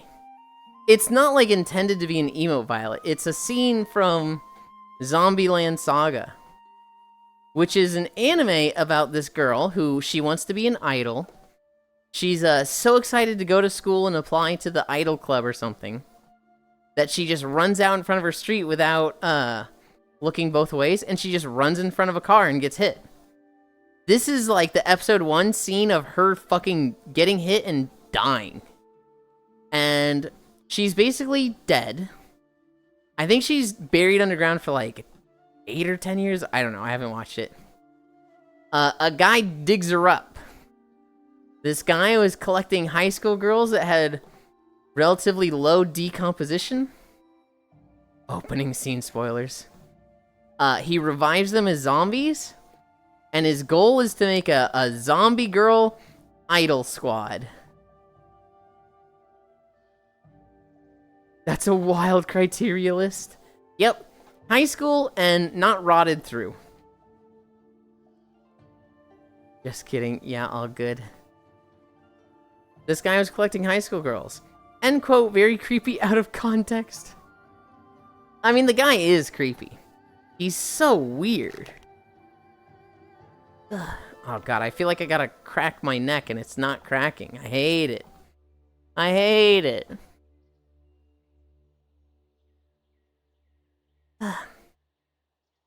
Open air decay means he would move through zombies as quickly as idol culture moves through talent. Well, so when they're buried, they have preservatives in them so they don't decay, right? Once he gets them up, I think they have like an embalming fluid. He keeps giving them something that like, 1, makes them look alive, and 2, prevents decay, so they're all fine. I don't know how it ends. I know, there's a rap scene where the main girl, she does a rap battle against, like, the punk girl. Because there's one of the punk girls that really doesn't want to be an idol. But, you know, she doesn't have much choice because she's been resurrected as a fucking zombie. But she's very rebellious. She keeps trying to, like, sabotage them, I guess. And so the main girl, like, has a rap battle with her. And I remember that getting a shit ton of attention when that happened, when that aired. Or VTuber firms. What's the point of them being zombies if they don't look like it anyway? Well, they look like it half the time. Anytime they go in front of people, they don't look like it. But then, like, behind the scenes, it's like, you know, they've got the discolored skin segments and the scars and stuff like that. They're very much trying to hide it because it's not like, hey, everybody, I resurrected a zombie idol team. It's like, you know, nobody knows they're zombies and would freak out if they knew. Don't have to pay dead girls working wages, grab shovel. Oh god, Violet, you just reminded me of a Whitest Kid You Know sketch. Hey, so I'm the guy that lives down the street with the messy lawn that, you know, the grass up to here that you guys keep complaining about. Yeah, they just sent me a bill for not cutting my grass, and, yeah, I'm not paying that. So you know what? I'm gonna start digging them up. That's right, I'm here down at the cemetery.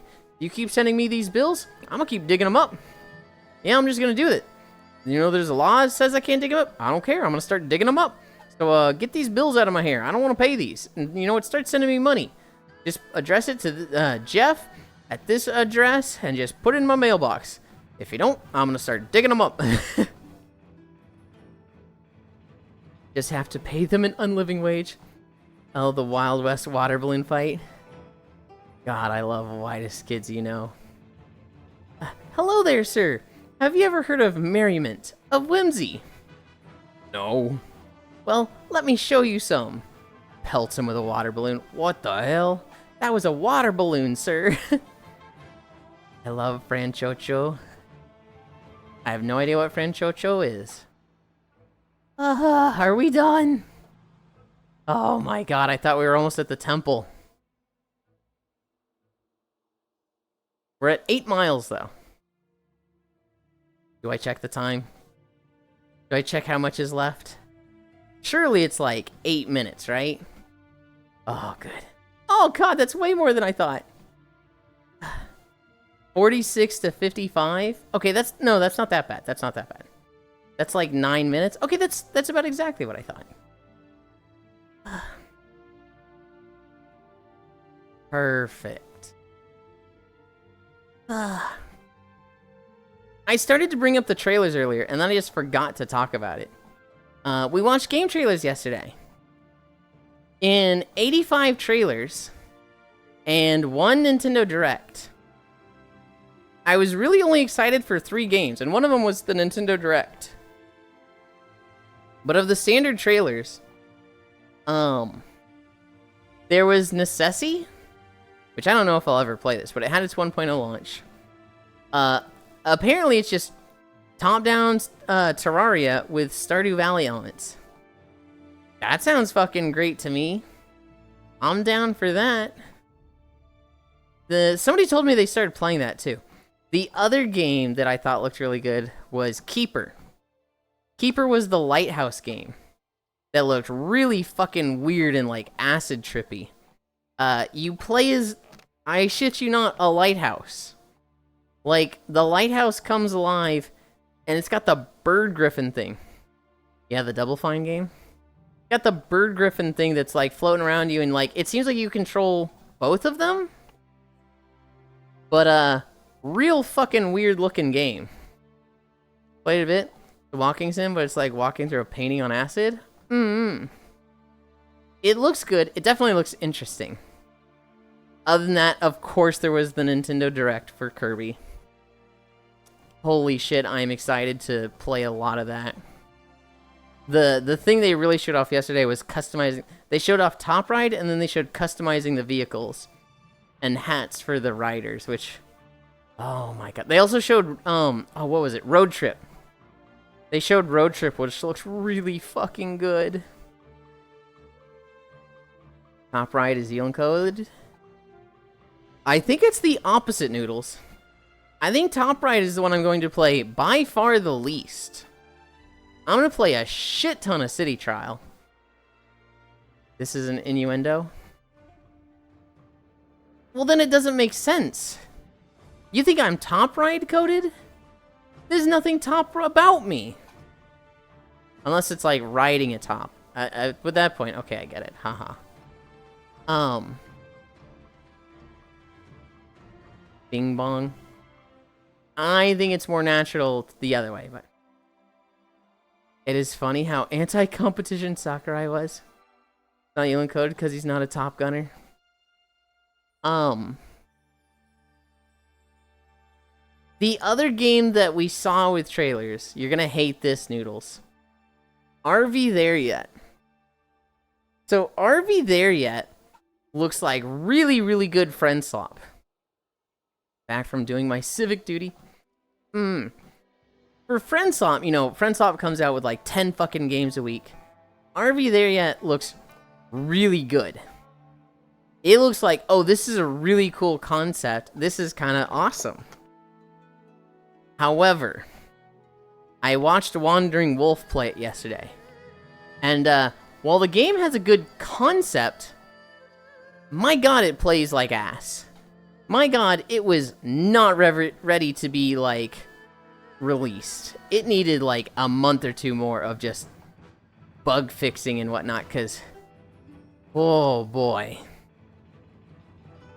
When I was watching Wolf play yesterday, if Wolf drove, the RV exploded and became undrivable.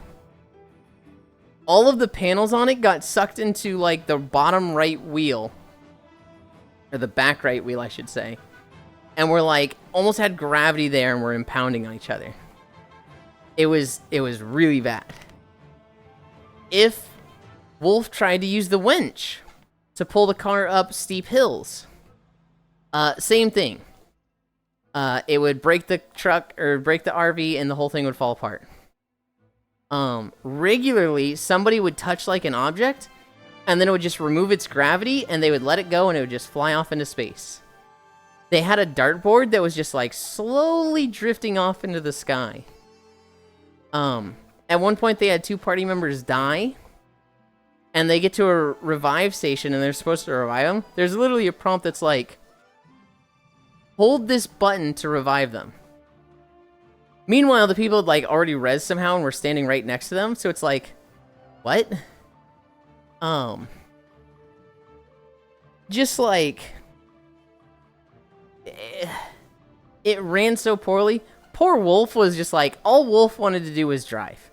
Wolf just really wanted to drive the RV and couldn't. So he was really, like, upset and pouty. And he kept being like, I'm refunding this game. I'm refunding this stupid game. I can't do the one thing I want. And it was like, ooh. Hopefully they fix it sooner or later. Right? I'm really hoping this game, like, comes out with a lot of patches that fix the games and the bugs within the next 1 to 2 weeks. It would be a real shame if they just, like, sit on it for, you know, months on end with no fixes. Because it genuinely looked unplayable.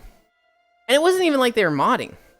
This is just, like, base game, 4 players, exactly the way it's intended to be played.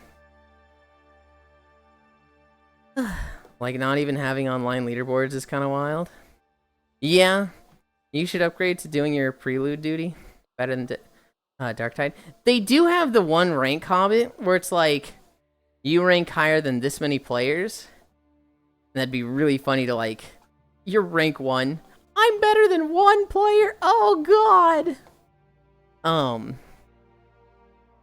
But yeah.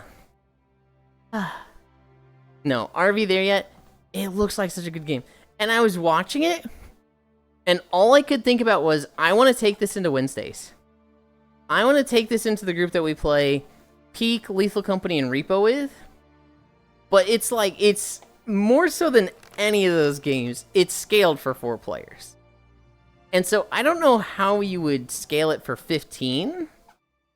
I don't know what could be done to like make it not just free for 15 players.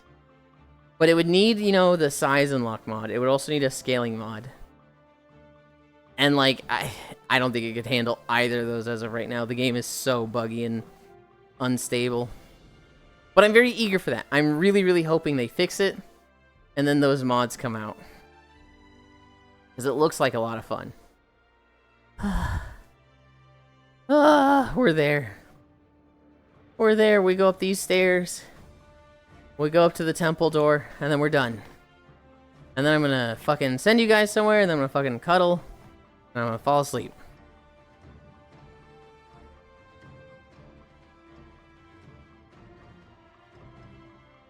I actually don't know anything about Darktide when it launched. Other than it wasn't good. Hi, Friday Fables. Aw, I offer cuddle too. Yeah. You can be a part of that. Not yet. You're still in your vibe check phase. But basically anybody on my friends list can join me, right? They're welcome to join for the walk and the cuddles after. Okay, I don't even have VR chat. You do have VR chat. It's free with your Xbox. But I offer cozy vibes nonetheless. VR chat is a free game, Friday Fables. And you do not need a VR headset for it. You can play it in desktop. This portal. This purple portal right here is where we end. Oh my god, I'm so ready. It was like every single other game that Fat Shark have made. Rough launches. He only just wants cuddles? I don't just want cuddles. I just like cuddles. That's not the only thing I want. Ah. Oh. We're there. We're there. Boy. Oh, I'm so happy. And this was a video before we had the little scroll marker. Hellfire Peninsula 116. This would have been a good video to get. 8.4. Alright, now time to run the dungeon. Fuck no. Hell no. Ugh. Ugh. I gotta go over to where my camera was.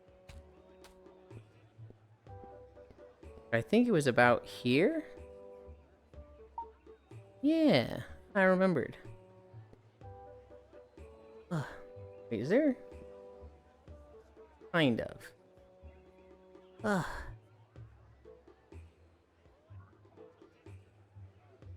my god, Twilight Princess Castletown?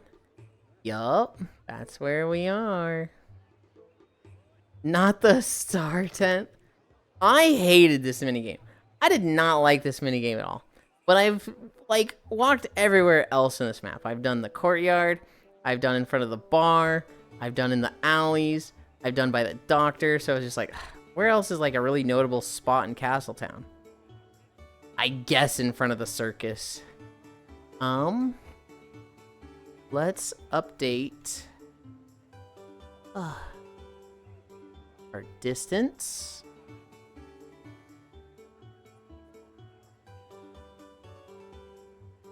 .4 miles. Did I spell miles right? I did. Now we rest. Done. Okay. Yeah. You guys wait there. I'm gonna step over here. Change my trackers. Ugh.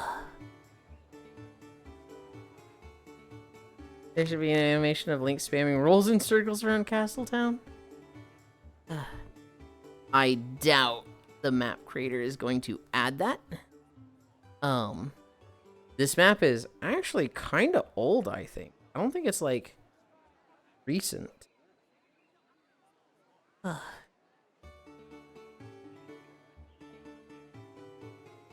why did I make my trackers so fucking tight today?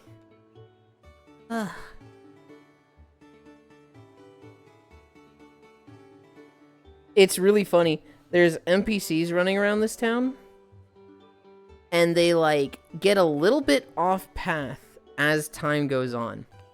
So by the time we'd been here for an hour, the NPCs were like way off path, and they're like running through walls and stuff.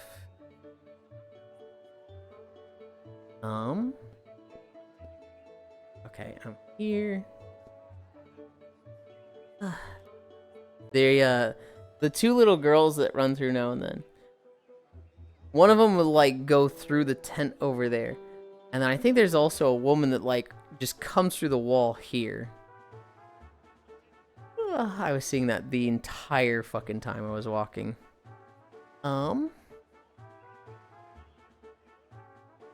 Let's see. Updated title. Updated trackers. Don't need to change outfit. Don't need to change who we're lurking with. I guess we're good to go. Guess we are ready. Adding. Where are we going?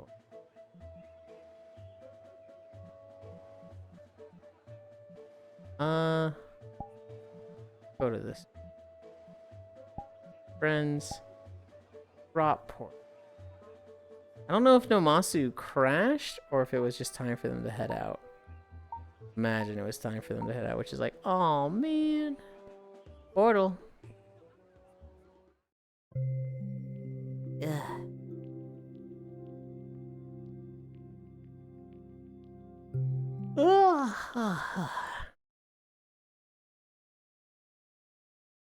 We're at the Villa Nocturna.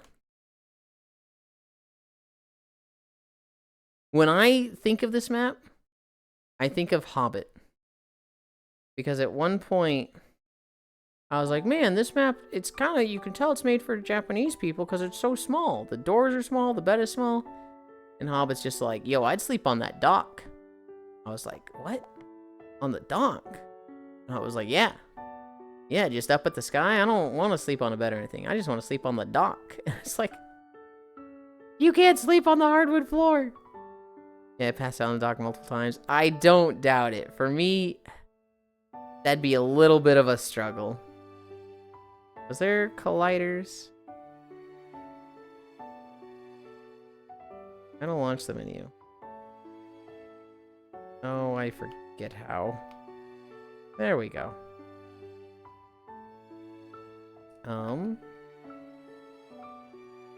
Sleep mode, collider off by default. Got everything I need. What?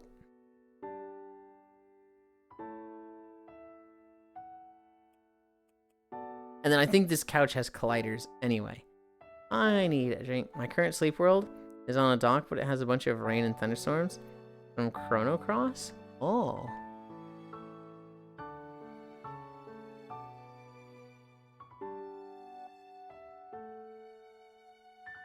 I don't think I have like a, this is my sleep world.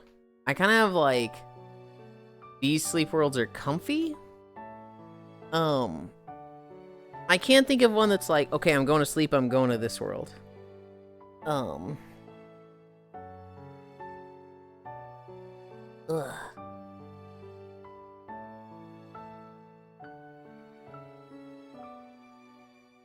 That there, put that there, put that there. In one.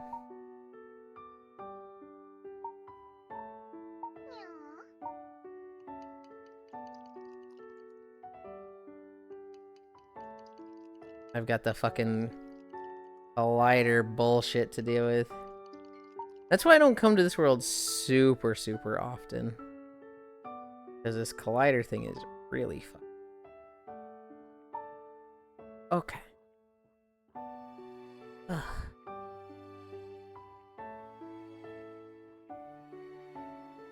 Good job with walk. Thank you, Stalking. And thank you again for earlier. Evil colliders.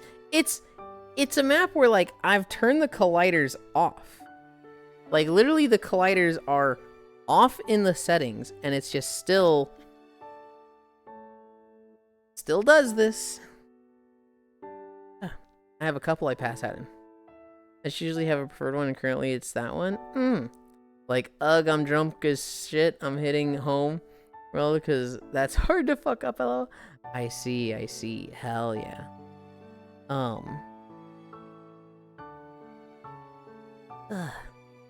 Yeah, this is my sleep world, Yulind. This is just a picture of my lap. Okay.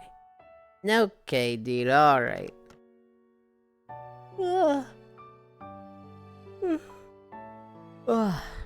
didn't really talk about Monster Hunter that much.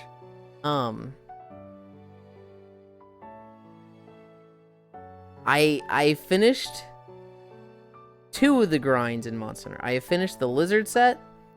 I have finished the... well, I guess 3 of the grinds. I've gotten all the harvest tickets and built both of the harvest sets. I've gotten all the dream spell tickets and finished the dream spell sets. I still need the Palico armor, I think. And I still need all the new Udra stuff. I've made like 2 or 3 pieces of new Udra armor. I need...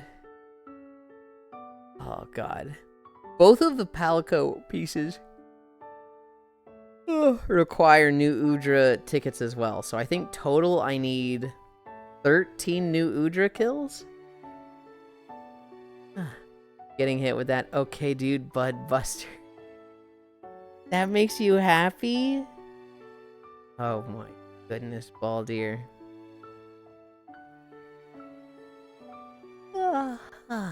I do understand it though. There's a few streamers that like you get them to say their little this is how I deal with flirtations or stuff like this.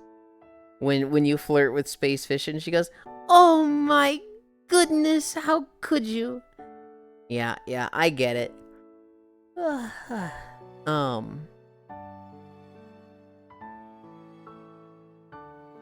I need to do a lot more new Udra stuff. I need to do Flame Feet stuff. Although I don't think I can. I think you got Flame Feet stuff from bounties. I don't think you get them from event quests. So I think I'm kind of shit out of luck with those. Apparently I never built 2 of the Flame Feet stuff.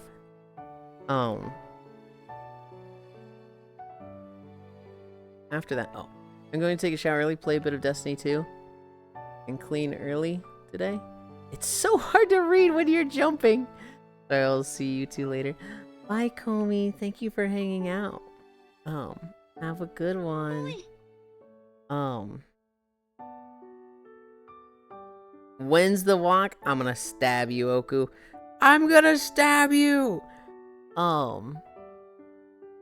We did 8.4 miles. We are done walking. I'm about to pass the fuck out. The other thing with Monster Hunter, I've been doing the holiday grind stuff.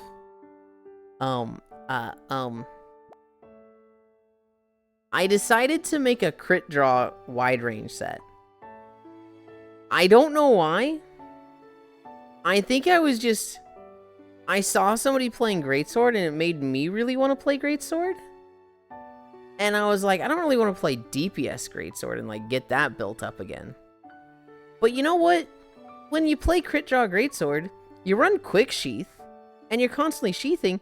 That's probably like really easy to, run a wide range build. So I set it up. I have 2 great swords. One is poison, one is paralysis. You're very welcome, Yulind. I really appreciate it. One great sword is poison. It has poison affliction up and poison duration up. The other one is paralysis. it has paralysis stack up, like status up. And I think it just has punishing draw because like it needs less investment than poison. On the actual armor, so I can switch between those two statuses. I apply poison, let's switch to paralysis. I apply paralysis, let's switch for poison. On the actual armor, it's got 5 wide range, 3 quick sheath, 3 speed eating, 3 free meal, and I think it has 3 earplugs, but that one wasn't really intentional. That was gonna get 2 or 3 earplugs. I was like, oh, I've got an extra gem. Oh, it's also got 2 Fungomancer. So I can apply the attack and defense, and then the faster recovery of all the mushrooms. So it's like a kind of legit healing support build in Monster Hunter. And the way Quick Draw works is you attack, you sheath, you attack, you sheath. So you're always like at the ready to heal. You're always like 1 second away from just chugging a potion if somebody needs it. It's very easy to like be ready to heal someone. I didn't try it too much. I only played it against a one single Nursilla build because I need a lot of Hunter 1 symbols. I ran out and I can't upgrade the paralysis weapon. So I need to get like 5 more. But yeah, I think if I ever find myself in a support position again, I'm playing Crit Draw Greatsword wide range, which is such a fucking what? Just play Sword and Shield, you freak. But I don't know, it works. It fucking works. I talked about the Michael Reeves video. Here's something crazy, guys. Here's something absolutely wild. You remember how the Louvre got broken into, right?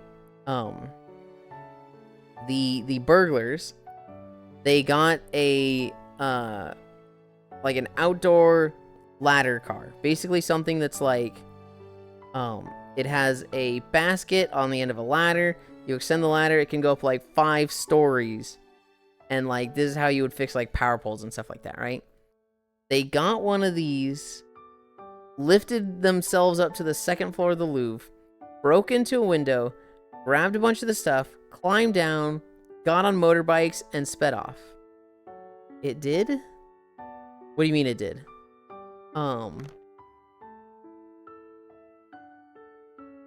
The company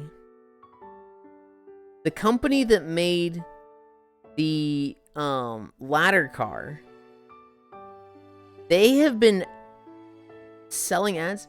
I didn't know it got broken into. Yeah. The Louvre, they had 8 things stolen and 1 was damaged. Hi, sleepies. It was like, I don't know if it was million. No, I'm pretty sure it was like millions of dollars of stuff. They got away. They did it in the middle of the day, Salticidae. Literally just drove up at like 9:30, lifted the ladder up to the 2nd window, broke in through the window, grabbed a bunch of the jewelry and like French Crown Royal it's like 3 words. French Crown Royals? No, French Royal Jewelry? I'm forgetting. We're talking like tiaras that have like 100 pearls and 70 sapphires in them. Stuff like that. They dropped one on the way out and it was damaged, but, recovered. And other than that, they got like 8 things. And they haven't caught them. Here's the crazy thing. They're probably, what they expect them to do is, they're not going to sell like the tiara that's like, hey, I'm selling this $15 million worth tiara. It's from the Louvre, right? They're not going to sell it like that.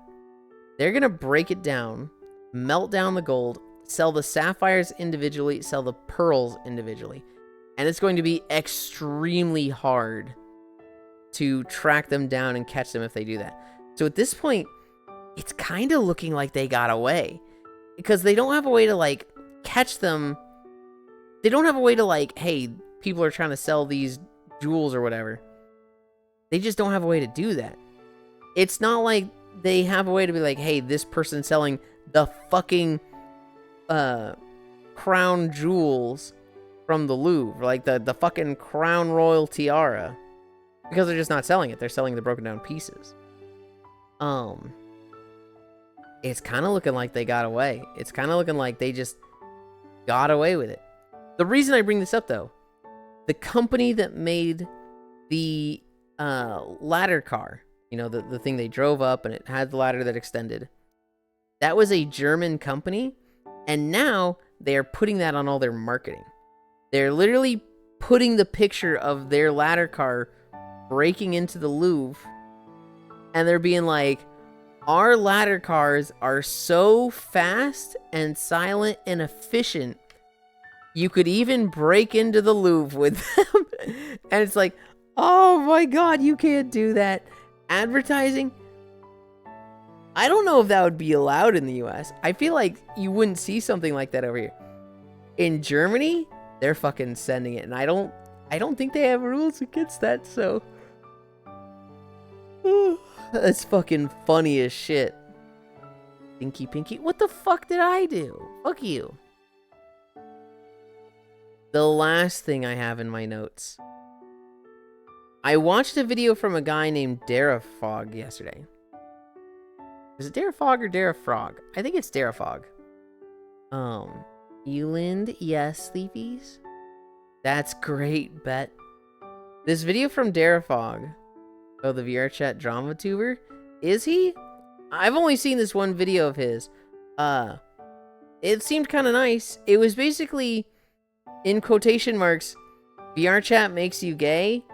Well, not really, you were always gay. And it's a video about how VR chat is such an accepting place.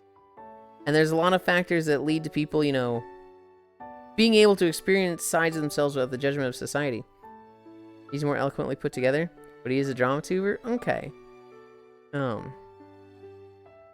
Did you listen to the Rabbit Steel DLC yet? No, I didn't know we could. No, he did a video. It's like 15 minutes long, and it's about how, you know, a lot of people discover themselves, discover their sexuality here, and just kind of, you know, find themselves. And he talks a lot about, you know, the homophobia in VR chat. He talks a lot about how people kind of fall on two sides of either be accepting or rejecting people in their journeys, and both sides can be negative. He kind of just talks a lot about the stuff of, you know, the pipeline with VR chat of, you know, people go into VR chat, they have a meme avatar, then they get an e-boy, then they get an e-girl that's like tech wear and kind of clothed, and then it gets less and less clothed, and before you know it, you know, you're at this point, right? VR chat made you gay. But he's kind of saying, like, it's not really that way. You were always gay. It's just, you know, VR chat made it easy for you to discover that and explore that. I like the video. Where are you at, Yulind? You know fucking exactly where I'm at. BRB, okay. There was one point in the video. He mentions a study. It is a study, and I've never heard of this study. It's from 2014. But it's a study that looks at a correlation between homophobia, but also being gay. And so it's a study where they got, I think it was 35 and 29. So 74, if my math isn't stupid. Hi, Warbia. They got 74 guys. No, that sounds way wrong. 35 and 29, that's 50. And then 5 plus 9, that's 14. So 64? I think 64. They basically tested them beforehand, and they were like, hey, where does this person fall on a specific test of they're homophobic or not? And 35 of them fell on the homophobic side, and 29 of them fell on the not homophobic side, right? And they were categorized in these groups. You know, these people don't like gays. These people are accepting of gays. Then they showed them porn. They showed them male on female porn, and both sides got erect equivalent. They basically had they had like a little measurement band on their dick that if they got hard, it literally measured like, hey, they're getting hard. It's not something they can lie about. It's just straight up, this person's hard right now. Male and female, they both got aroused at the same rate. Female on female, they both got aroused at the same rate. Typically, both sides like seeing that. Someone with a tape measure. Male on male. The group of 29, the group that was not homophobic, just, you know, they weren't into it. They were like, oh, it's gay porn. I don't really like watching this, whatever. The homophobic group, the 35, the group that, you know, clinically classified as, I hate gay people, got turned on by it, got aroused. The arousal measurement cock ring, literally the arousal measurement cock ring. And so it was a strong correlation, not in all cases, not 1-to-1, but a strong correlation between homophobic tendencies, but also like being homosexual. And so it's like, oh my god, that's the funniest fucking thing ever. I was fucking like, wait, this study fucking is real. And like Pixel says, the arousal measurement cock ring is fucking awesome. Religion thing, I mean, it's there's a lot of factors that lead to it. Religion is a big one, but also society. There's a lot of just cultures that's not so much a religion thing, but just culture where it's like, it's such a, what's the word? There's such a massive disapproval of being gay. Yulind capped the point for the love am of God. Okay, you're still talking about the objectives thing. Grinder going down every time there's a Republican convention. It's really fun. Hi, Ryan. Yulind, you need one for stream that shows that status. Ryan? Hello, hello. Maybe for blue Twitch streams. Maybe for that.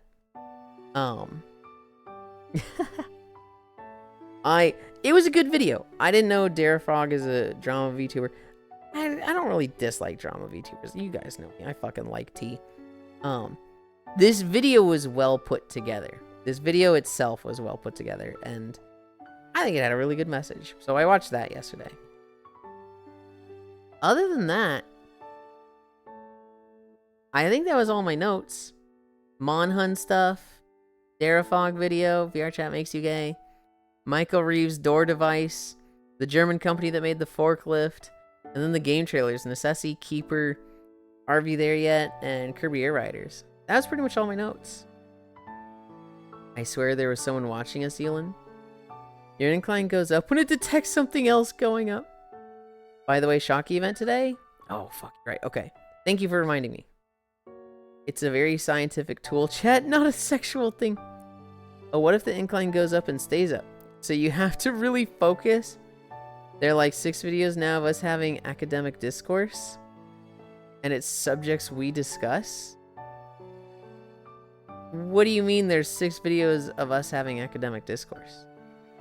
Of us specifically having it? Or like, we talk about something and somebody goes and makes a video about that? Oh, you don't know? No, I'm having trouble following you. Never mind. Okay. Okay.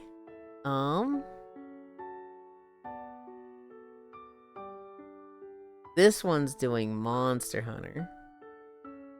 This one's doing Soul 9. This one...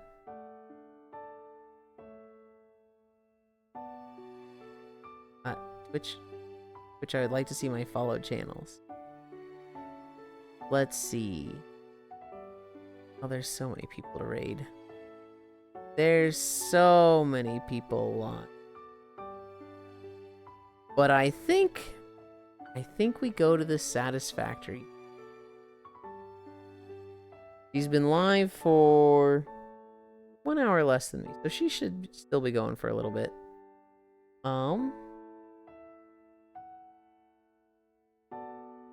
Hey, join your Discord. Thank you. I don't utilize the Discord too much. I wasn't even gonna have one until someone was like, I need it for live notifications. Thank you, I do appreciate that. Just in time for the raid?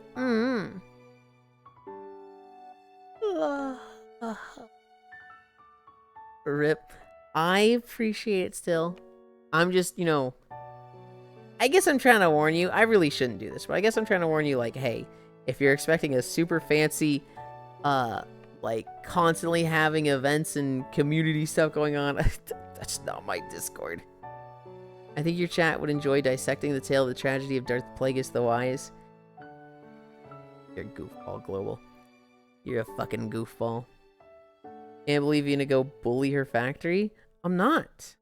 I'm literally not gonna bully her. Can I go above the roof? I can.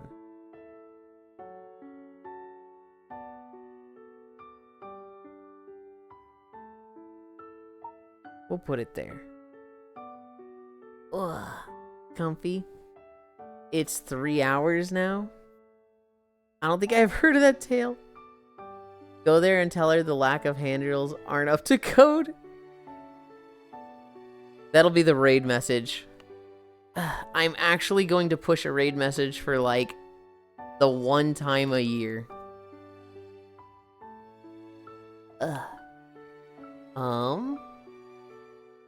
Where is it? Where is it? Where's Chatterino?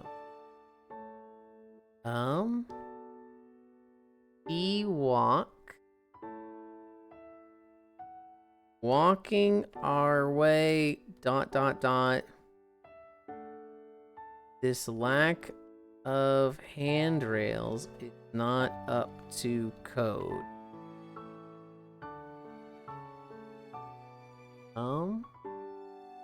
Okay. I didn't notice any wheelchair ramps. This place isn't ACA compliant. Thank you, by the way, Lotus Tech. Flash raid. Sola 9. Oh, I should probably do it myself, shouldn't I? Thank you, everybody, for keeping me company. We had a fucking long walk today. Oh my god, I'm tired. We did 8.4 miles. Tonight is, Corvu's World Hop. We're gonna be doing that.